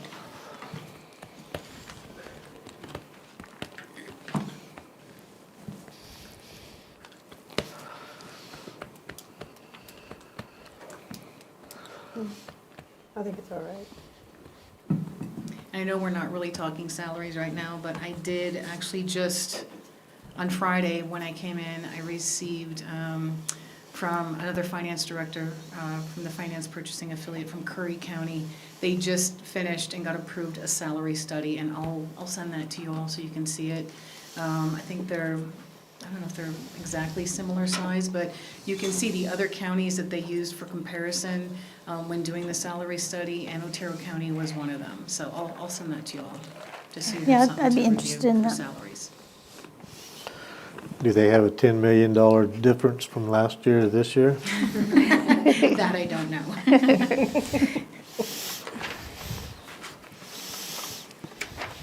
And they got all those chicken farmers and milk farmers over there too. And Curry. We don't. Okay, I think that's it for, Yep. I think it looks yours good. was easy. Yep. It was easy to read. Yeah, it's all empty. Yeah, I know. Had one line. And you worked here last year, how come there's no? This one's not gonna be fun, I can tell. No. I'm gonna warm up for Ralph on you. Nope. Nope.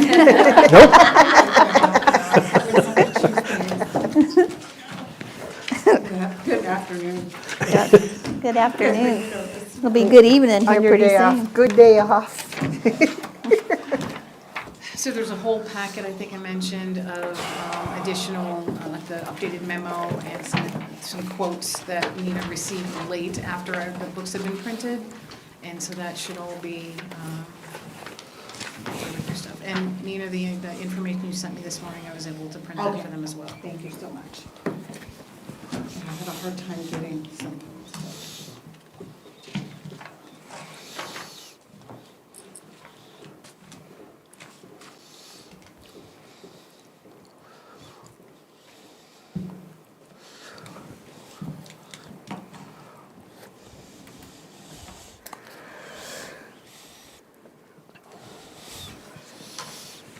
Is this a change from what you have in the book? Is that what we need to Yeah. look at, this instead of the book? Including some extra things, Yep. yes. Body cameras. Oh, okay, so that, And most of it, I looked for quotes based on the benchmark audit with the liability insurance. So most items on there came from them, recommendations from them, which I did. I believe I included the recommendations benchmark audit. And some of it, I think, if I recall, like Pamela and RB have recommended something. That's the one we discussed with you in executive session that we recommend having done.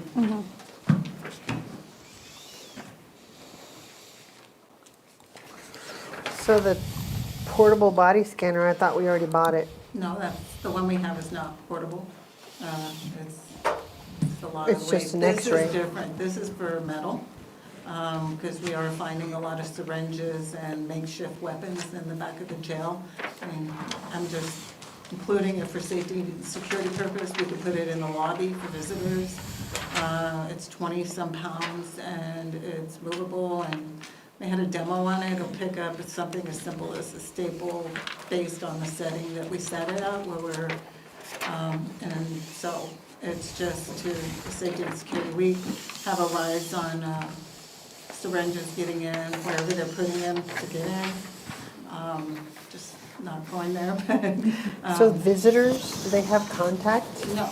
No, I'm talking about the inmates, wherever they have them when they come in, or however they're getting them. And some of them make them just by things that they receive in the housing units, or find basic staple. So, and they're pretty dangerous looking, so just trying to find a solution. $195,000 for more cameras? We walked the roof. Pardon? Blink. They want them in certain areas where, you know, the female housing, places that we've never had to have them before. So they weren't part of the expansion or anything when they put new cameras and more cameras in. And of course, our observation, medical cells, everything where there's a high liability issue. I mean, so we just put them in, so. And that was one of their recommendations as well, is to get them in places that are our blind spots. Who's doing this recommendation? Benchmark, under summit risk, isn't it? Or insurance. Insurance? The liability.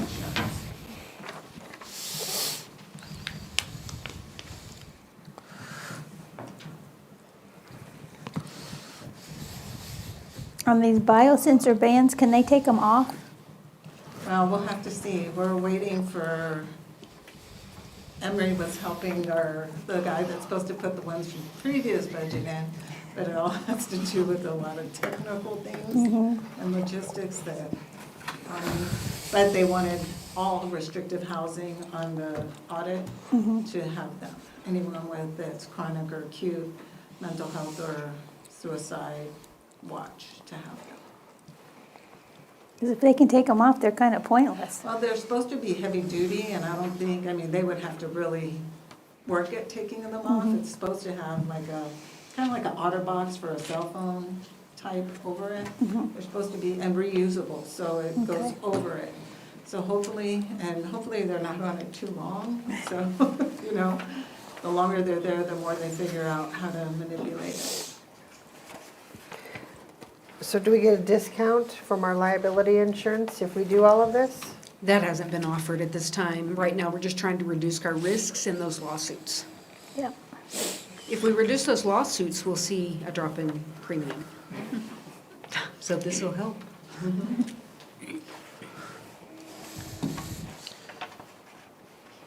These cameras are stupid. The problem with this is we're at their mercy. Because they almost want to drop us anyway.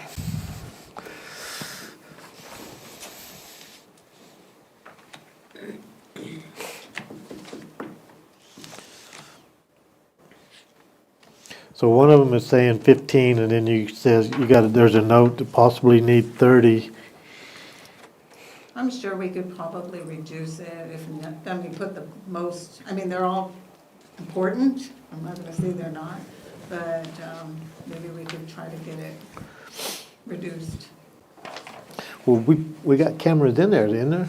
But we've never had them in female housing, we've never had them in the observation cells or inside the cells. They have these cameras that can look at certain angles where it's not getting in the restroom area or the shower area, because you can't, so. Can you do that? Can you put them into where it watches them in the? Because I was in your little control area and I could see the shower, but they had the little. Right, and they're gonna put the cameras where it blocks the shower area. You can't see inside that area. Even in the shakedown room where we do strip searches and we need to change them out, they have a way to angle a camera. It's called, I don't know what kind of camera it is, I'm sorry. It's a one that angles down and gets a certain area, and you can actually put a red tape where it won't go past that area.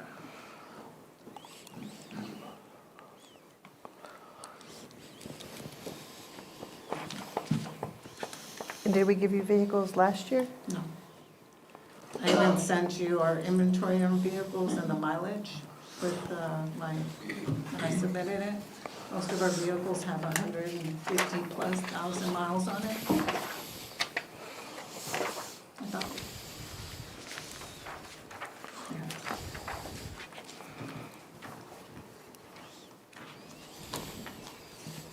I have a couple that aren't. So all 22 of these are transport vehicles? Some of them are, well, it should list there where they belong. We have one, I think that's for admin, that's only an in-town use for the girls at front office. Those of us that are on call, we have a take-home vehicle but mine has 179,000 on it, so I don't take it out down. We have a maintenance truck, and the sheriff's office has 2 of those units. They utilize them for transports as well. And I pay for the maintenance on them. The sheriff's office, the capital outlay we applied for, I thought was like 400,000. It was. And why did he get 900 and something? I believe in talking with Sheriff Black a few weeks ago, he had mentioned that Townsend had called him and said he had an extra 500,000, could he utilize it? I think it's that money, but I haven't asked David. But yeah, it will be specifically for Sheriff's Department, though. The language in the grant will most likely state that. Can he buy some vehicles and loan them to them? That's between the 2 of them.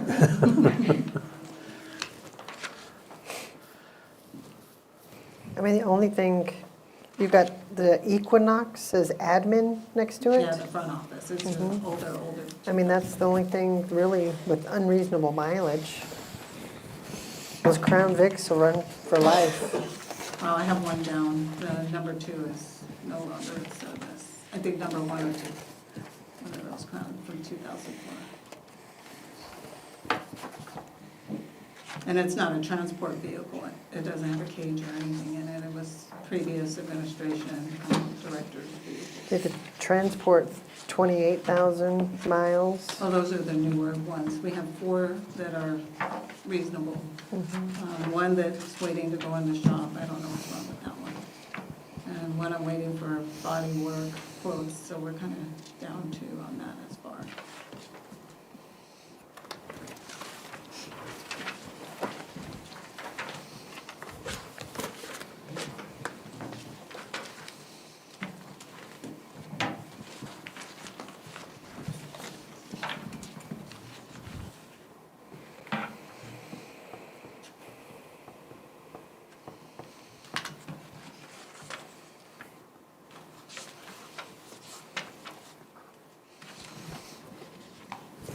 But you could get by with 2 if we could get you 2? I will take 2. How about 1? That's what I was gonna say. Wow. Yeah, I was gonna start with You 1. answered that way too fast. No, I knew it was that. I asked for 3 because I was like, if they go for 2, I'm like, my man, do it. 2 will definitely help. I know we've cut you on vehicles quite a bit in the last few years, so.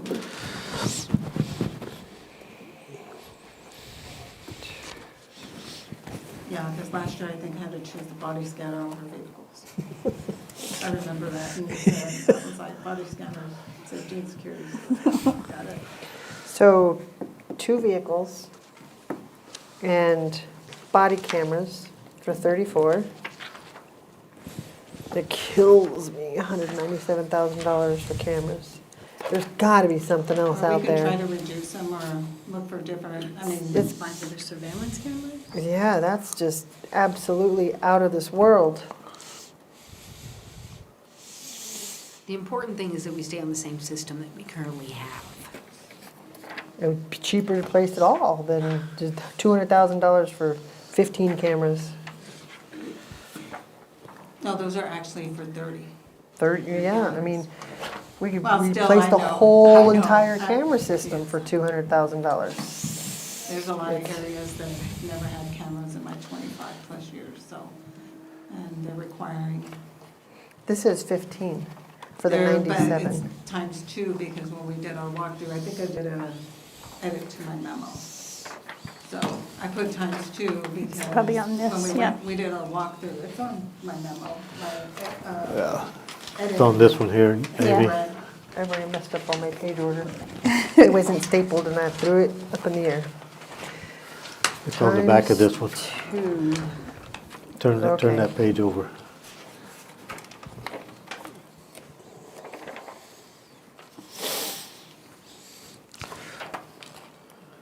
Oh, got it.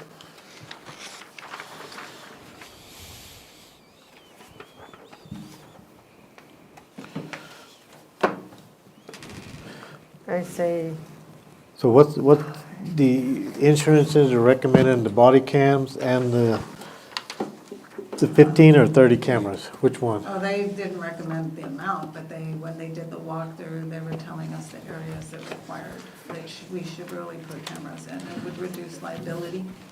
So is it 15 or is it, it's 30?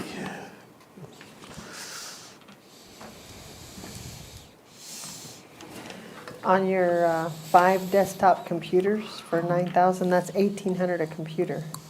I just went by what Emery sent me. That's about the going price for what we need for our systems now. And 3 of them are for medical and under our contract, their computers are pretty old back there, their PCs are 2016. And they say they have to shut them down. So.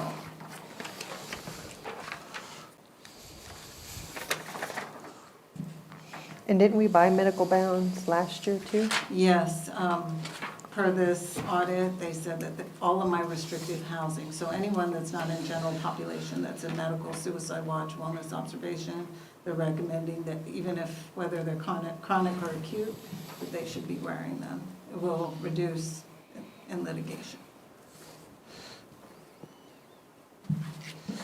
So on the cameras, you got it wrote here, 15 cameras for 195,000. That means we need to change that to 30 cameras. Yeah, I Yeah, think she it's has on it there. 15 and then she has times 2. There's 195,000 on that sheet. Yeah. So that times 2, so that's the 30. That's where that comes from. Can you still have $1.2 million in vacancies from this year? And if you looked at my budget as well, I put in there because I haven't had them funded for staff raises, increases, to take off 5 of my transport positions, because only 1 person in transport versus 10. And so to reduce that team to 5, because we're not utilizing them as well.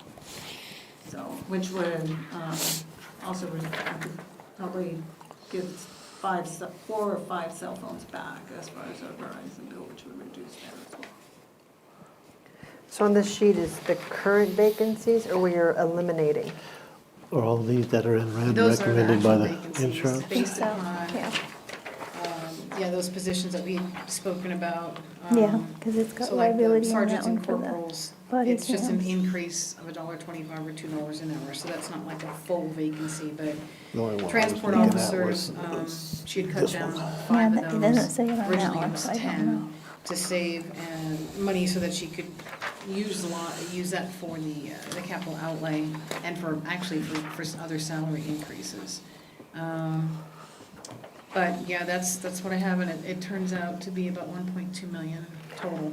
So this is what the openings are gonna remain, the $1.2 million These are until we fill vacancies, them? yes, that are to be budgeted for. yes. Okay. That includes the salary plus, basically the only thing, well, it does include insurance as well. So para, Social Security, Medicare, and then full family insurance, which is about, almost $22,000 right there just for insurance, if they take that. Now, there definitely could be some savings in the insurance if someone is hired and they either don't take it or they take like just employee only.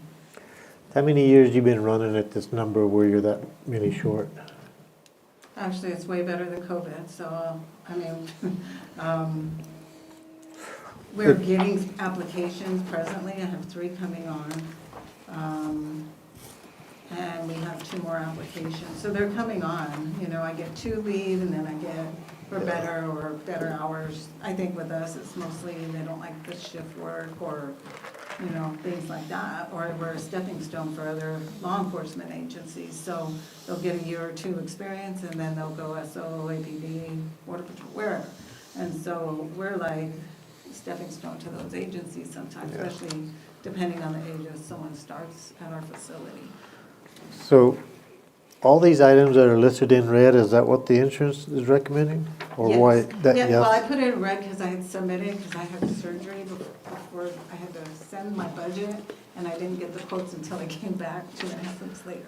Oh, So okay. I had, the ones in red are quotes that I received late, and so, yeah. Okay, but they're not the ones the insurances were? Yeah, They are the ones, yeah, 'cause I okay. wouldn't have, some of this, no.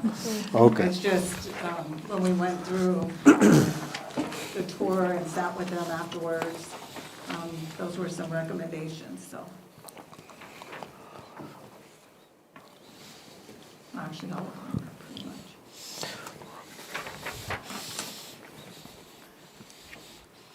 So we're looking at the portable body scanner thing too? Yep.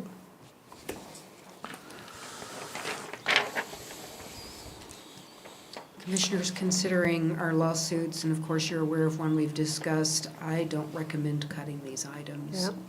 No. I'm just gonna complain about them. Right. And so will I. That's okay. Okay. What did you decide on the video surveillance cameras? Is there some back and forth? Was it 5 or 15? The cameras? Yeah. It's I thought it was 30. 30. Well, so all 30, you're approving all 30? That's what she's saying. Okay, just wanted to make sure. That, we gotta change that $200,000 number. That hurts me. It hurts me too.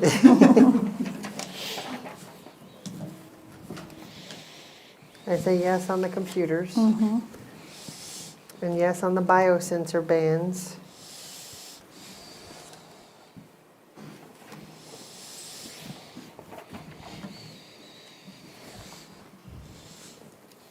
The rest is just no choice. The food costs and Is that what the CPI 3.9% is increase in? With this, yeah, it's actually pretty low. They normally go 8, so I was kind of surprised they went so low, it's 3.9, so it's not too bad. Medical, of course, we have to have medical, and that one's going up and up. That's all I can say.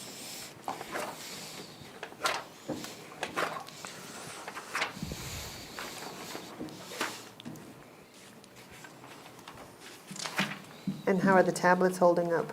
They're doing pretty good. I mean, NCIC's been fabulous when we have issues with them. We send them off with a shipping label, they send them back repaired or replaced. And so, and we have a lot of detainees with hundreds of certificates completing the RISE program. Of course, there's other mental health and other curriculum on there as well, if they want to utilize it, somewhat different things, but they change it like every 3 months, and they're looking at a new platform as well for Schoolhouse, is what it's called anyway. And so they are utilizing it, and they email me for the certificates, and I email a link to their attorneys so that they can use them for court as well. So, So and you have 5 computers back here, and then you got 2 more up here for medical? laptops. Because Is they that, do is the- that in the 9th, that's additional? Yeah, because they use, and I know you've been to booking, they have a medical room, and they use mobile for the MARS and for intake. So that they can verify they take the medications and stuff, and theirs are pretty outdated and breaking. And those are what John priced you at the 18? Oh, no, there's a different quote in there for the laptops, I believe. I don't know if they were that high, I can't remember. If it makes you feel better, I already bought it on the other ones, and they were 2,000 and 4,000, so. Yeah, the other still man. Each? Wow. Yes, I'm grateful. I'm definitely grateful.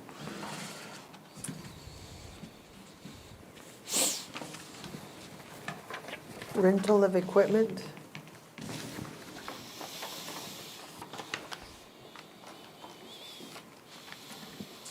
That's 5204? Mhm. What kind of equipment do we rent? We have the Terralogic, we have the dishwasher, Ecolab dishwasher. Oh, okay. We have a lot of equipment that, we have to rent medical equipment for someone with a chronic illness that requires any type of special medical. Trying to think, we have, I'm trying to think what else, but of course the copiers. And there's a lot of things that fall under that. Seems to go higher than lower.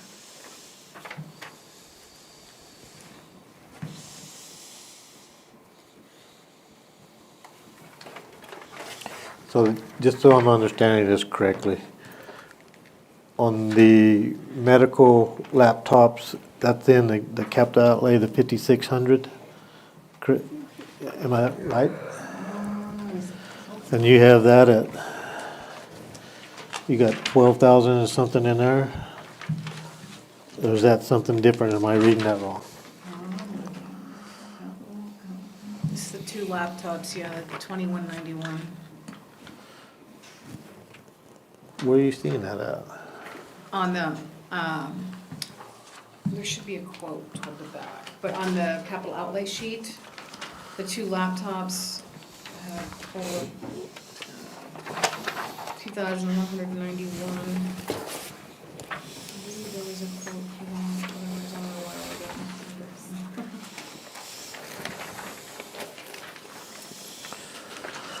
ago. Laptops too, 2191 each?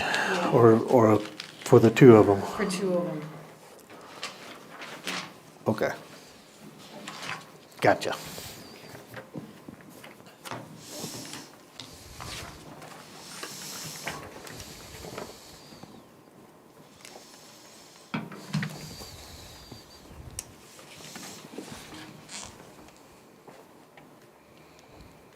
So we only cut that 50,000?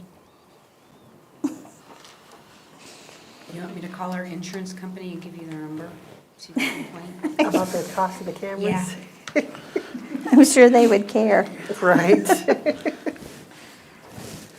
If you don't like that adjustment, wait till you see the next one. Yeah.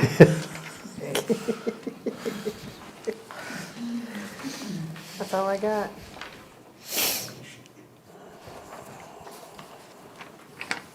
Do we need to add that on 5310, the professional services?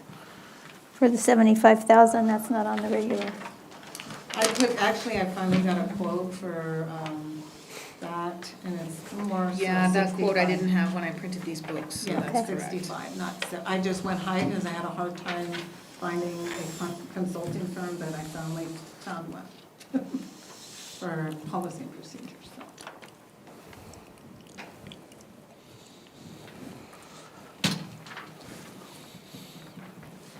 And we're getting reimbursed by the city and everybody else that uses our jail, the Thule. We bill them every month. Okay, and they're all paying their bills? Yes.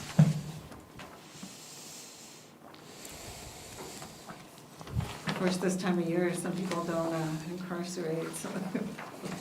Have we also gone up on our rates that everybody else has on us? We, I know that we were working with RB with doing an increase on the daily rates for the city.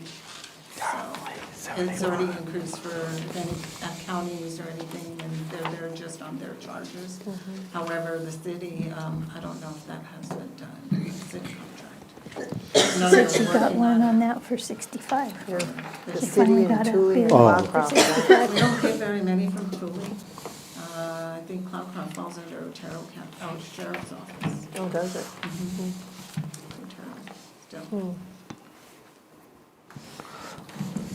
You're making me flash back to doing admin assistant doing. I was like.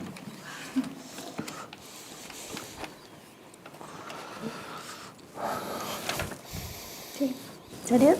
letting you know. Okay. Okay, well, thank you. Thank you. It's a good thing we slashed everybody else. We could just give it to you. Hopefully no one else gets one, so then I'll be the bad guy. Tom's up next. We'll fix it. He's gonna sharpen his pencil.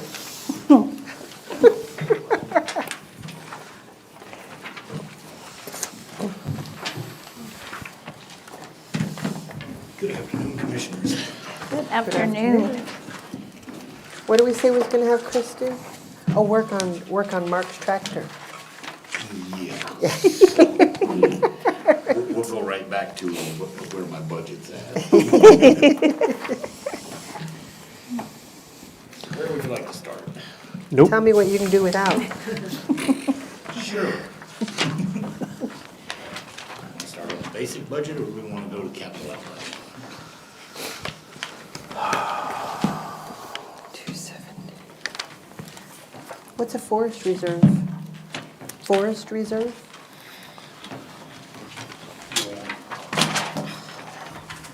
What, I'm sorry. Forest Preserve, that is the SRS Title III that we receive. A portion of it goes to Forest Reserve Fund and a portion of it goes to the road fund. And that's what that is. It's a distribution we receive annually. Isn't that the money Tim gives you, fix the forest Part roads? of it, yes.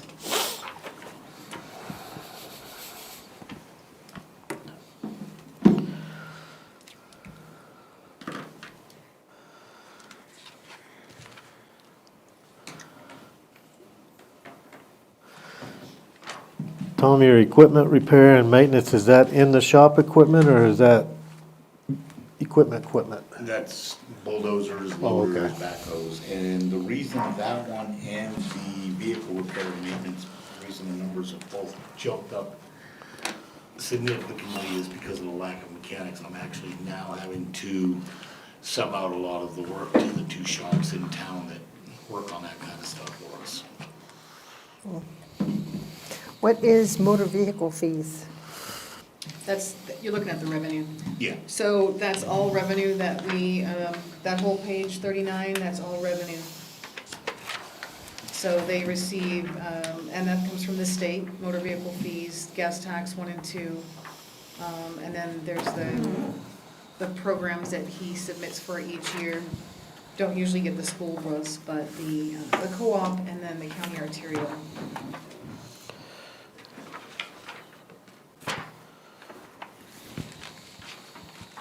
Starting on page 40 is his expenses.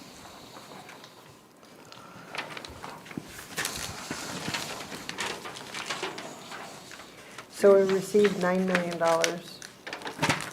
Well, actually, 6.3 million of that is a transfer from the general fund to balance their budget. So.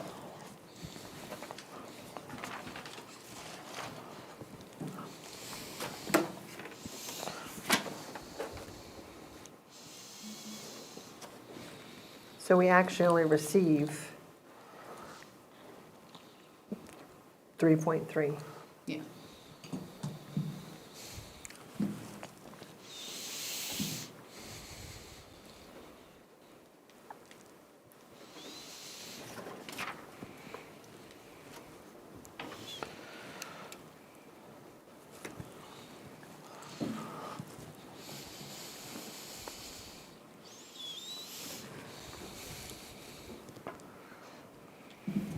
Your building repairs gone up double? So. We have a maintenance guy on premises. Not yet.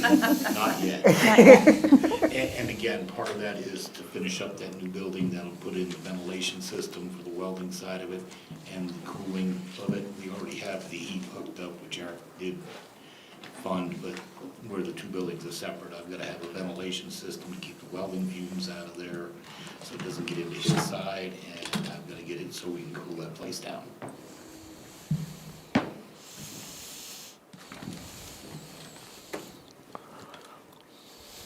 Equipment repairs?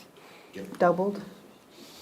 Again, a lot of that's because we're Outsourcing. having to sub a lot of that out.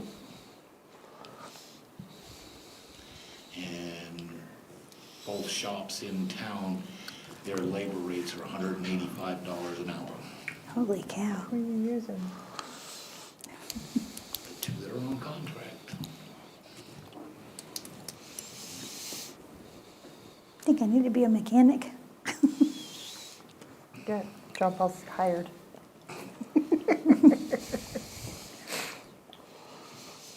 I've got a truck at one of the shops right now for an in-frame, and we're looking at about $28,000 just for an in-frame.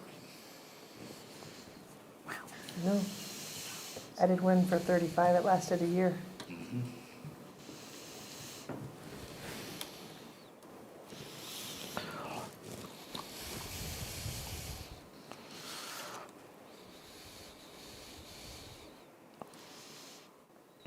Cleaning supplies? You've only used That's $35? You've only used $35 in cleaning supplies?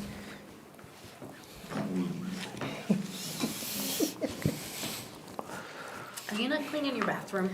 No, we don't actually. For $35. But we do buy the supplies for that. So. I have a guy. Okay, you know a guy. Yeah. Basically his landlord.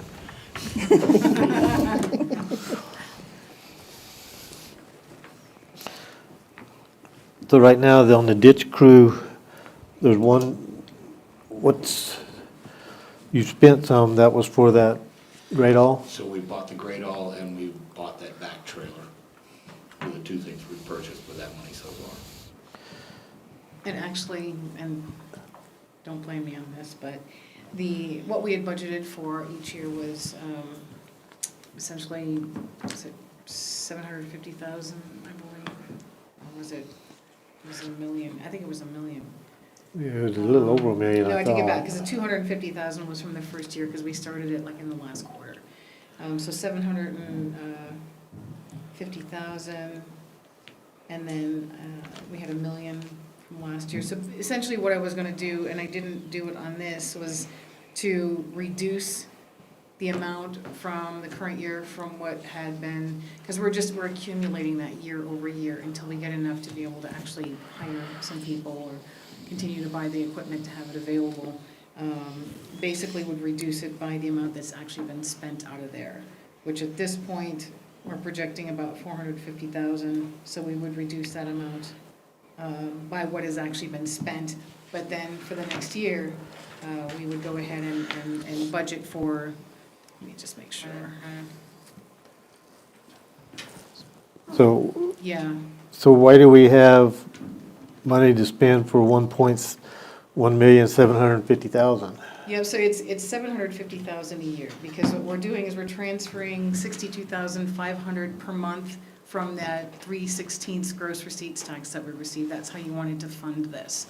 And so that's 750,000 a year, and so far, going into 2026, we will have accumulated 1.75 million. However, we will have spent around 450,000 of that, so we probably should reduce that, what is accumulated by what has been spent. So But- it's really not gonna be 1.7, it's actually gonna be a little bit less that gets budgeted in that line. But you got it as a cost right now. You have it at 1,750,000 Right, and as that is not, estimated. it's not currently reduced by the amount that's spent so far, which it should be. So we've spent so far, as you look under the projected, it's gonna be about 450,000. I can look and see what it is So- actually right now. 1.29 million is what that should say.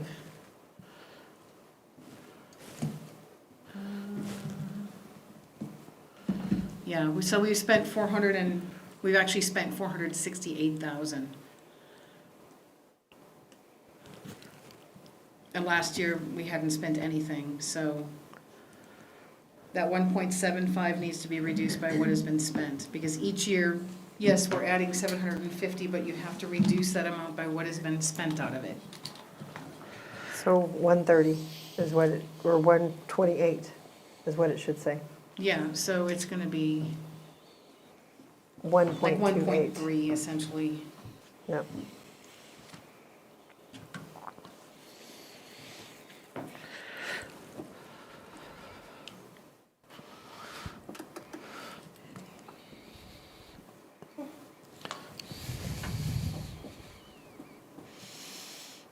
What is Alamo Relief Route? That's the bypass. That's what Those we- are those mandated lights we pay for Yeah. the DOT. Remember that discussion? Those lights, the ones on, 5470 and the ones by the school, those are all in different lines in here.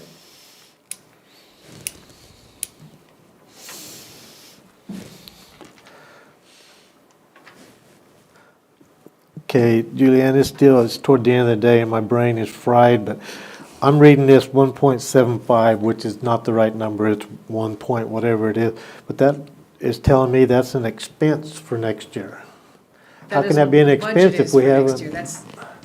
Yeah, that is what the budget would be for next year, That's what's available to you next year. available to them next year. Which we're not gonna spend, it's just gonna sit there. Yeah, but it's in the budget, it's in the balance, it's in that $10 million range is what I'm saying. So we're growing that line item Each year. each year by $750,000. Right, but we're sitting here trying to figure out how to cut $10 million to meet our expenses from last year. So if we froze it at what we've got in there right now without putting any in next year, that'd be $750,000 you'd save. If we froze it at the 1.3 and change and didn't put any more in next fiscal year, that'd be almost $750,000 you could save right there. Yeah, but if I come up and look at this and your bottom line is 8,460,000, blah, blah, blah, that tells me what I'm looking at is that's your budget. That's what you're estimating you're gonna spend next year. Correct. But you're not gonna spend that 1.7 because it's not, so that's not a right number. What is the number we're trying to get to in order to open a ditch crew department? So that's not the problem. The problem is the manpower. And as I explained to the commission, I have to get the road department manned up before I can try to man the ditch crew. Because honestly, if we had a full contingent in the road department, we probably could do away without having a separate entity altogether, because we'd have the manpower to do it. But this is also for the equipment thereof, Right. which we've spent almost $500,000 on, the 450. 468,000. so far. 468,000 we've spent already this year gearing up on equipment that we have been using for the ditch crew, quote unquote. So we can freeze for 1 year, $750,000, put it on hold because we know we're not gonna hire anybody for the ditch crew till we fill your department, and that'll save us $750,000. Correct. We could do that. We could freeze it for 1 year. And that would save $750,000 off the budget. $750,000 that actually stays in the general fund. Yeah. So that means you would put that 8% or whatever it was into the general funds Yeah, instead you of would stay in the this? general fund instead of transferring it over to the ditch crew. So that's what it's doing right now, Yeah, is right now we're transferring it to transferring his it- deal? We're transferring it from I the gotcha. general fund for that ditch crew line item. You didn't tell me that piece of the puzzle. Yes, that was how we decided. I think Been we a had long a day. discussion last year, but we've all slept since then. Yes. I say we freeze 1 year. We can do that. I'm just trying to figure out how to get that number down. So, even at that, Commissioner Matherly, we could knock it down, other than that discussion you and I had this morning, which you're gonna bring up with Ralph, which is, let you have that one sidebar. If we drop this down to just a straight million, we could actually put that other 300,000, whatever it is, back and make it $1 million going back into the general fund right there. Round that ditch crew down to $1 million for this year, and then we'll buy the equipment that we need to buy with what we've got. Don't deplete that fund, No. but, No, we would leave in there what's in there. well, there's another But you're looking at the next 750,000 that would Right, be, so yeah. for But this, I'm yeah. also saying take The next 300,000. 750,000 for 2026, we would not budget for that. We would just leave what's in there now, in there. Tom's also saying, here you're gonna have 1.3 after you take off those expenses. No, actually, we're gonna have, it's the million that's in there now minus the 400. Minus the Yeah, 460, yeah. okay. Because that 1.7 would be including the 750 Okay. for next For year. 20. So it's actually, I misunderstood too, because I thought it was 1.3. So basically, we're gonna have 500,000 in there. yeah. about Got that, it, little I did over. my math wrong too. You need to leave that the way it is. Yep. Okay. Got it. So we're gonna change, you're gonna change that number to 1 million instead of 175? It's actually gonna be. Or 500,000? 1 million minus what they've spent so far, so about $500,000, about 500,000, a little over 500. Well, that cut $1 million right there.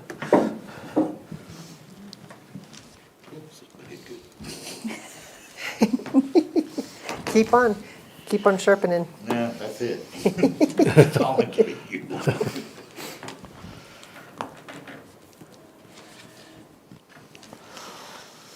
What can you do without on your little wish list here? Okay, so let's go over to the wish list. So, honestly, there's not too much. The fuel tanks that we're talking about, they are 5 years past their life expectancy right now. I'm not saying we can't get away. Again, it's kind of like Mark's septic tank. How long can we get away with it? That's the 2 tanks I have at my yard and the 2 tanks up in Pignon's yard. Oh, there. My notes are to get another year out of them. I agree. Okay. So I'm gonna ask you, Tom, on all your little wish list here, what is your prioritized item? Item or items? He just Item. asked the same Okay, question the well, opposite way. unfortunately, it's more than one. Because that loader, again, same as last year, we've got 2 loaders up in Pinion right now that are 1997s. And one, the transmission is kicking out whenever it decides to. The other one's brakes aren't working that great. One, you're looking at about a $15,000 to $18,000 repair. The other one's a $12,000 repair. So if we went to a lease item instead of a buy outright item, Honestly, on that loader, for the price tag they're asking, you're gonna spend that in about 2.5, 3 years on a lease. You know, for the 220,000 on a brand new Cat with a set of forks, I don't think you can beat that one. Why can't we just fix the brakes for 12,000? Because you're still running around on a 1997 loader they're showing their age, and this is equipment that we're using every day. The 10-yard dump truck, we pushed off last year, had it on last year's budget request, pushed it off for ICIP and capital outlay, and didn't get funded this year, and we're to the point now that we're basically putting those those snow plows together with duct tape to keep them running. The distributor truck, I honestly think we can get away with a refurb. You're looking at about half the price.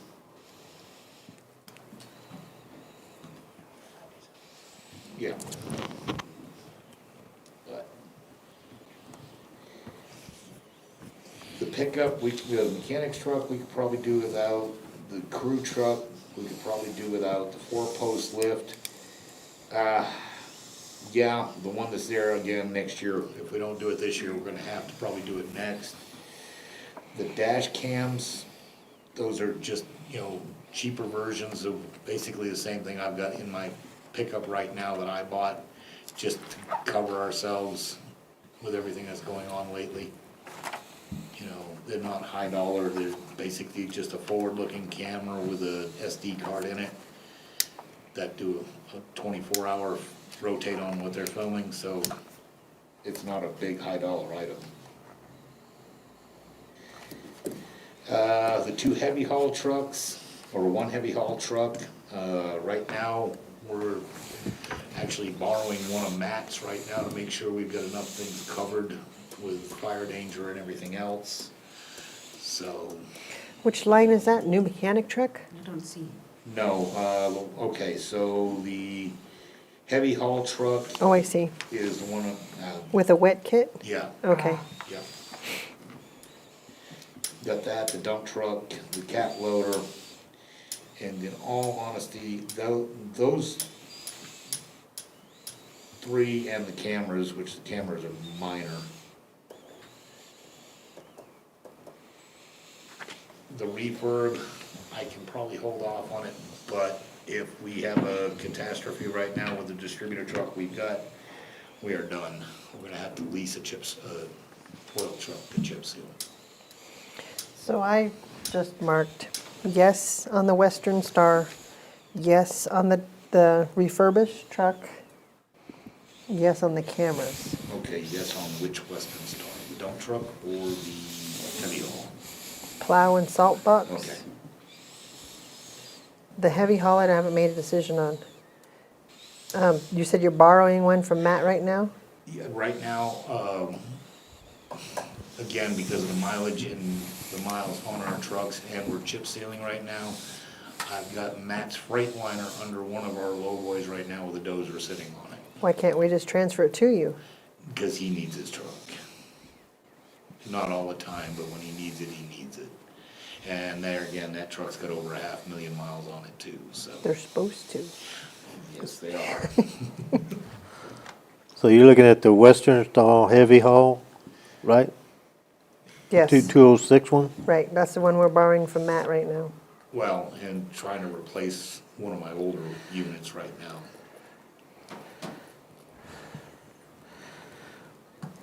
What, and you,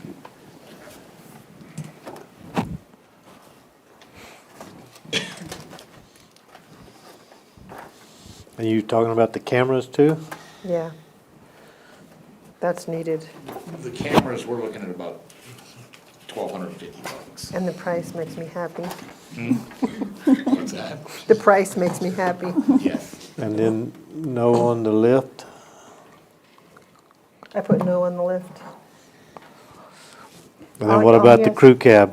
Okay, so the crew truck I can do, the Silverado crew truck I can do without, and the mechanic's truck I can do without.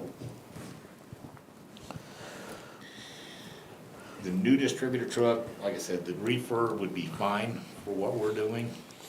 You know, if we were running a paving company, I'd say, no, we need a new one, but doing, you know, the 30 miles a year, 25, 30 miles a year, the refurb is plenty. So last year we gave you 200,000 for a Cat 926 loader. Right, and that replaced the one we just sold off on auction today. And now I need to. The one we bought last year? Yep. Bought it last year, got it, 4 months ago? And I didn't want to use it in the salt, so we kept using that old Cat until we were done with salt. How much we sell it for today? I think we got about 10 grand for it, And we spent 200,000 last year. on a brand new one, correct. You didn't auction the new one. No, we didn't auction the new one. But we just bought a brand new one, so that's what I was saying. Yes, we got it about 4 months ago, Okay, and now you need another one. to replace one of the ones up in Pinon, correct. I've got 6 loaders in various sizes, I mean, yeah. And what are you gonna do with the one up there in Pinon? Auction it off. Is it in that bad a shape? It's in that bad a shape. And when we're done with it, you know it's worn out. Wait a minute, I got you to pick one of your items and now you got know. 1, 2, I'm trying, Joe. 3, now you're wanting 4. I gave you $1 million right off the start. So what do you need worse, the loader or the Western Star heavy haul? Honestly, I need the loader more than I need the heavy haul. I say you keep borrowing Matt's truck. Yeah. But understand, next year I'll be screaming for a heavy haul. Is that what he hauls the dozer with back and forth from That's up what there we, to? well, that's what we haul it with right now. That's what we, when we were on that fire a couple of weeks ago, that's the truck we borrowed to bring it up there. So we're doing no on the truck now? No on the heavy haul. I have yes on the 10-yard dump. Yes on the loader. Yes on a refurbished truck. No on a new distributor truck. No on the Chevy Crew. No on the fuel tanks. No on the mechanic truck. No on the lift. And yes on the dash cams. And the So- refurb, you said would be about half the cost of what's listed there? The refurb, let me look here. Was 189. Refurb is 189, the new distributor, well, okay. so still it's needs to about cut some off there. 110,000 less. Okay. Cut some more off? Got it. Yeah, he needs to get rid of one of them. Yeah, we cut off the new truck and got him the refurbished truck. Right? Well, I'm just saying, we'll see where we're at, but you need to think about which one of those items you can, I'm not talking about the cameras that you can get rid of. Unfortunately, what's left on that list, I mean, You're only getting 4 requests, no, the cameras are nothing. Yeah, But I I mean, so basically 3 requests. on those three, I mean, we're right there on all three of them. Because you got a gentleman sitting right behind you who wants another truck too. I know. And we were talking about how to pay for that one. No, he's wanting one for, Oh, yeah. besides that one. But now we took that money back out of there, can't do that. Depends how much did you grapple for, Ralph?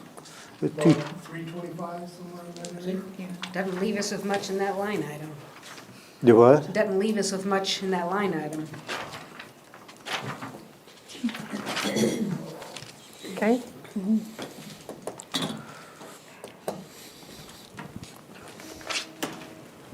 I guess, for now.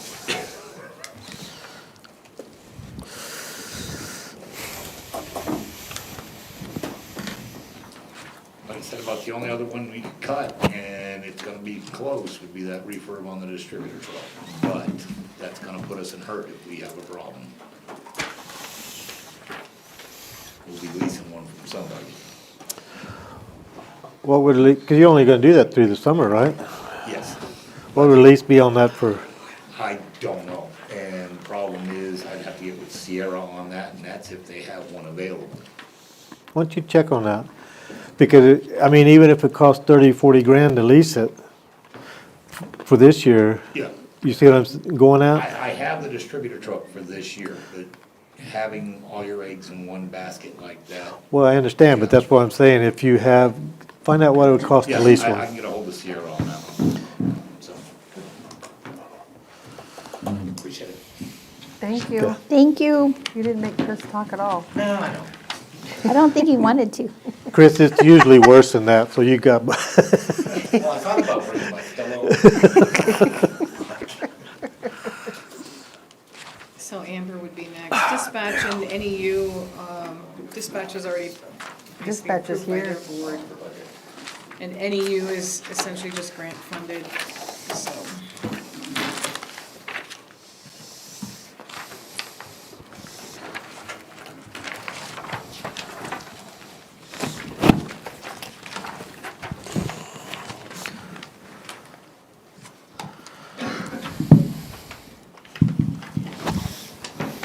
Good afternoon, Commissioners. Amber Mayhall, Healthcare Services Director. Good afternoon. Good afternoon.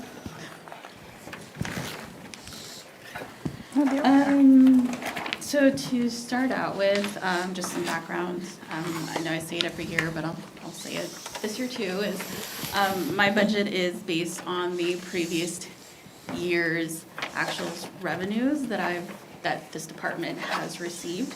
So, but I generally minus interest on investments and refunds. So I've based my budget on the 2024 actuals,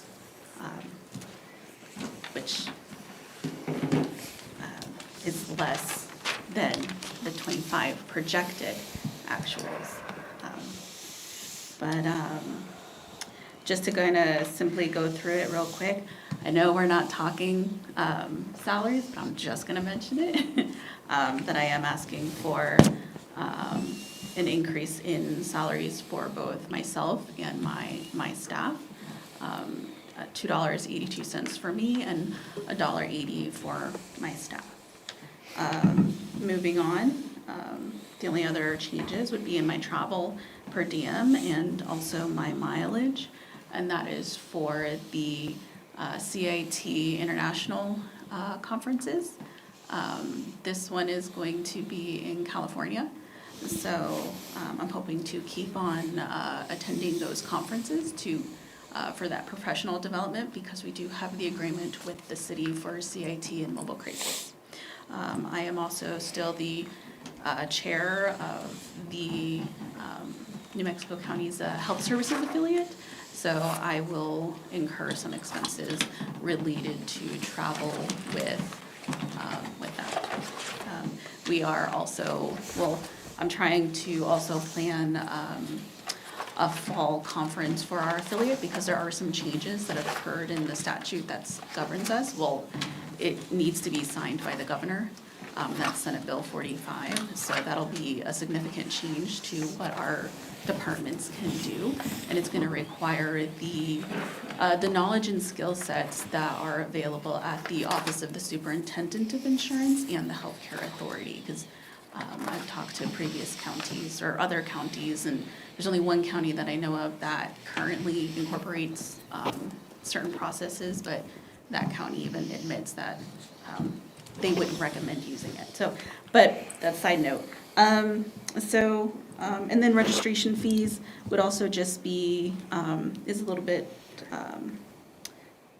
is changed, and that's just for the conferences, public health associations, CIT, and any other professional development meetings. And that's just budgeted at $1,000 at the moment, but if that's not enough, I'll just move it from my admin expense line item, which is the leftover of the calculation of my admin expenses that is statutorily allowed and limited and capped by the statute. So, Go ahead. how do you spend $70,000 on a phone? On a phone? Where are you seeing $70,000 on a phone? Where it says telephone, $70,000. So 1,700. It's 1,700. Telephone? It's Wait a minute. 1,700. I'm on the You're wrong in one. the- Wait a you're in the minute, I'm wrong- sorry. you're in the wrong group. I'm on the dispatch center. Now I can understand how I can. You know, I was this gonna entire say- time I've been looking at him, he's giving me like, Yeah. you He's know, like, what the is evil going- eye, and I'm like, what am I She talks doing? on the phone a lot. That's true. Okay, I'm with you now. All right, yeah, so that's 1,700 on Yeah, my that's- phone. Okay. And, you know, that does go up and that does go down. I don't have any control over that, but that's why in the miscellaneous admin line item budget, and that's 5372, it's why I generally like to have a cushion in that line item budget, because that's where I move funds from for my admin budget. So, employee training, it's $35 that's listed there. Wait a minute, and let me go back to county-supported Medicaid.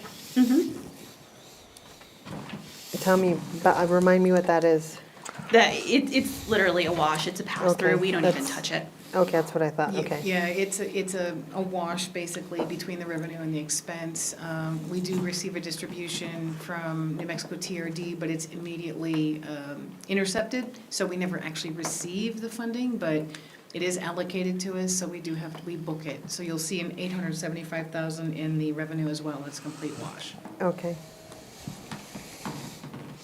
Any other questions? You were talking about training? Yeah, so training, I do have $35 there, that's actually an error. It could be zero, but that's because I already have funds allocated this year for education. And the only thing I need to do for, with New Mexico Edge is my capstone, which I'm not gonna do right now. I'm gonna wait a little bit to do that, because I am also in the process of getting my master's in public health, and I also have to do a capstone for that, and I'd like to work smarter, not harder, and if I can, I'd like to team those two capstones up. So,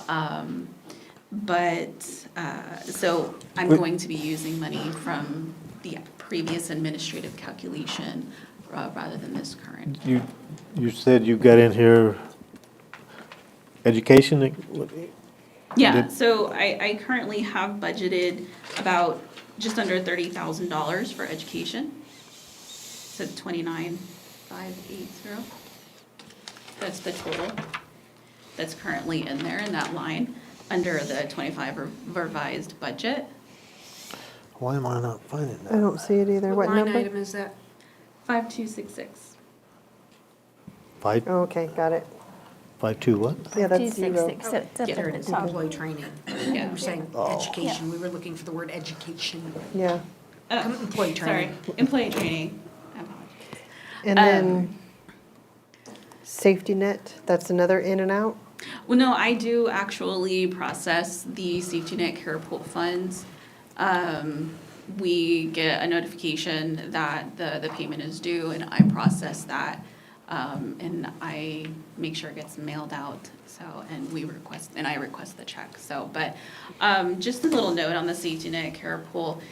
I've already brought it up to the healthcare authority that, you know, my concerns with the safety net care pool, because technically, in the statute, we're supposed to be paying into a fund called the safety net care pool, and that fund does not exist. It has been changed into something else. And so I've already talked to the deputy cabinet secretary about my concerns with that, about the legality of us continuing to pay into the safety net care pool, which is a fund that no longer exists. And we've, as an affiliate and in my position as a director, I have tried to get more information from the healthcare authority about how these funds are being used, and I've received minimal answers. And I was told to do an IPA request for the cost reports for every hospital, and I've done that, and there's nothing in there that talks about safety net care pool and how that money is being used. And, you know, my sentiments on this particular line item is counties could use this line item in a better way to really address some of the determinants of health in our communities, rather than just basically having it as going to the state to just give to hospitals with little to no accountability in how that money is being used. Hospitals like to say that they're not financed very well, or don't get a lot of money, and that they're having troubles financially, but they are heavily funded by the state and also by counties as well. So, and we receive like no explanation from the state or from the hospitals how these funds are getting used. So it looks like we spend somewhere around $1 million, and we budget every time $1.9 million? Yeah, we don't always reach that 1.9, but there was one year where the safety net care pool ate up my entire budget. Like, I couldn't spend any money at all whatsoever, and we even had to pull from the rollover portions of our budget to meet that requirement. So I tend to budget high for the safety net care pool, and if it's not used, I move it back down to the healthcare assistance program. And how is it billed, that safety net? They just say pay? They send us an email that is a notification that, you know, your payment's due, here's how much you owe.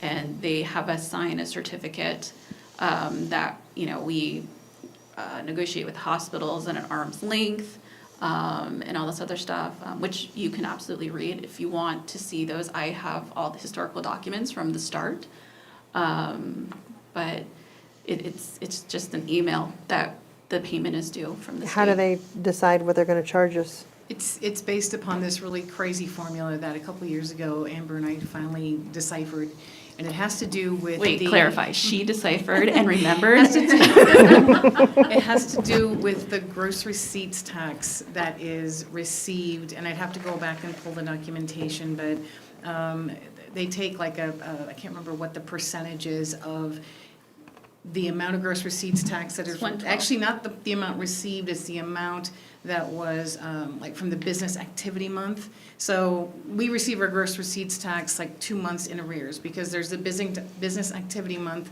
and then there is the collection month, and then there's the distribution month. So from the business activity month, which is the amount that's reported for that month, they take that dollar amount and they apply a certain percentage of it, and I believe it's just for one, it's for certain, what's the word I'm looking for?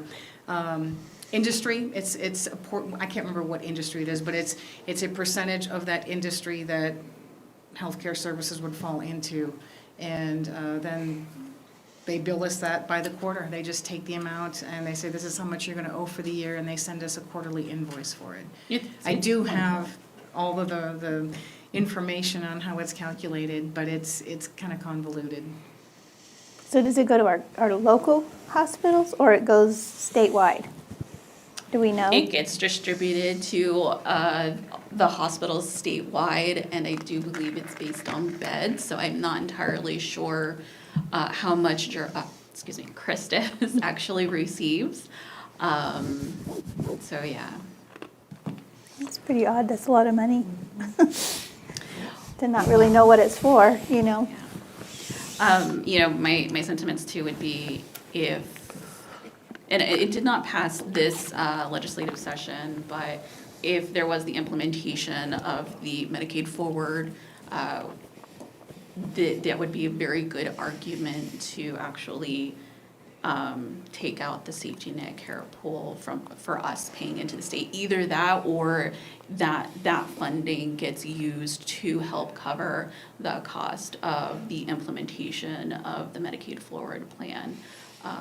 Because then it's the finances are trackable. There's a match, stuff like that. So, and that it's going to actually help people in the community, and it's not just a handout to hospitals. What would be, I already probably know the answer, but what would be the repercussions if we just didn't pay it? We said, unless you can show us what our money's going to, we're not gonna pay it. I have actually asked that, and there was no response. Good, guess we don't have to pay it. Seems a little shady, that's a lot of money. I mean, I'm sure something will happen. It's just the people that I talked to probably don't have the authority to initiate anything. But I think it is a conversation worth considering. Even in the legislative conference this year in January, when we talked about Senate Bill 45, we talked about whether or not we'd support it.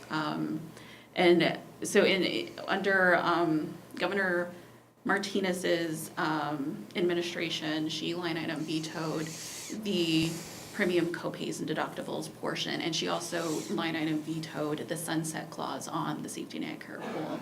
And even though in the discussions we did bring up that if counties are going to be paying for or allowed to be paying for premiums, copays, and deductibles, that we also need to see a sunset on the safety net care pool, but that was never brought up in legislation.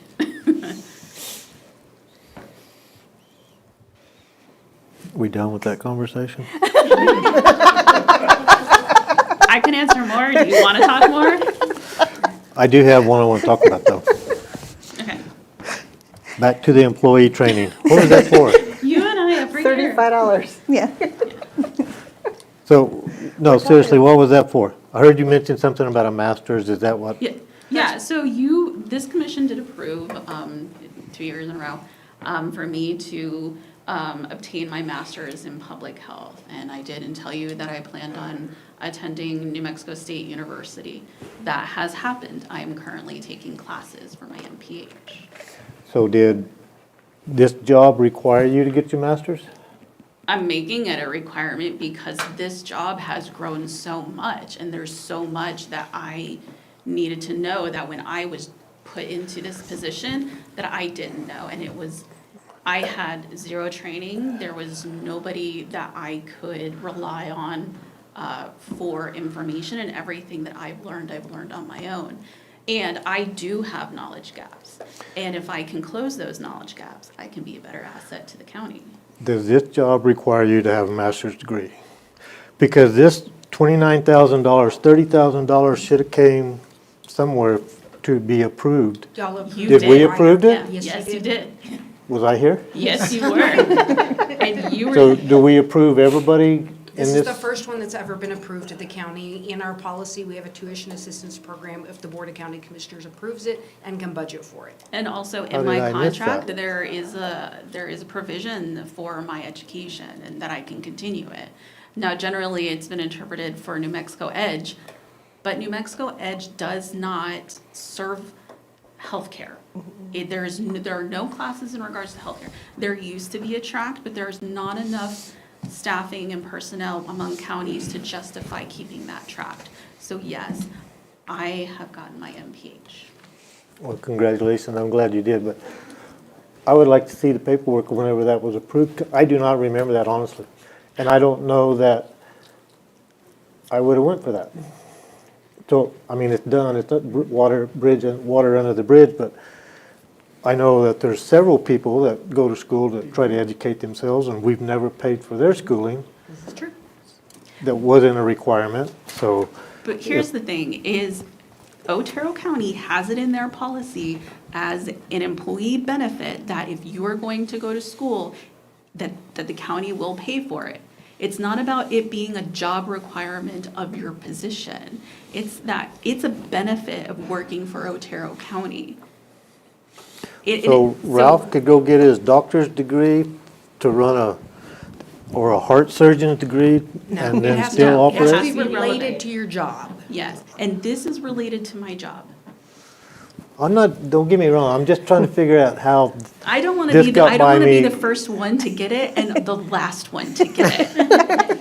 You I want to very see possibly every could. then you're going to end up having to review the policy. So let me ask you this.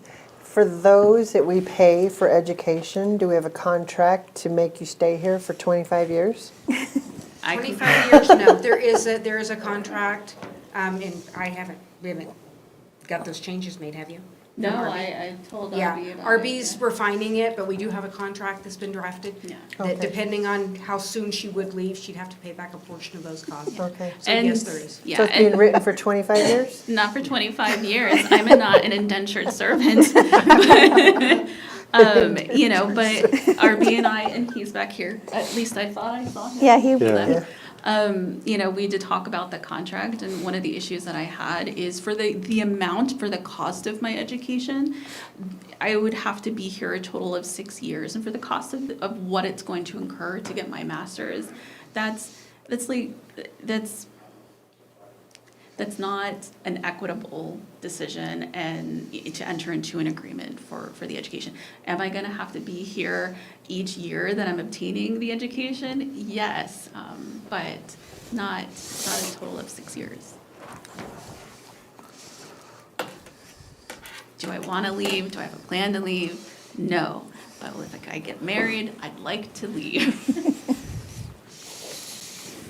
Next time something comes by like that, slap me, Slap wake you. me in. Yeah. I'm glad you did. Yeah. Thank you, but I do want to reiterate, I think investing in your staff's education, especially your directors, is incredibly important. And again, I don't want to be the first, and I do not want to be the last person to be able to take advantage of this benefit, especially if my budget can allow it, and especially if other budgets can allow it. I think Otero County has amazing staff. And part of investing in them isn't just about their raises. I mean, it's huge, but you also have to make sure that they're capable to do the job as our economy changes and as every day changes. I definitely believe in the investment. You know, as long as we keep you through the investment too. But, because you see the Arizona thing I tried that failed, but because I believe in the investment like that. The only thing with like the college with Arizona is if I did leave, and whether I leave to my own will or I was terminated, then I would not be able to transition from that school to another school because those credits are not transferable because they're not an accredited facility. Like with NMSU, if I wanted to change my school from NMSU to UNM, those credits are transferable. I will not have to take those classes again, and I hope I never do. But you know, that is a huge issue when you are choosing a college is isn't it accredited college? And for an MPH, it was not an accredited college. And that's important if you're considering that.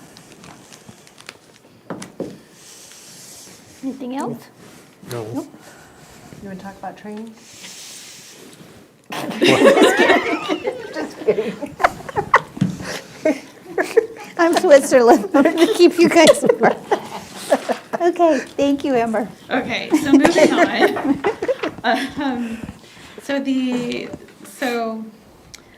The miscellaneous admin, again, this is actually the leftover of what is the statutory cap allowed by the statute, and right now that's $50,000.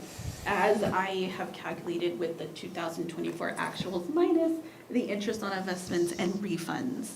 And then there's the contractual services. I am requesting that one to go up a little bit. I always have a little bit extra, and that's just the next line item down. I do keep a little bit extra in that line item just in case I want to make some changes in some of the databases that we have. But I do have a new repeating contract now with Real-Time Solutions. They're currently finishing up the database that'll be publicly facing. That'll show the individuals and the locations and some other information regarding the decedents that Otero County authorizes cremation and burials. So that'll be easily searchable by the public. It'll also, it's because right now we have a PDF document that we publish the first of the month, which helps the treasurer's office also because they accept the payments. We do not, I no longer handle the payments anymore. I've made the decision that we don't take them. They go to the treasurer's office first and they bring us a receipt. But because we do publish it, it benefits the treasurer's office so that they know exactly how much to charge next of kin or an interested family member wanting the cremations or ashes and remains of an individual. So, but also it's for transparency so people know who exactly we've given the order to cremate and bury. So, and if they want to go pay their respects, they can find the location. And those are really the only changes that have happened in my budget. But like I said, all of this is based on the 2024 actuals. So it's money that I already have in budget. It's already that we have. Just an FYI though, next year it'll be based on the 25. So it'll go up. Okay, anything else? Nope. Good. Thank Okay, you. thank you, ma'am. Thank you. Thank you, Emma. Thank you.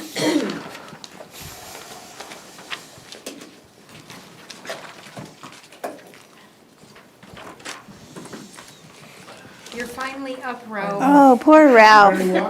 Next year, You we're should gonna start have to cutting do in this after different. lunch. We're gonna have to break it up into, instead of having him sit here all day, that's awful. Well, I didn't know if you were gonna start at the back or the front. As long as you stay consistent with going and order the book, a lot of people listen in their offices and come when it's Yeah. time. People like Ralph and Nina could just show up after lunch. Yeah, Yeah. that's what we Yeah. need to do. Yeah, so you have to sit through all this next year. But it's really interesting. It is. And now you're prepared. I am. Nope. I'm prepared. So where do you want to begin? So the top person's revenue, Yes.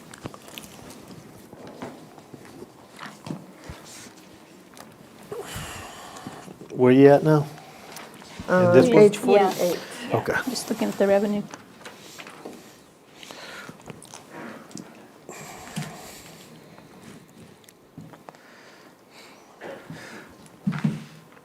So Ralph, recycling tires cost us money? Or do we make money on that? We make $1 a tire. You know, it's a basic problem that everybody in the county has. I mean, we make money at it, but there's no way to get rid of them. And by the time we get rid of them, we have to landfill them, and that's at $97, $98 a ton to landfill them. Do you still bail So them? you actually probably lose money. Yeah. So these tire companies in town that charge you when you go buy a tire, charge you $4 or $5 for, are they just giving them to you and they're making this extra $5 a tire? No. They might charge, let's say, $3, $4 a tire, and then they come to us and dispose of it for $1 a tire. Yeah. And then, are you still bailing tires? Yes, but nobody wants them anymore. The way the government has set it up is if there's any kind of a engineering project that needs them, you gotta jump through all these steps to use them, and it has to be engineered and everything else. So a lot of people, once they see all the steps they have to go through to get rid of them or use them, they just find a different way. So you can't just bring a trailer and get a bale of tires anymore? No. That is ridiculous. No, if I'm you starting come and my you want to baler bail, I have to find out where it's gonna be. You have to fill out forms saying you understand all the regulations that go along with it. Can't be used near an arroyo, it can't be used in this area or that area. Because people buy property, start a project, abandon it, and now here we are cleaning up that project. So it's I would like to be out of the tire business, be honest with you, and just well, I can't really say it that way, because it'll end up in the ditches and the Well, arroyos and, Chaparral has that problem. El Paso is coming up and dumping thousands of Right. tires on, well, they're on Donna Anna's side, thank God, but still, it's not right. And they're just dumping them out there. and there's no good solution. I mean, people have used them for crumb rubber, things like that, but we don't have the facilities near us to justify us shipping tires to them. So, A mess. And you What if could, a private company was to dispose of bales? Are they under the same regulations? mhm.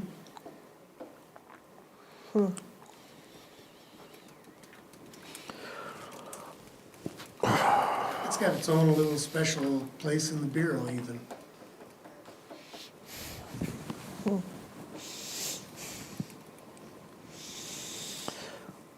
So if you want some tires, I'll give you the paperwork.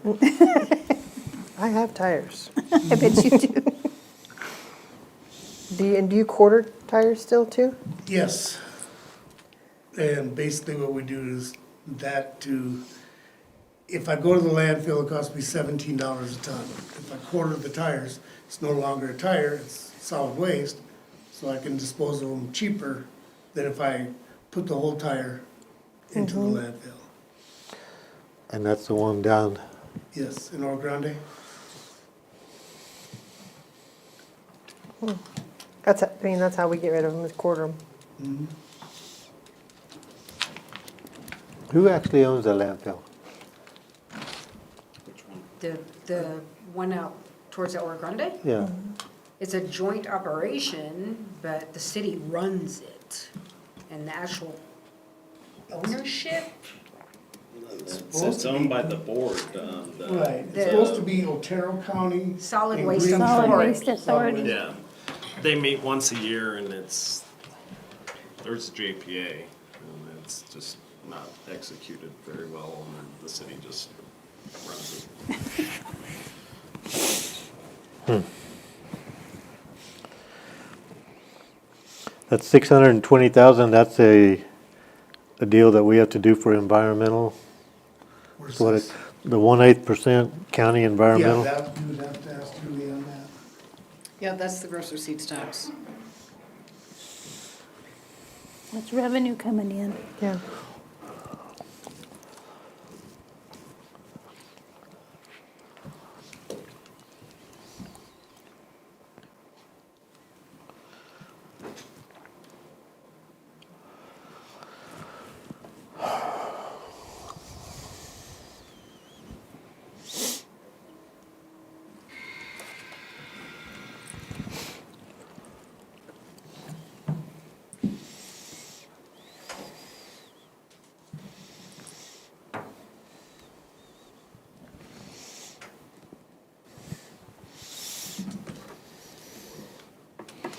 We have, okay, equipment repair and vehicle repair, I see now.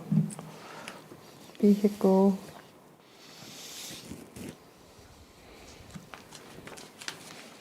So you've only used 15% for your Which one? vehicle maintenance? We gave you 99,000 last year. That was, last year we had a blown engine, and that's why it was up at 99,000. It's usually more like 48 to 50,000. It says 18,000 is what you spent this year. The money's still out, we're still waiting on the truck. Okay.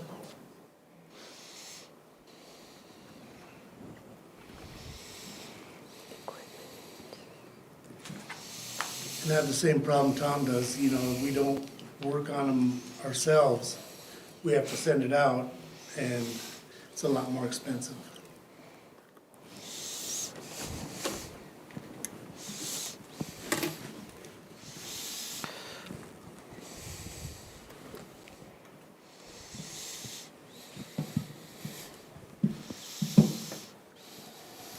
$11,000 in tools? Yeah, that's gonna be my change. I'm requesting that, when we first started this department, it was, Lincoln County Solid Waste used to run this department. Otero County took it over, and then they put me in charge of the department.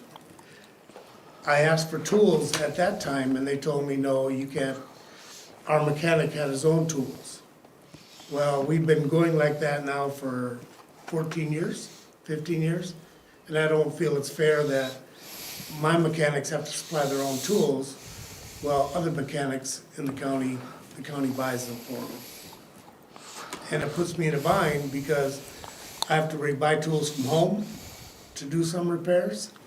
And let's say I lose my mechanic, there goes the tools. Yep. So we know that we have no way to fix anything, or I have to move my tool chest.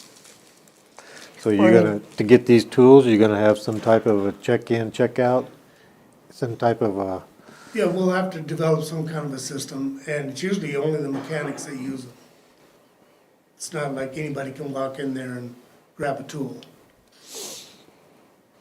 And what I'm trying to do is get the box and get a tool set, a master tool set, and then add to that over the year, so I can fill up that tool set for everything we need, and then go back down to my regular tool budget. From Harbor Freight or Snap-on? You know, I went and I got it through Napa, because they have tool sets that are a lot cheaper than if I went to Matco, Snap-on, or any of the other dealers. And I went to the road shop and viewed their sets. And that way I would get an idea of basically what we would need. But there's a lot of other tools I would need to fill out that set, to work on the big trucks that we do. This is a one-year deal. And it would put me in a lot more comfortable position of having tools available to us.